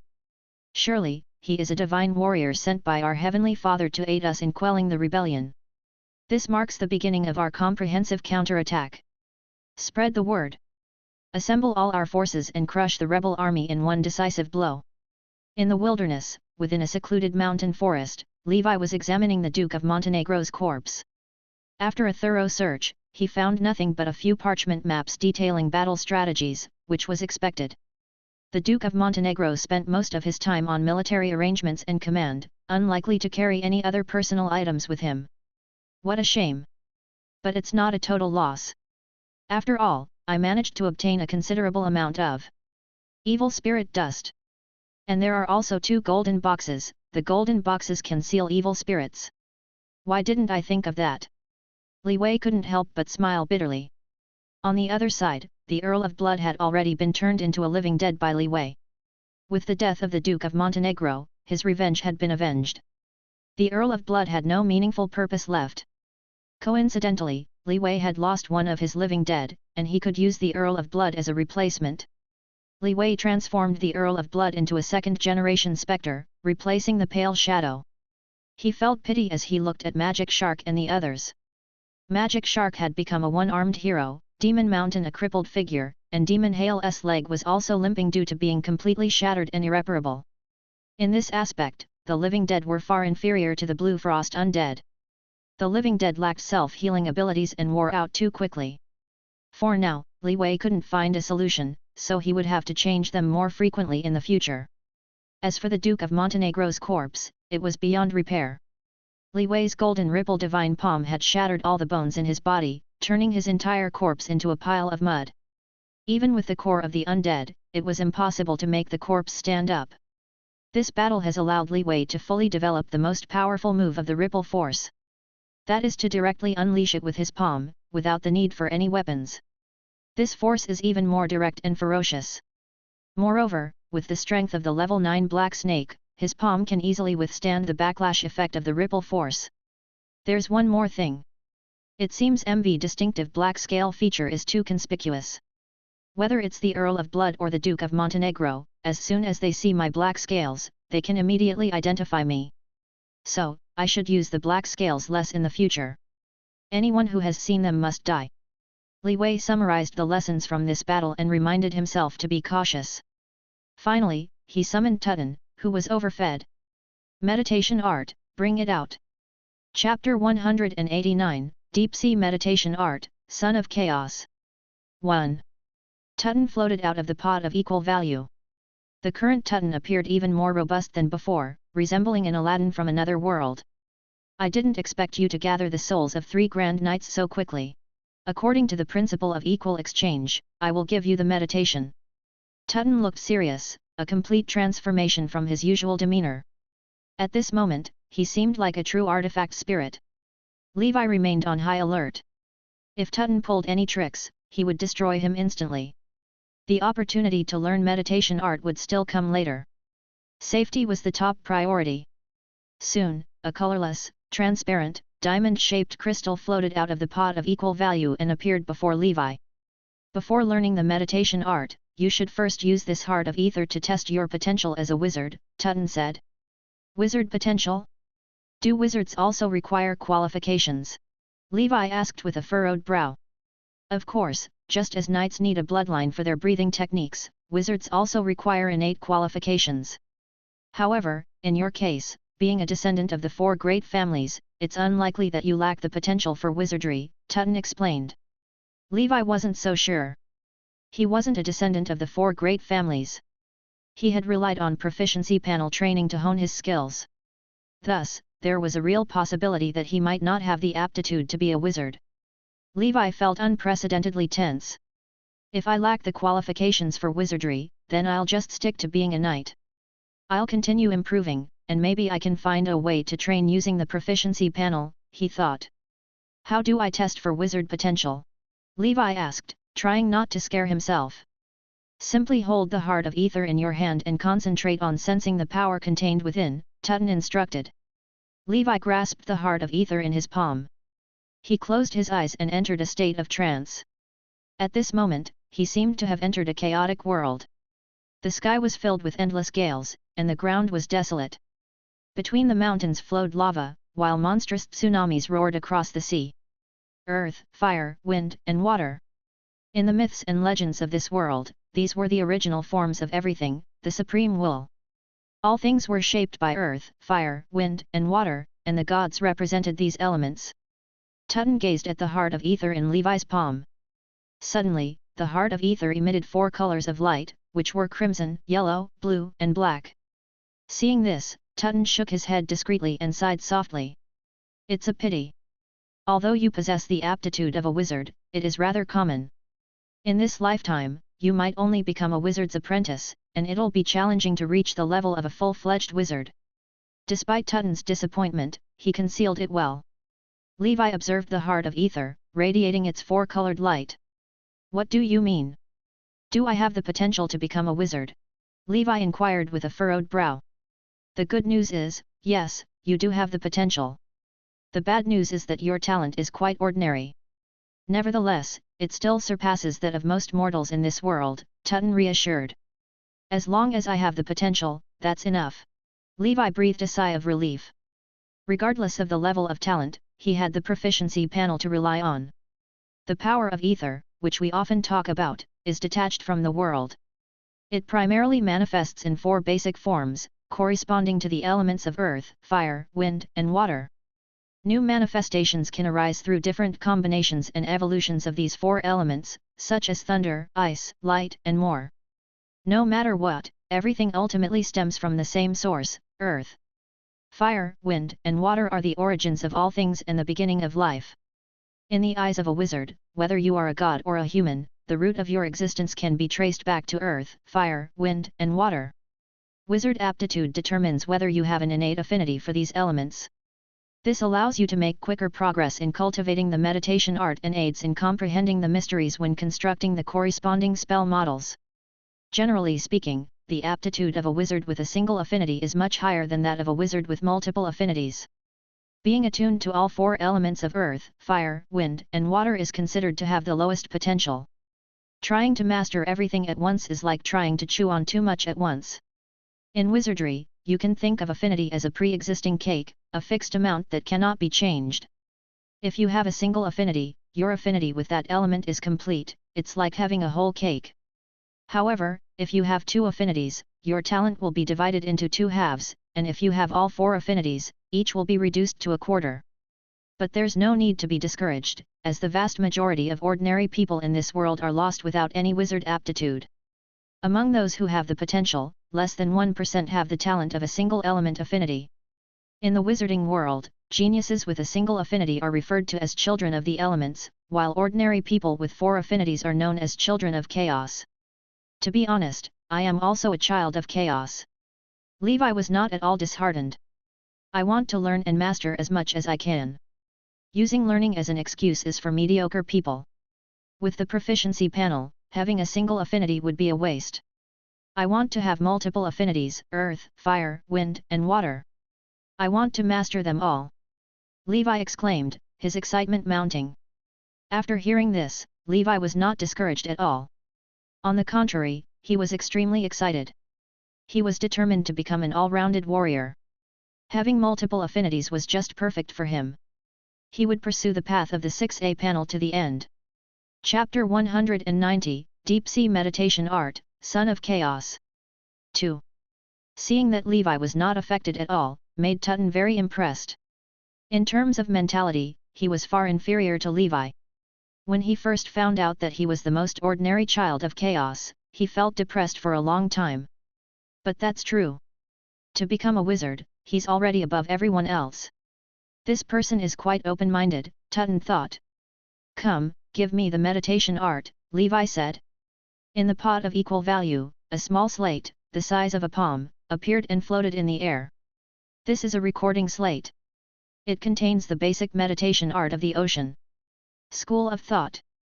The Ocean School of Thought focuses on the study of water, and their meditation art is gentler and more suitable for beginners, Tutton explained. I thought it was from the School of Death, Levi said as he took the slate. It was small but heavy. The meditation art of the School of Death is rather dangerous. If it's not a last resort, there's no need to pursue it, Tutton warned. Through his conversations with Tutton, Levi learned that the wizarding world was divided into two major schools based on different research directions.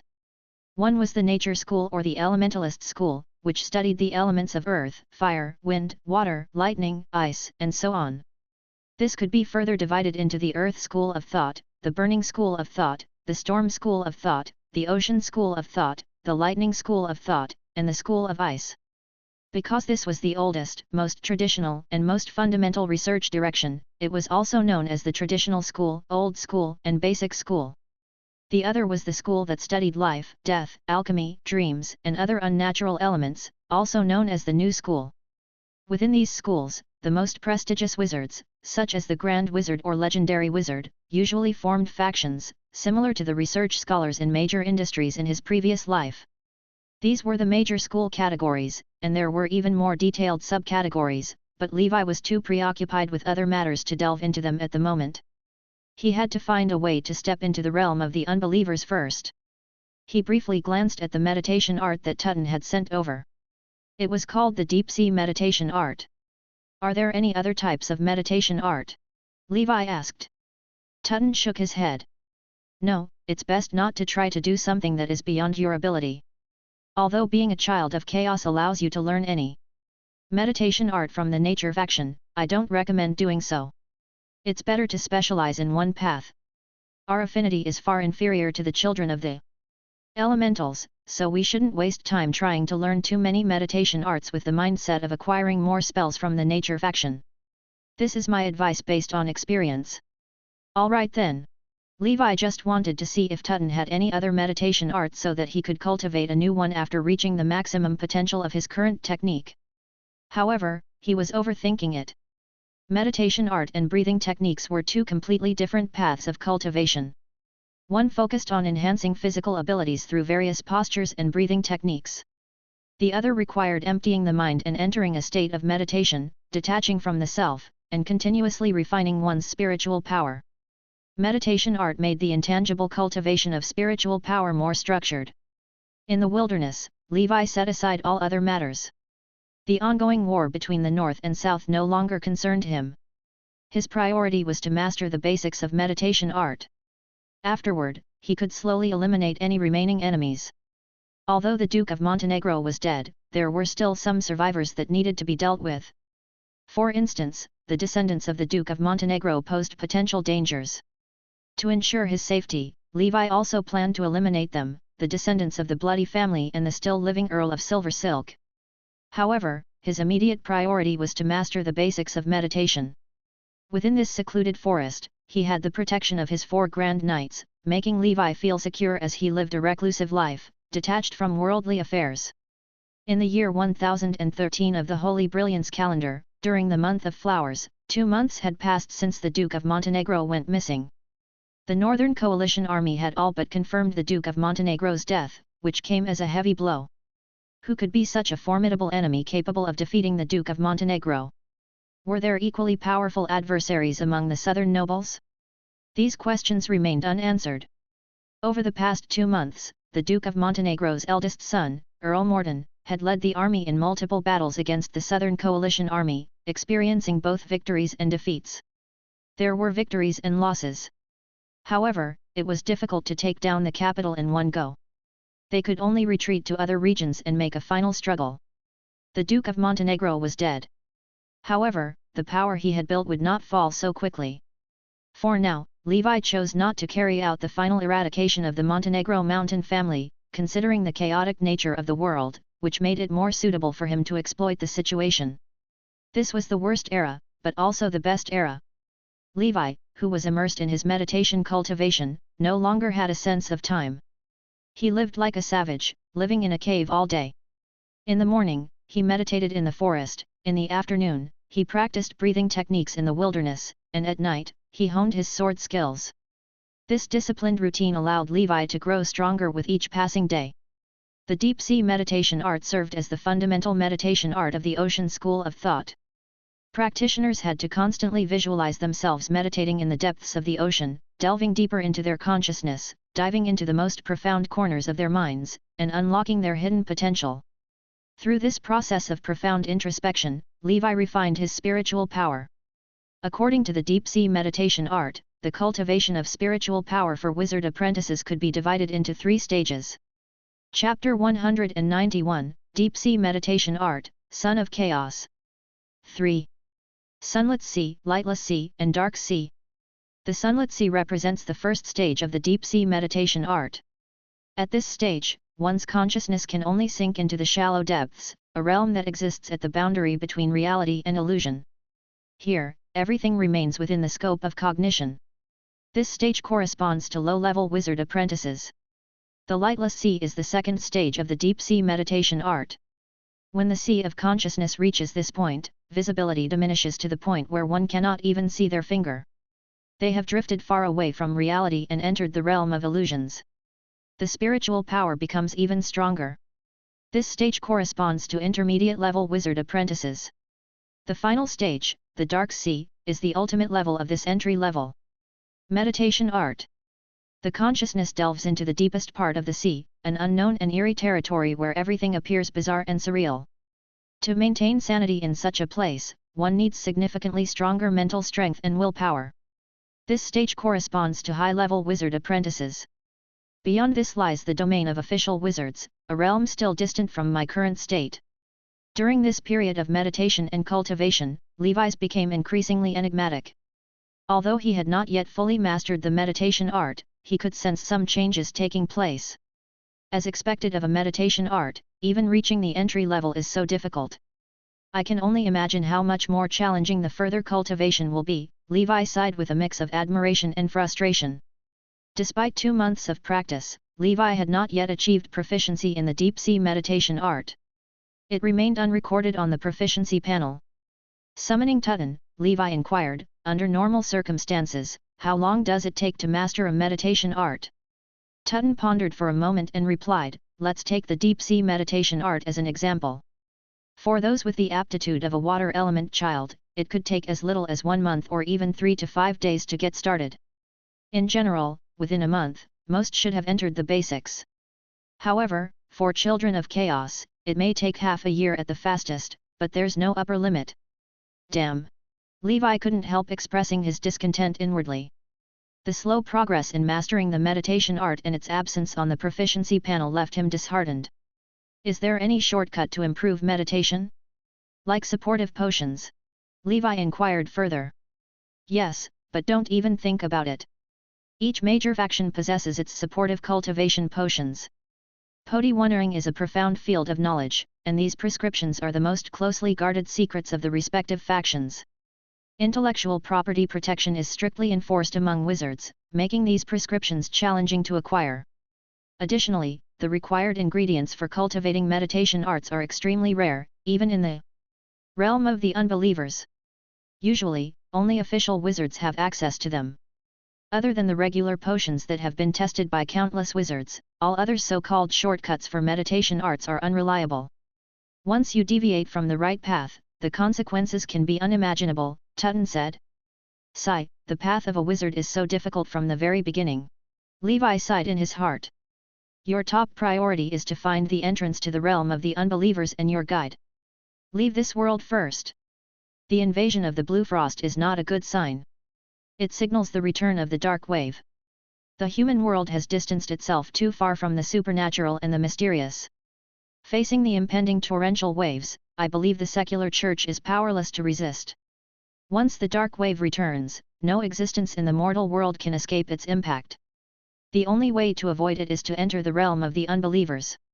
Moreover, it is only there that you can find a suitable mentor. Wizards cannot cultivate on their own. They need to absorb the wisdom of their predecessors.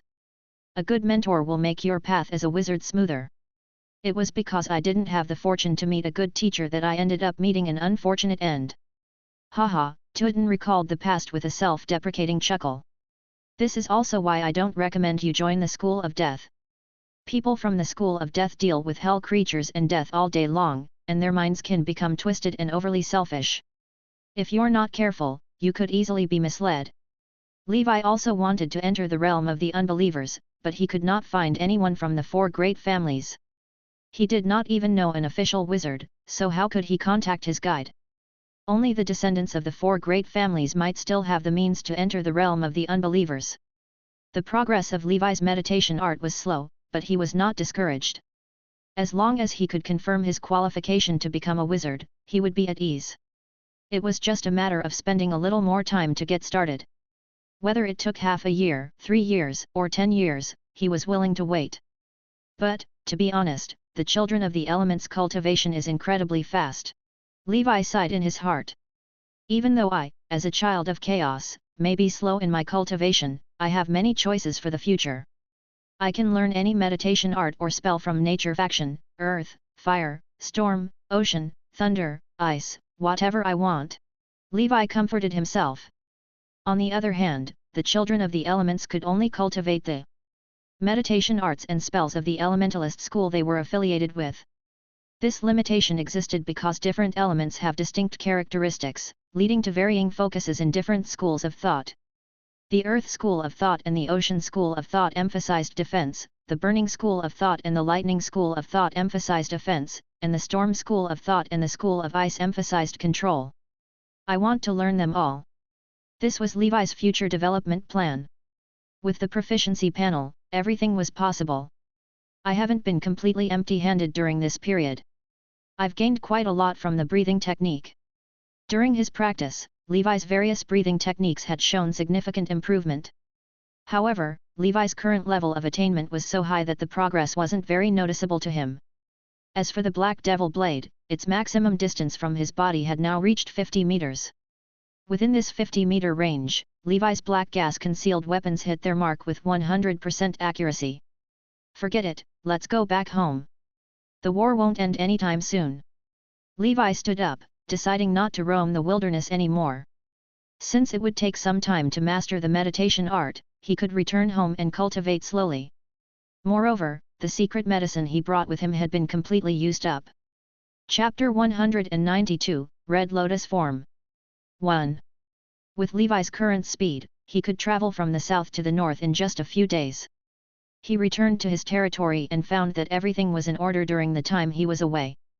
The 3 brothers and the Henha 2 generals were doing well. After returning to the territory, he heard some reports from the servants. Nothing had happened recently. Lying on his bed in the shelter, Levi was in a good mood. Montenegro Mountain is dead, the Earl of Blood is dead, and now we only need to deal with the Earl of Silver Silk. I'll rest for a while before going after him. For now, I'll let Montenegro Mountain's forces and the royal family fight each other. I can't intervene further, or I'll be helping the royal family too much. It's best if both sides weaken each other. That outcome would be more beneficial to me. The war will probably come to an end in 1 or 2 years. Without the Duke of Montenegro, the Montenegro Mountain family probably won't be able to win. This rebellion that swept across the entire country will eventually fail. Montenegro Mountain's last words indicated that he might have some knowledge of the 4 great families. I wonder if I can obtain information about them from him. Levi's breathing technique had reached the pinnacle in this world. He had already defeated Montenegro Mountain, which was comparable to the Fist of the Empire. On the path to becoming a knight, his only goal was to become a legendary knight. In the future, he planned to focus more on the path of the wizard. He would continue cultivating the knight's breathing technique, constantly pushing its limits to see how far he could go. During this period, Levi had been learning about basic wizard knowledge from Tooten. This would help him avoid being deceived once he entered the world of wizards. His dealings with the Earl of Silver Mountain were nearly complete. Levi's old friend had recovered well after being severely injured by the evil spirit over the past few months. Overall, Levi wished for the Earl of Silver Mountain to live a long life. With him defending Icewind City, even if the snow demons invaded, Levi would have a buffer. Once the evil spirit in Icewind City was dealt with, Adolf head priest returned. He had aged even more, so the church sent a young Grand Knight to assist the head priest. Aside from visiting the Shining Tavern every month to gather information, Levi rarely went to Icewind City. He spent days and nights in the shelter practicing meditation art and breathing techniques. Time flew by, and the year 1014 came to an end. With the arrival of the new year, 1015, the war between the North and the South was nearing its conclusion. The Montenegro Mountain Coalition army suffered successive defeats, and the Earl of Silver Silk, an important noble, fled with his family overnight, seeking refuge in the neighboring Tuva Empire. Meanwhile, the Southern Coalition army was continuously regaining lost territory. The Montenegro Mountain family retreated again and again until they finally made their last stand in Stormwind City. They were putting up a final struggle. The rebellion of Montenegro Mountain, which had once raged like a prairie fire, ended like this after more than 2 years. However, with Storm City's military strength, they could likely continue their resistance for another half a year. The southern nobles were already contemplating how to divide the territories of the rebellious northern nobles. Meanwhile, in the Blackwater Valley, Levi experienced a miraculous state. His consciousness seemed to have entered a sea of consciousness. The sea of consciousness was endless and bottomless. The golden sunlight shone on the surface of the sea, creating sparkling and glistening waves. The sunlit sea. I've mastered the first stage of the deep sea meditation art. Now, it's time to continue diving and tempering my spiritual power. Levi's consciousness was immersed in this golden ocean. The warm sunlight enveloped him, strengthening his spiritual power. A wondrous place, does it truly exist? Levi suddenly pondered. He gazed at the sea of consciousness, which, so far, showed no signs of any living beings or other entities in its shallow, sunlit expanse. It's probably just an illusion, a mere symbol, Levi mused. Withdrawing from the sea of consciousness, he looked down at the slate in his palm. On the slate were rows of characters, resembling the waves of an ocean. In some ways, this meditation art was similar to the breathing technique. Levi had previously wondered whether knights might be the experimental result of wizards using the bloodlines of powerful supernatural creatures and combining them with humans. He had asked Tutton about this, but Tutton wasn't entirely sure, only mentioning that the origins of knights were deeply ancient. Among the wizard, there indeed existed a school devoted to the forbidden art of life cultivation, the Life School of Thought. Its main focus was the study of bloodlines and mutations, with Ms. Rowland being one of its prominent figures. The Life School of Thought delighted in using bloodlines from various extraordinary beings to synthesize and create even more mystical creatures. Talking mushrooms and six-winged swans were among their creations. They would even employ these forbidden life spells to transform their bodies, turning themselves into monstrous beings. However, the Life School of Thought was relatively new compared to knights, who had been present on the earth much earlier. Thus, the origin of knights could be traced back to a far more ancient time. Levi decided not to dwell further on this question. Over the past year, his cultivation had made tremendous progress. First and foremost, he had finally mastered the meditation art. The moment his consciousness entered the sunlit sea, he achieved the standard for mastery. This meant that Levi had officially embarked on his journey as a wizard. Chapter 193, Red Lotus Form. 2. Of course, he had only just stepped into the realm of a low-level wizard. He was still a low-level wizard apprentice who hadn't even mastered a single zero-ring cantrip. Levi. Deep Sea Meditation Art, Level 1, 1/1000. No matter what, I can now call myself Wizard Levi in the future, Levi thought with delight. After spending 13 years in this world, he had finally set foot on the path of becoming a wizard. It was a promising beginning. Levi summoned Tutton. Now that I have mastered meditation art and become a low-level wizard apprentice, do you have any spell models for cantrips? Give me around 8 to 10, Levi requested. Tutton shook his head with a bitter smile. A low-level wizard apprentice can only master up to 3 zero-ring cantrips, and unfortunately, I don't have any spell models here. In general, spell models can only be obtained in the realm of the unbelievers, and you would need to visit each school and pay a price for them, an equivalent exchange. Spell models are the core patents of each school and are not randomly shared. It's also rare for them to appear in the human world. For now, focus on cultivating the meditation art and strengthening your spiritual power. You can delve into spells later once you have laid a solid foundation. Tutton advised. What? No spell models at all? Levi furrowed his brows. Tutton shrugged. None at all, I'm afraid. Since there are no spell models available, I'll concentrate on mastering the meditation art and hurry to find the realm of the unbelievers. Levi sighed inwardly. Over the past year, aside from breaking through in the meditation art, Levi had made significant progress in his other skills as well. Levi. Black Snake Breathing Technique, Level 9, Maximum, Breakthrough available. Current progress, 1/7. Special Effect, Black Scale, Gas. Blood Whale Breathing Technique, Level 8, Maximum. Special Effect. Transcendent Endurance. Giant Rhinoceros Breathing Technique, Level 8, Maximum, Breakthrough available. Special Effect, Transcendent Power. Siren Breathing Technique, Level 8, Maximum, Breakthrough available. Special Effect, Transcendent Speed, Bone Shrinking Transformation. Giant Breathing Technique, Level 8, 145/100000. Special Effect. Transcendent Power. Ostrich Mountain Breathing Technique, Level 7, 23367/50,000. Special Effect. Top Tier Strength. Blood Beast Breathing Technique, Level 7, 1245/50,000.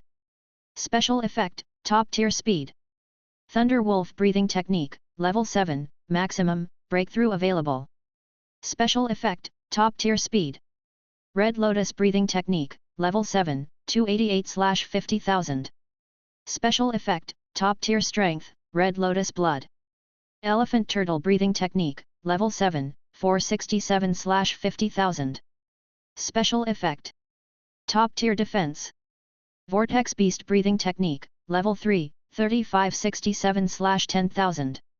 With the assistance of the Great Ice Ape King's blood, the giant breathing technique successfully broke through to the 8th level, giving birth to a new transcendent power.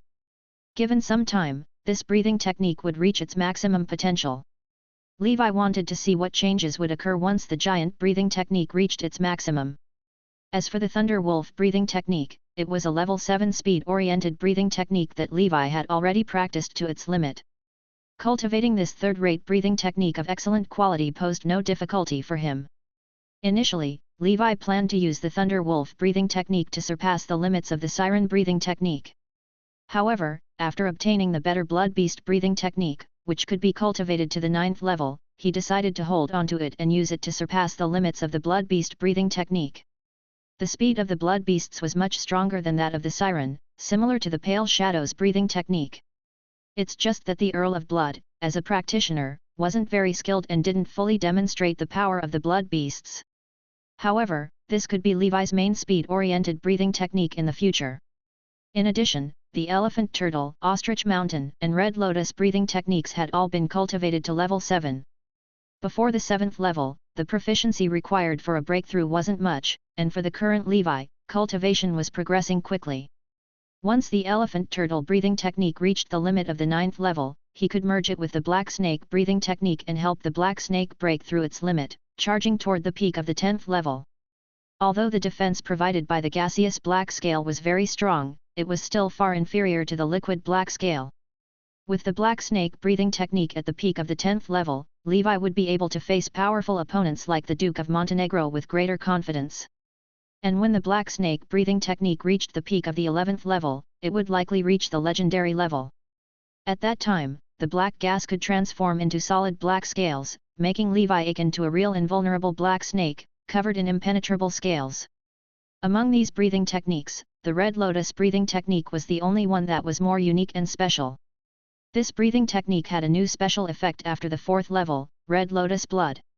Red Lotus Blood, you can burn and heat your blood for a short period, thereby gaining all-around enhancement of your physical qualities, including strength, explosiveness, speed, endurance, defense, and perception. This special effect cannot be upgraded, but it will slightly improve with the advancement of your realm. After using the Red Lotus Blood, there will be a recovery period during which it cannot be used again.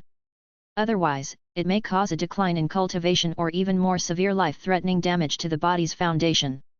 This red lotus blood was similar to the siren breathing techniques bone shrinking transformation and the man-faced spider breathing techniques spider sensing. They were all extremely rare second special effects. Most breathing techniques, such as the black snake, had only one special effect. The higher the quality, the higher the upper limit of the special effect. Breathing techniques with a second special effect were something that could only be found by chance. Levi had learned so many breathing techniques, but he had only come across 3 with a second special effect. The second special effect could not be leveled up. It could only slightly improve with the increase in the realm. But there was no doubt.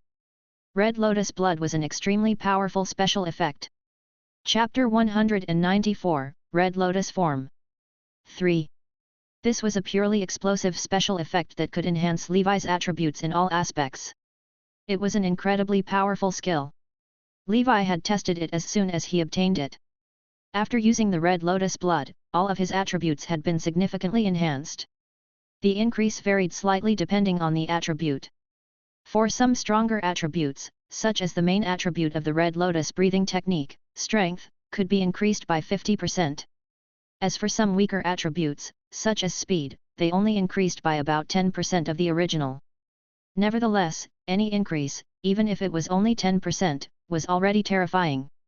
Especially for someone at Levi's level, every 1% increase in attributes represented a significant advancement. During battles, when all his body's attributes suddenly increased by 10 to 50%, it was an extraordinary boost.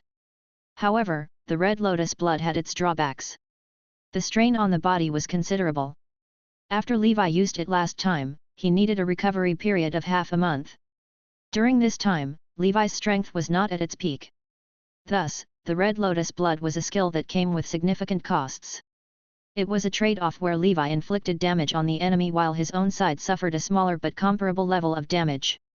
Levi believed that in the world, there were only a few individuals who could make him use the Red Lotus Blood willingly. With his current strength, even if the Fist of the Empire came, he would have to kneel before Levi. In addition to the breathing techniques, Levi's Black Devil Blade had also reached the maximum of level 2. Levi. Black Devil Blade, level 2, maximum, breakthrough available. Perhaps due to his limited spiritual power, he was still unable to comprehend the third stage, the evil spirit lingering. However, the maximum of level 2 Black Devil Blade was already very effective for him. He could now condense the black gas into concealed weapons and throw them up to 100 meters away, almost the same range as an arrow. But the power of the black gas concealed weapons was formidable. It could tear through armor and penetrate the defense of a Grand Knight. Now, both my close combat and long-range attacks are much stronger than last year. It's just a shame that there's no worthy opponent. Life is truly as lonely as snow. Levi sighed. He was indeed powerful, not boastful. His strength was real. The current Levi, even if all 4 generals of the Mo family attacked him together, they wouldn't last more than a few rounds. Levi could defeat them with a single palm, as easily as dealing with children. Levi had mastered the Golden Ripple Divine Palm to perfection, and he had become increasingly adept at using it. With one strike, he could break his opponent's meridians, shatter their bones, and unleash the force of the ripples, wreaking havoc on their internal organs. This was an ultimate technique. A move that could guarantee a kill. Levi stepped out of the shelter. Now that I've mastered the basics of meditation art, I can slowly cultivate it. Next, I still need to gather information about the 4 great families. Perhaps the Duke of Montenegro's son might know something. After staying at home for so long, it's time to go out and explore. Levi was now full of confidence. Unknowingly, he had already reached such a high level on the path of becoming a knight that he could stand at the summit, overlooking all others. Legendary Knight, I'm getting close. However, I should still remain low-key. I don't need to show off in front of the church. To the gods, legendary knights are just slightly bigger ants. Whether it's an ant or a legendary knight, does it make a difference? They can be crushed with a flick of a finger. Levi knew what was going on. He packed his belongings. This journey shouldn't take too long. The main purpose was to settle things with the Montenegro Mountain family and the Silver Silk family. I heard that the Earl of Silver Silk defected to the Tuva Empire. It's a good opportunity for me to revisit the old place. I wonder where that kid from the Fist of the Empire is now. Levi mused. Not long ago, he had been running in fear from the aftermath of the Fist of the Empire. But now, he was no longer afraid. Even without using the power of the seals or the abilities of a wizard, Levi was confident that he could defeat the Fist of the Empire. This was his confidence in the Golden Ripple Divine Palm that he had created. In a few years, the Golden Ripple Divine Palm would evolve into the Golden Revolving Divine Palm. By then, Levi wondered who in the world could withstand his palm strike. 3 days later, Levi left the Blackwater Valley.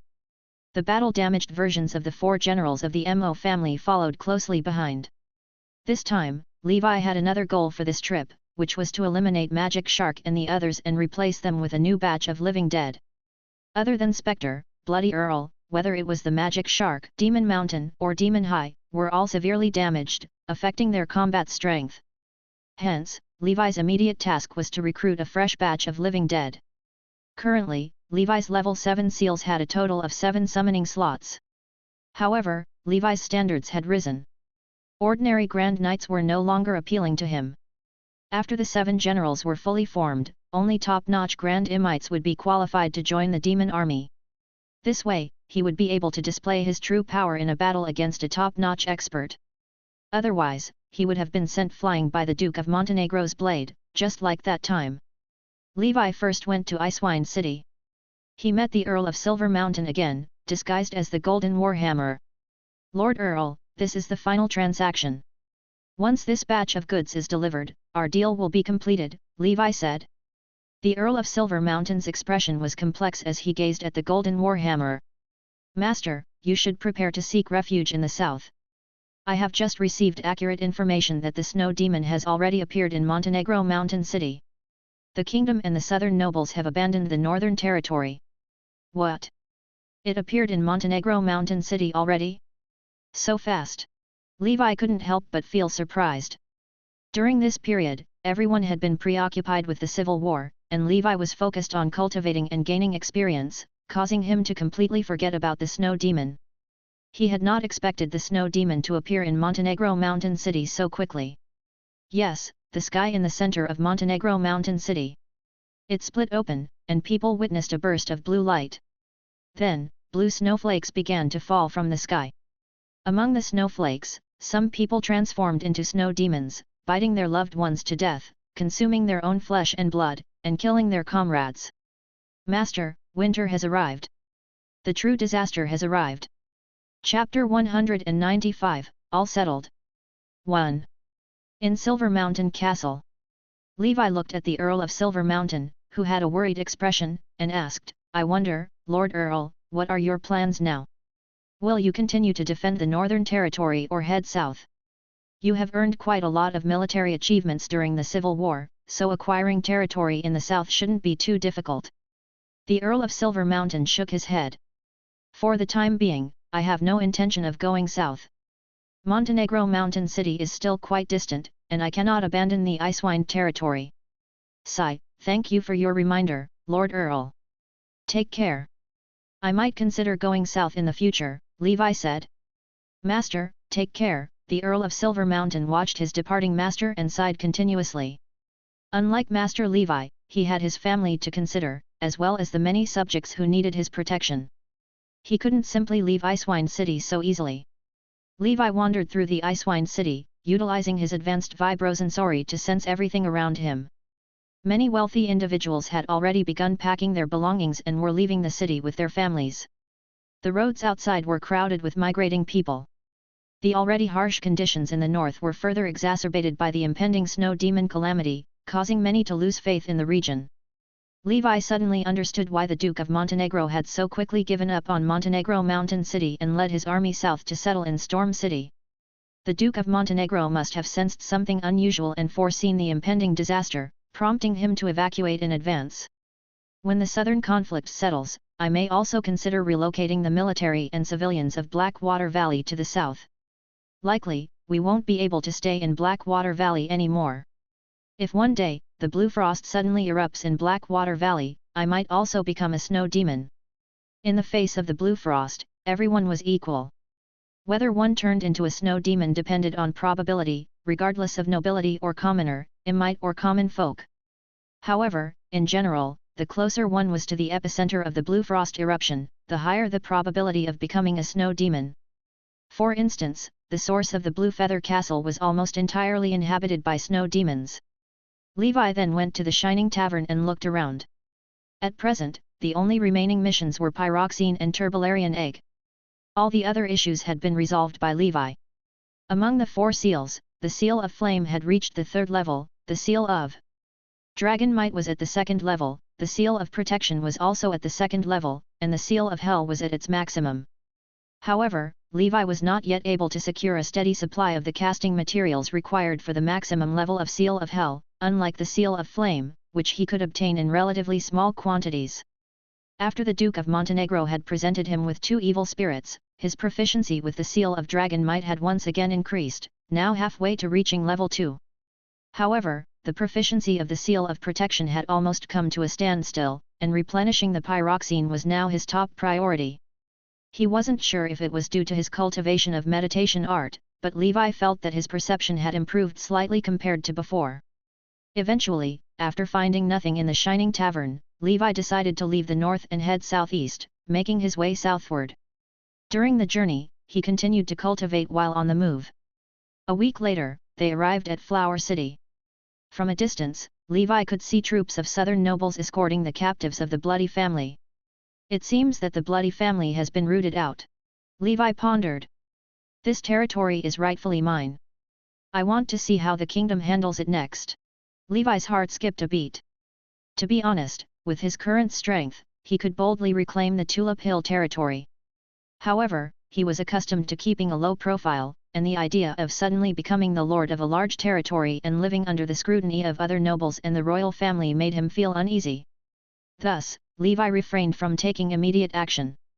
Moreover, the current situation was not entirely clear, and he didn't want to get involved hastily. In any case, from a legal standpoint, he was still the lord of these 2 territories. It was just that he had never held any real authority over them. Now, the people of Blackwater Valley and Levi himself were facing the issue of migrating from the north to the south. Levi felt that relocating to Flower City would be a good option. After all, it was his property. After I finish dealing with the current matters, it's time to consider reclaiming the territory. I can't always be so low-key. Being too low-key is equivalent to being cowardly. I need to assert my legitimate rights with my strength. On the night of Flower City, amidst the fragrance of earth and flowers, the members of the Bloody family fell silently. The next day, as the sun rose, the kingdom's army discovered that all the captives of the Bloody family had died the previous night. Their bodies were cold. Despite conducting a lengthy investigation, the kingdom couldn't find the mastermind behind the killings. When this news reached the capital, the king was also shocked. Levi had already left Tulip Hill with the meager wealth he had looted from the Bloody family. In reality, there wasn't much wealth, just a few gold coins. Most of the Bloody family's wealth had been used for war expenses.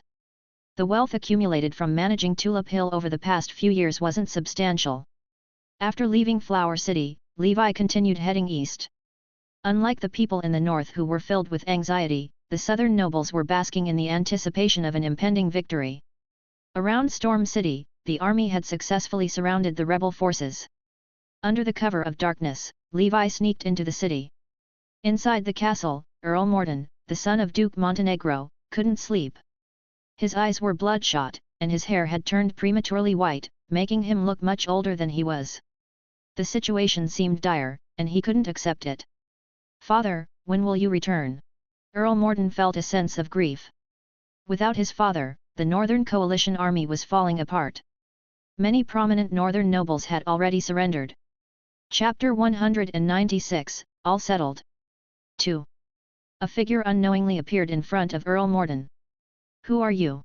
Earl Morton gazed at the newcomer, realizing that his guard, a Grand Knight, had already perished in the hands of this individual. Though the Grand Knight wasn't at the top level, being killed by this person without a sound made it clear that his strength was terrifying. Earl Morton composed himself and remained calm. "Who are you?" "I am a friend of your father," Levi said softly. "You killed my father?" Earl Morton asked. "Yes, that's correct," Levi replied. After a moment of silence, Earl Morton seemed to feel some relief. Do it, he said. Where is your family's breathing technique inheritance diagram? Tell me, and I'll end your life quickly, Levi inquired. The Montenegro mountain family's breathing technique was of perfect quality, which Levi was looking forward to. In the fireplace, Earl Morton's expression was devoid of emotions, filled with deathly calmness. Levi's face changed in reaction. As he approached the fireplace, he discovered some ashes, remnants of the burned breathing technique inheritance diagram, barely visible. Levi sighed inwardly as he killed Earl Morton. Perhaps aware of his family's desperate situation, the son of Montenegro Mountain had deliberately burnt the breathing technique inheritance diagram, leaving no hope for his family. Levi couldn't comprehend this decision. Nevertheless, Levi remained determined to search for it himself. That night, a massacre unfolded in the Montenegro Mountain mansion. Levi continued killing while searching for clues about the 4 great families that the Duke of Montenegro might have left behind, as well as the breathing technique inheritance diagram of the Montenegro Mountain family. He finally found a clue about the 4 great families. It was a red letter. In one corner of the letter, there was a small inscription, Winchester. On the back of the letter was a depiction of a grand city, the capital, the Emerald City. The capital, the Winchester family is in the capital, Levi muttered to himself. Though the letter was blank, it was the most valuable clue Levi had discovered so far. It's a shame that I haven't found the breathing technique inheritance diagram. They're heartless, Levi cursed. He suspected that Earl Morton might have deceived him, and the real inheritance diagram had already been moved somewhere unknown. Damn of the Montenegro Mountain! Levi cursed inwardly and decided to temporarily give up his search. He stashed the few treasures he had plundered into the bag of gluttony and quietly left Storm City. The following day, as the sea breeze blew and the sun rose over the ocean, Earl Morton and the Grand Knight's corpses were also transformed into living dead by Levi. They replaced the near-decommissioned Magic Shark and Demon Mountain. Levi didn't bother giving them new names. He had grown accustomed to the names of the Magic Shark and Demon Mountain. Regardless of future changes, their names would remain unchanged. Goodbye, old friends, Levi said as he used the Seal of Flame to destroy the old Magic Shark and old Demon Mountain. He then equipped the new Magic Shark and Demon Mountain with the armor from their predecessors. Now that this matter is settled, I'll head to the Tuva Empire first to deal with the Earl of Silver Silk. After that, I can set off for the capital. Levi pondered, one wonder if dealing with the 4 great families will be easy. Leaving the beach with his living dead companions, Levi found that the distance between Stormy Hill and the Tuva Empire wasn't too far. In a few days, he reached the Holy City after receiving news that the Earl of Silversilk had gone there. Despite the passing years, the Holy City still stood magnificently. Levi first visited the stronghold of the Bird of Death's Voice located outside the Holy City. After so many years, this stronghold was already empty. Forget it. Levi shook his head. Everything in the world was as white as the clouds. He didn't know where his enemies had gone. He also let go of that obsession.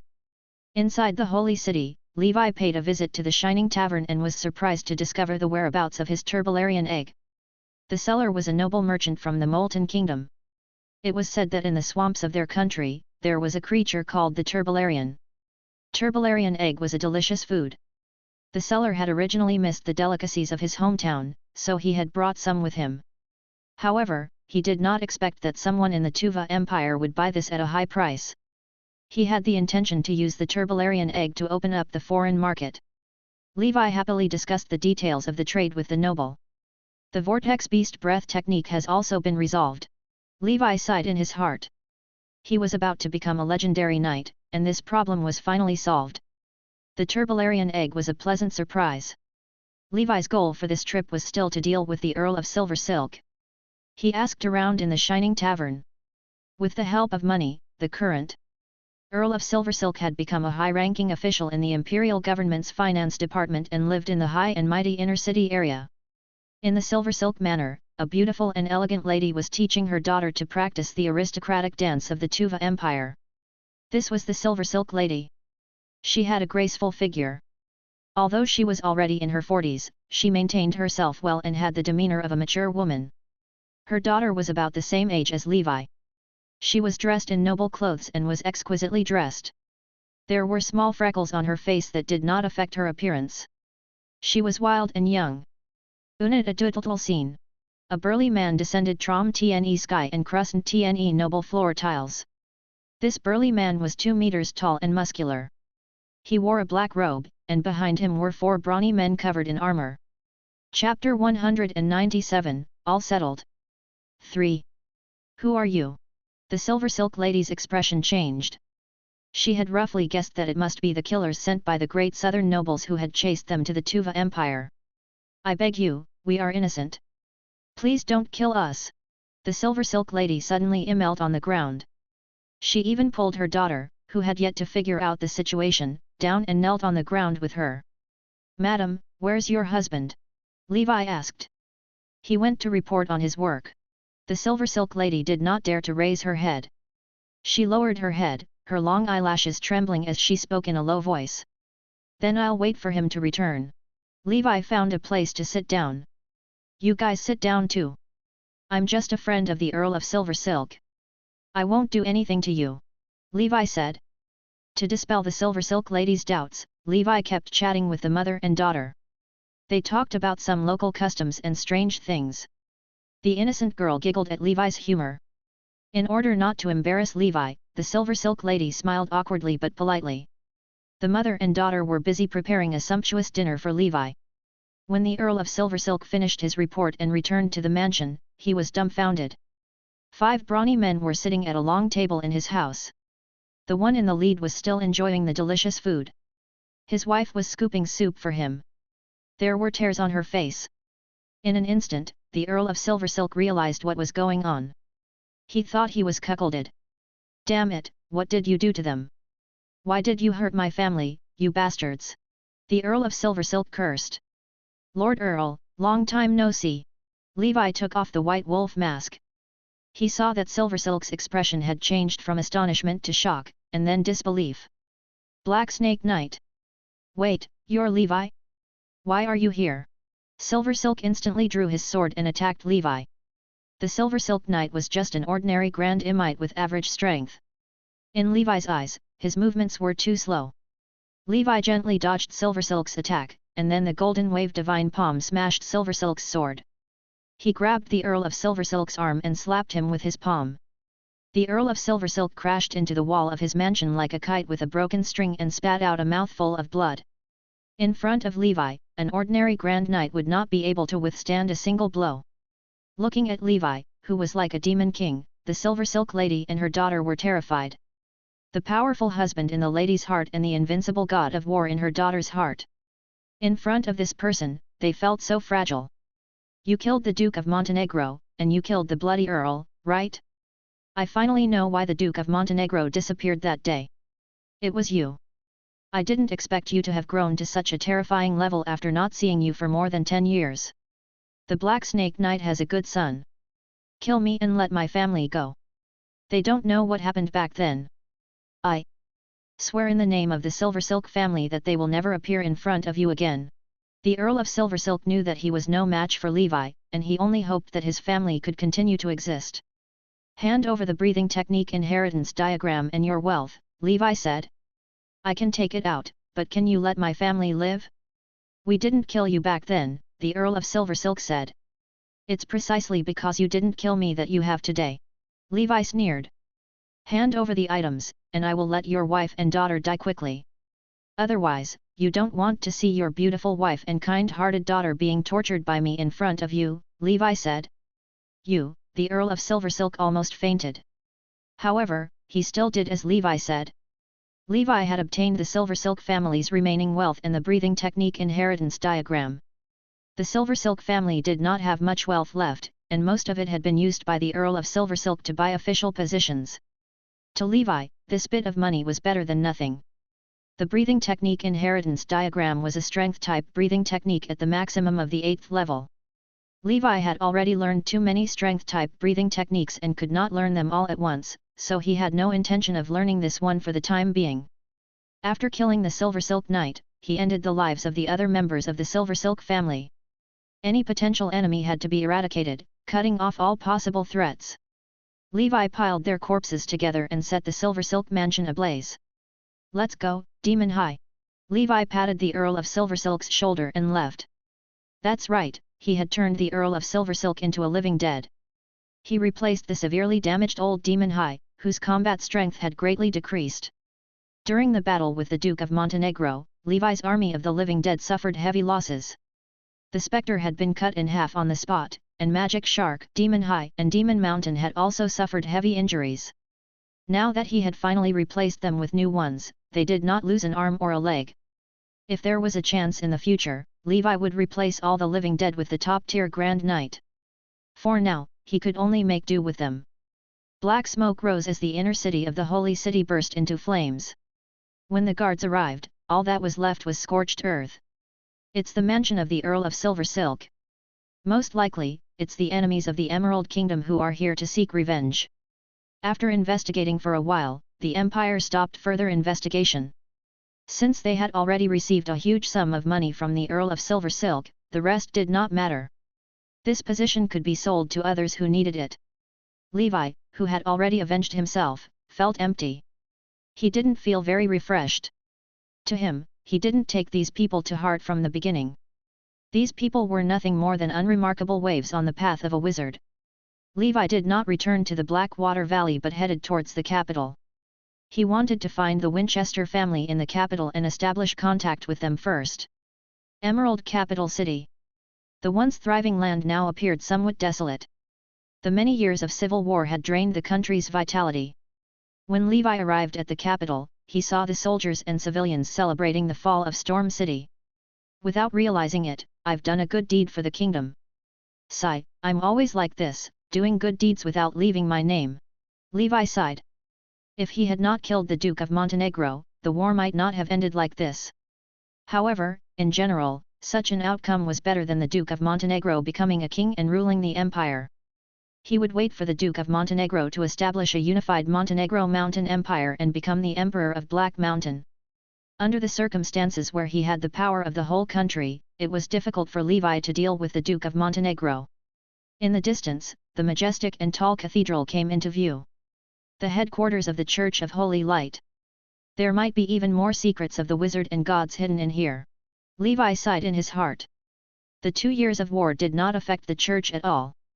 On the contrary, the hardships of the war led more people to believe in the benevolent Heavenly Father, and the church prospered during the war. Therefore, when the church faced secular wars, they would usually not help or interfere. They allowed the conflicts to unfold as long as their preaching was not disrupted. From the Duke of Montenegro, Levi only knew that Winchester was in the capital, but he was unsure of the exact location. He frequented the Shining Tavern in the capital, spending afternoons drinking wine and eavesdropping on others' conversations. A month later, Levi, who had been waiting in the tavern every day, finally heard the words Winchester from the mouth of a waiter. Winchester, this surname is rare. Winchester, Winchester. Levi glanced over and saw a middle-aged gentleman with a cashmere hat, smiling as he accepted the wine from the waiter. Chapter 198, An official magus can live for 200 years. 1.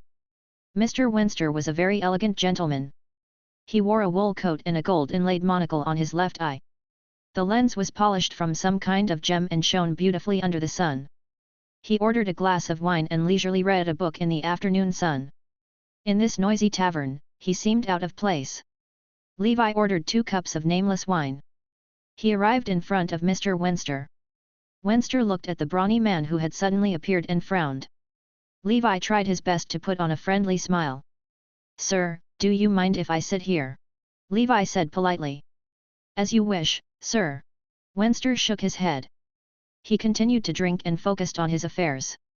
"My name is White Wolf Gerald. Your Excellency Winchester, would you mind coming to the private room to talk about something?" Levi changed the topic and whispered to Winchester.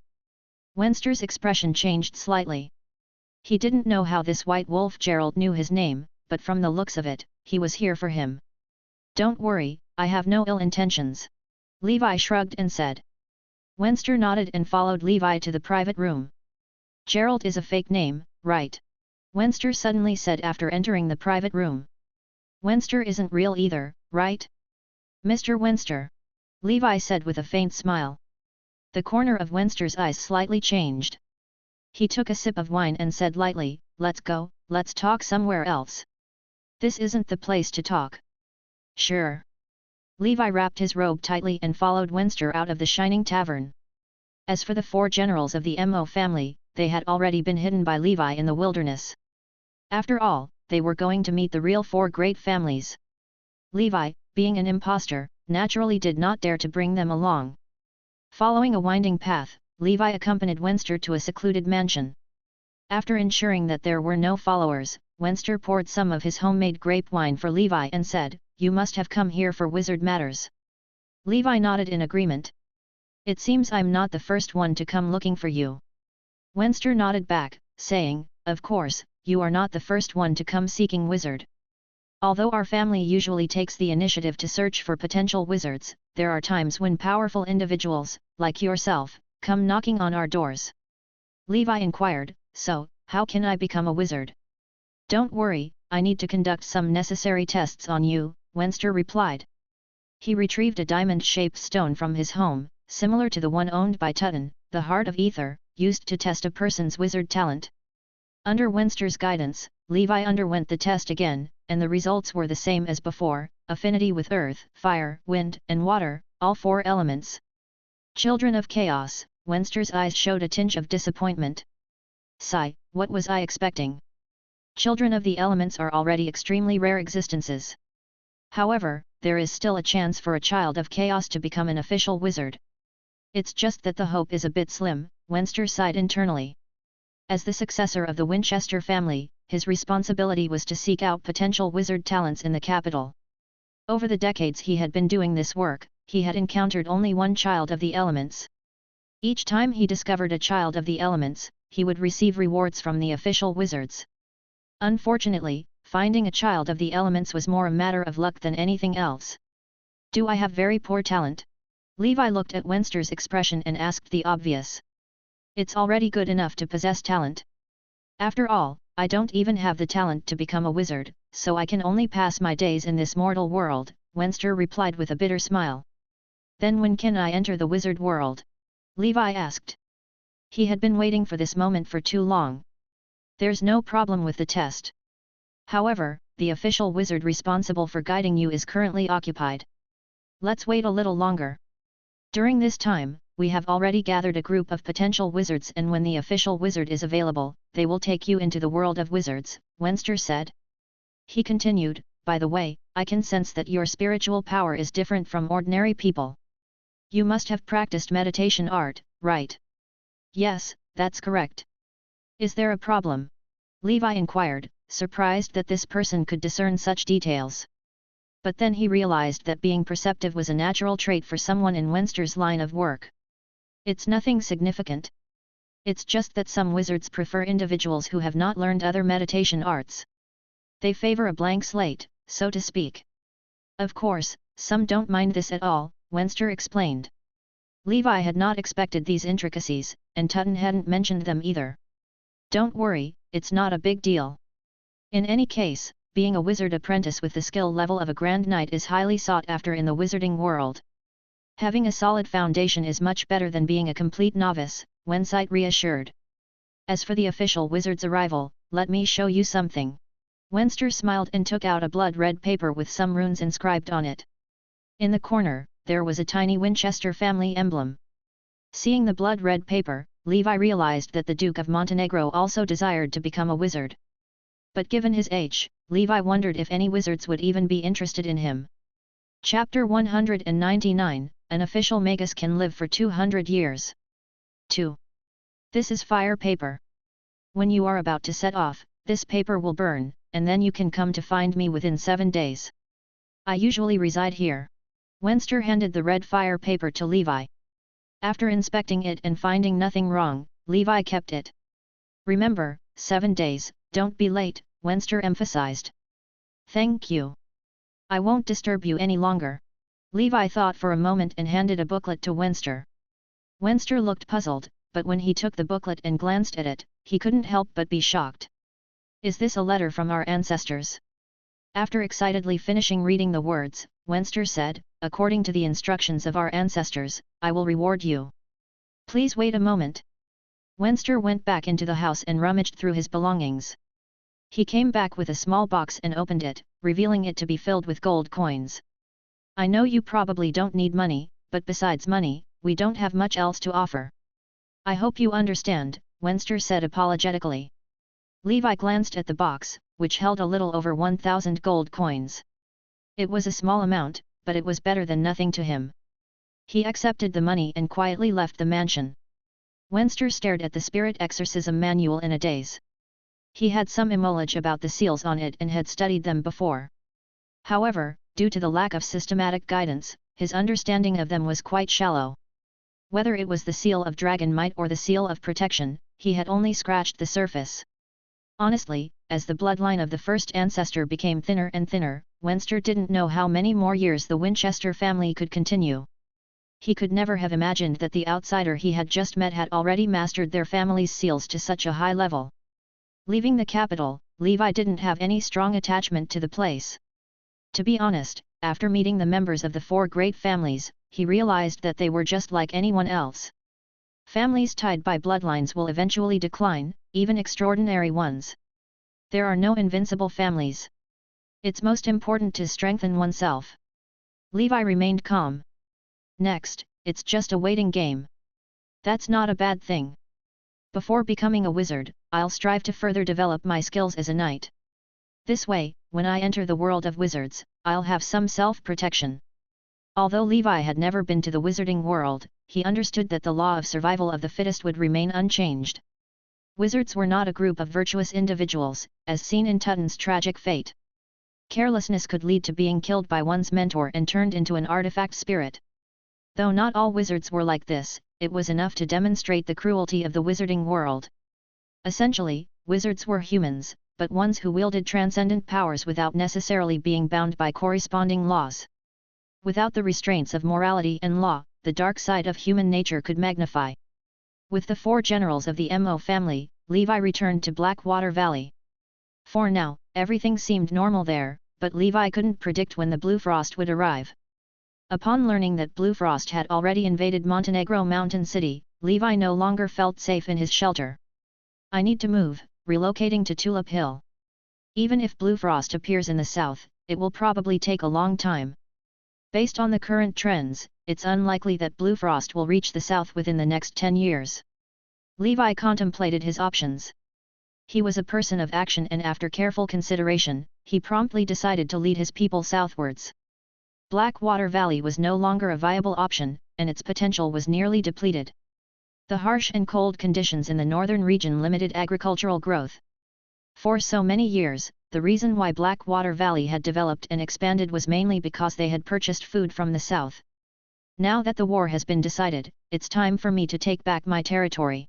With this determination, Levi began the process of relocating his territory. Upon hearing about the move, some of the people didn't understand while others were very excited. Nevertheless, they all unconditionally respected their lord, Levi's decision. With the Blackwater Valley being substantial, the preparations for the move lasted for almost a month. Levi's butlers were working tirelessly while Levi himself continued to oversee the moving progress, only occasionally intervening as needed. In the year 1014 of the Holy Brilliance calendar, during the month of harvest, after the final wave of wheat had been harvested, the massive migration army of the Blackwater Valley set out. Levi gazed at the territory he had called home for over a decade, feeling sentimental. We've managed to withstand so many enemies, but in the end, we couldn't resist the wrath of nature, Levi sighed. The Blue Frost calamity was more dreadful than any natural disaster. During this period, he went to Montenegro Mountain City to assess the situation. The city was a living hell with the snow demons inflicting torment on the mortals. The kingdom's army had suffered significant losses and was forced to retreat from Montenegro Mountain City. Compared to Snow Valley City, Montenegro Mountain City had a much larger population, making it even more perilous for the entire northern territory to face such a snow demon disaster. As a result, Levi decided to relocate to the south. But he wasn't alone in this decision. Many other lords also chose to move south, either by purchasing territories at high prices, reclaiming unclaimed lands in the dangerous southern wilderness, or aligning themselves directly with some of the prominent lords in the south. Numerous feudal lords from the north, who were once revered, became refugees after the snow demon disaster. In contrast, the astute nobles in the south took advantage of the situation and prospered financially. Chapter 200, An official magus can live for 200 years. 3. Levi did not need to buy land, as he already had territory in the south. Tulip Hill and Stormy Hill. After much consideration, he decided to enter Tulip Hill. Although he might encounter some trouble later. But it was better than waiting for death in the Northern Territory. Moreover, with his strength, the kingdom would not say anything if he took over Tulip Hill. No matter what, when Levi moved to the south, he would face some challenges. He was already mentally prepared. Levi liked to keep a low profile and did not like to cause trouble, but that did not mean that he was afraid of trouble. He had not practiced this breathing technique to make himself suffer. Along the way, with red blood cavalry clearing the way, some inconspicuous mountain bandits and roaming knights were easily dealt with. Sam was now a quasi-knight, and if everything went well, he had the hope of becoming an official knight in the next few years. As an official knight that he had personally nurtured, Levi still felt a sense of accomplishment. "My lord, if we go to Flower City like this, won't the nobles in the south chase us out?" Sam was a little uncertain. Although Levi was the lord of Tulip Hill, everyone knew that after the Civil War, the Earl of Blood was in control of Flower City. Now that the war was over, although the bloody Earl was dead, Flower City was still under the command of the king's army, led by one of the 7 godly swords. From Sam's point of view, the royal family's attitude was obvious. That was, Flower City would not be handed over to its true owner, Baron Levi, temporarily. "Don't worry, they won't." Levi patted Sam on the shoulder. Then, he looked ahead. Levi had been keeping a low profile for too long. It was only right for him to occasionally reveal a little bit of his strength in exchange for a little bit of respect. In the Flower City, the Red Willow Divine Sword, one of the 7 divine swords, was practicing his swordsmanship. As the second divine sword of the 7 godly swords, he was second only to the nation-guarding divine sword and was the top swordsman of the kingdom. The Red Willow Divine Sword himself looked like a sharp sword. Not only was he powerful, but he also had the strength of a top-notch Grand Imite. He was also the son of the Duke of Red Willow. Duke of Red Willow had always been close to the royal family. Especially after the Civil War. The Red Willow family, as a great contributor to quelling the rebellion in the north, was highly regarded by the royal family. Therefore, the important task of temporarily guarding Flower City was handed over to the Red Willow Divine Sword, a powerful and prestigious figure. Guarding another important city, Storm City, the lair of Montenegro Mountain, was the nation-guarding divine sword, the first of the 7 divine swords under the king. Similarly, this was also Baron Levi's territory. Perhaps no one would have thought that the owners of these territories.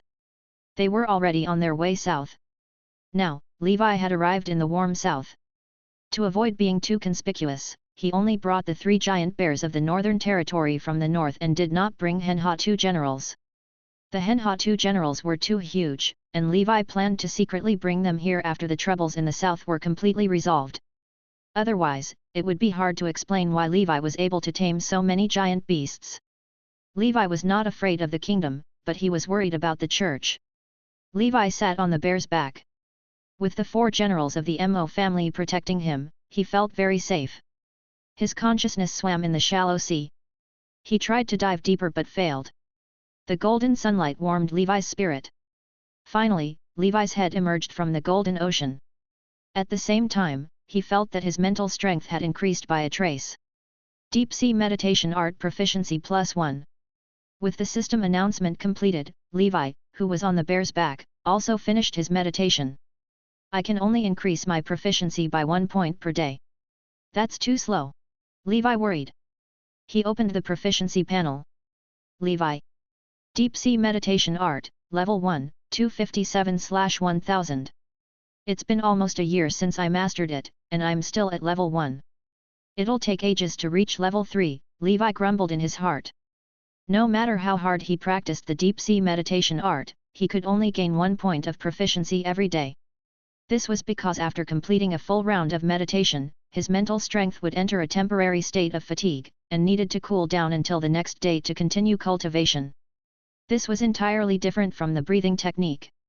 As long as his body could endure it, Levi could cultivate the breathing technique tirelessly. However, with the meditation art, there was nothing Levi could do. He called out Tutton and asked, "Tutton, under normal circumstances, how long does it take for a wizard apprentice with the talent of the Children of Chaos to progress from low level to mid-level?" Tutton thought for a moment and replied, "It usually takes more than 5 years, and that's just for the standard of mental strength. To be truly promoted from a low-level wizard apprentice to a mid-level one, besides having sufficient mental strength, you also need to master a certain number of spells. Otherwise, even with strong mental power, lacking the necessary spells would still prevent you from being considered a true mid-level wizard apprentice. A truly qualified low-level wizard apprentice needs to master at least one zero-ring cantrip to be called a wizard apprentice. Without mastering spells, no matter how strong the mental strength is, it will not have any combat power. The upper limit of the zero-ring cantrip that a low-level wizard apprentice can master is 3. An intermediate wizard apprentice would have 5 zero-ring cantrips, and an advanced wizard apprentice would have 10 zero-ring cantrips. Grasping 10 zero-ring cantrips and at least one true first-ring spell, as well as having a strong enough spiritual force in your mind that's in the form of gas, is the true threshold of becoming an official wizard. Levi listened to Tutton's description. "In that case, my cultivation speed is quite fast," he made a comparison. An official wizard. It's said that after becoming a first circle wizard, one has a lifespan of 200 years. This is the difference between a wizard and a knight. Although a grand knight is very strong, their lifespan is not much longer than a mortal's. In essence, their lifespan is no different from a mortal's. They only live longer because they can avoid some mortal diseases and calamities. Moreover, grand knights will grow older, and their blood essence will weaken. Their strength will not increase but instead decrease. But the wizard is different. The older a wizard is, the longer they live, the stronger they become. The more ancient he is, the more knowledge and experience he obtains, the more combat techniques he has, and the more spells he has mastered. Tutton's face was full of envy, and Levi was also looking forward to it. The path of a wizard was long and difficult. However, he thought that grand knights were not as bad as Tutton said. Because being a grand knight was not the end of the path of a knight. Although Levi had never seen a legendary knight, if he died of old age, he should be able to live for 200 years. Moreover, with the proficiency panel, he could continuously fuse the breathing technique to break through the limit. On the path of a knight, a legendary imite might not necessarily be the end.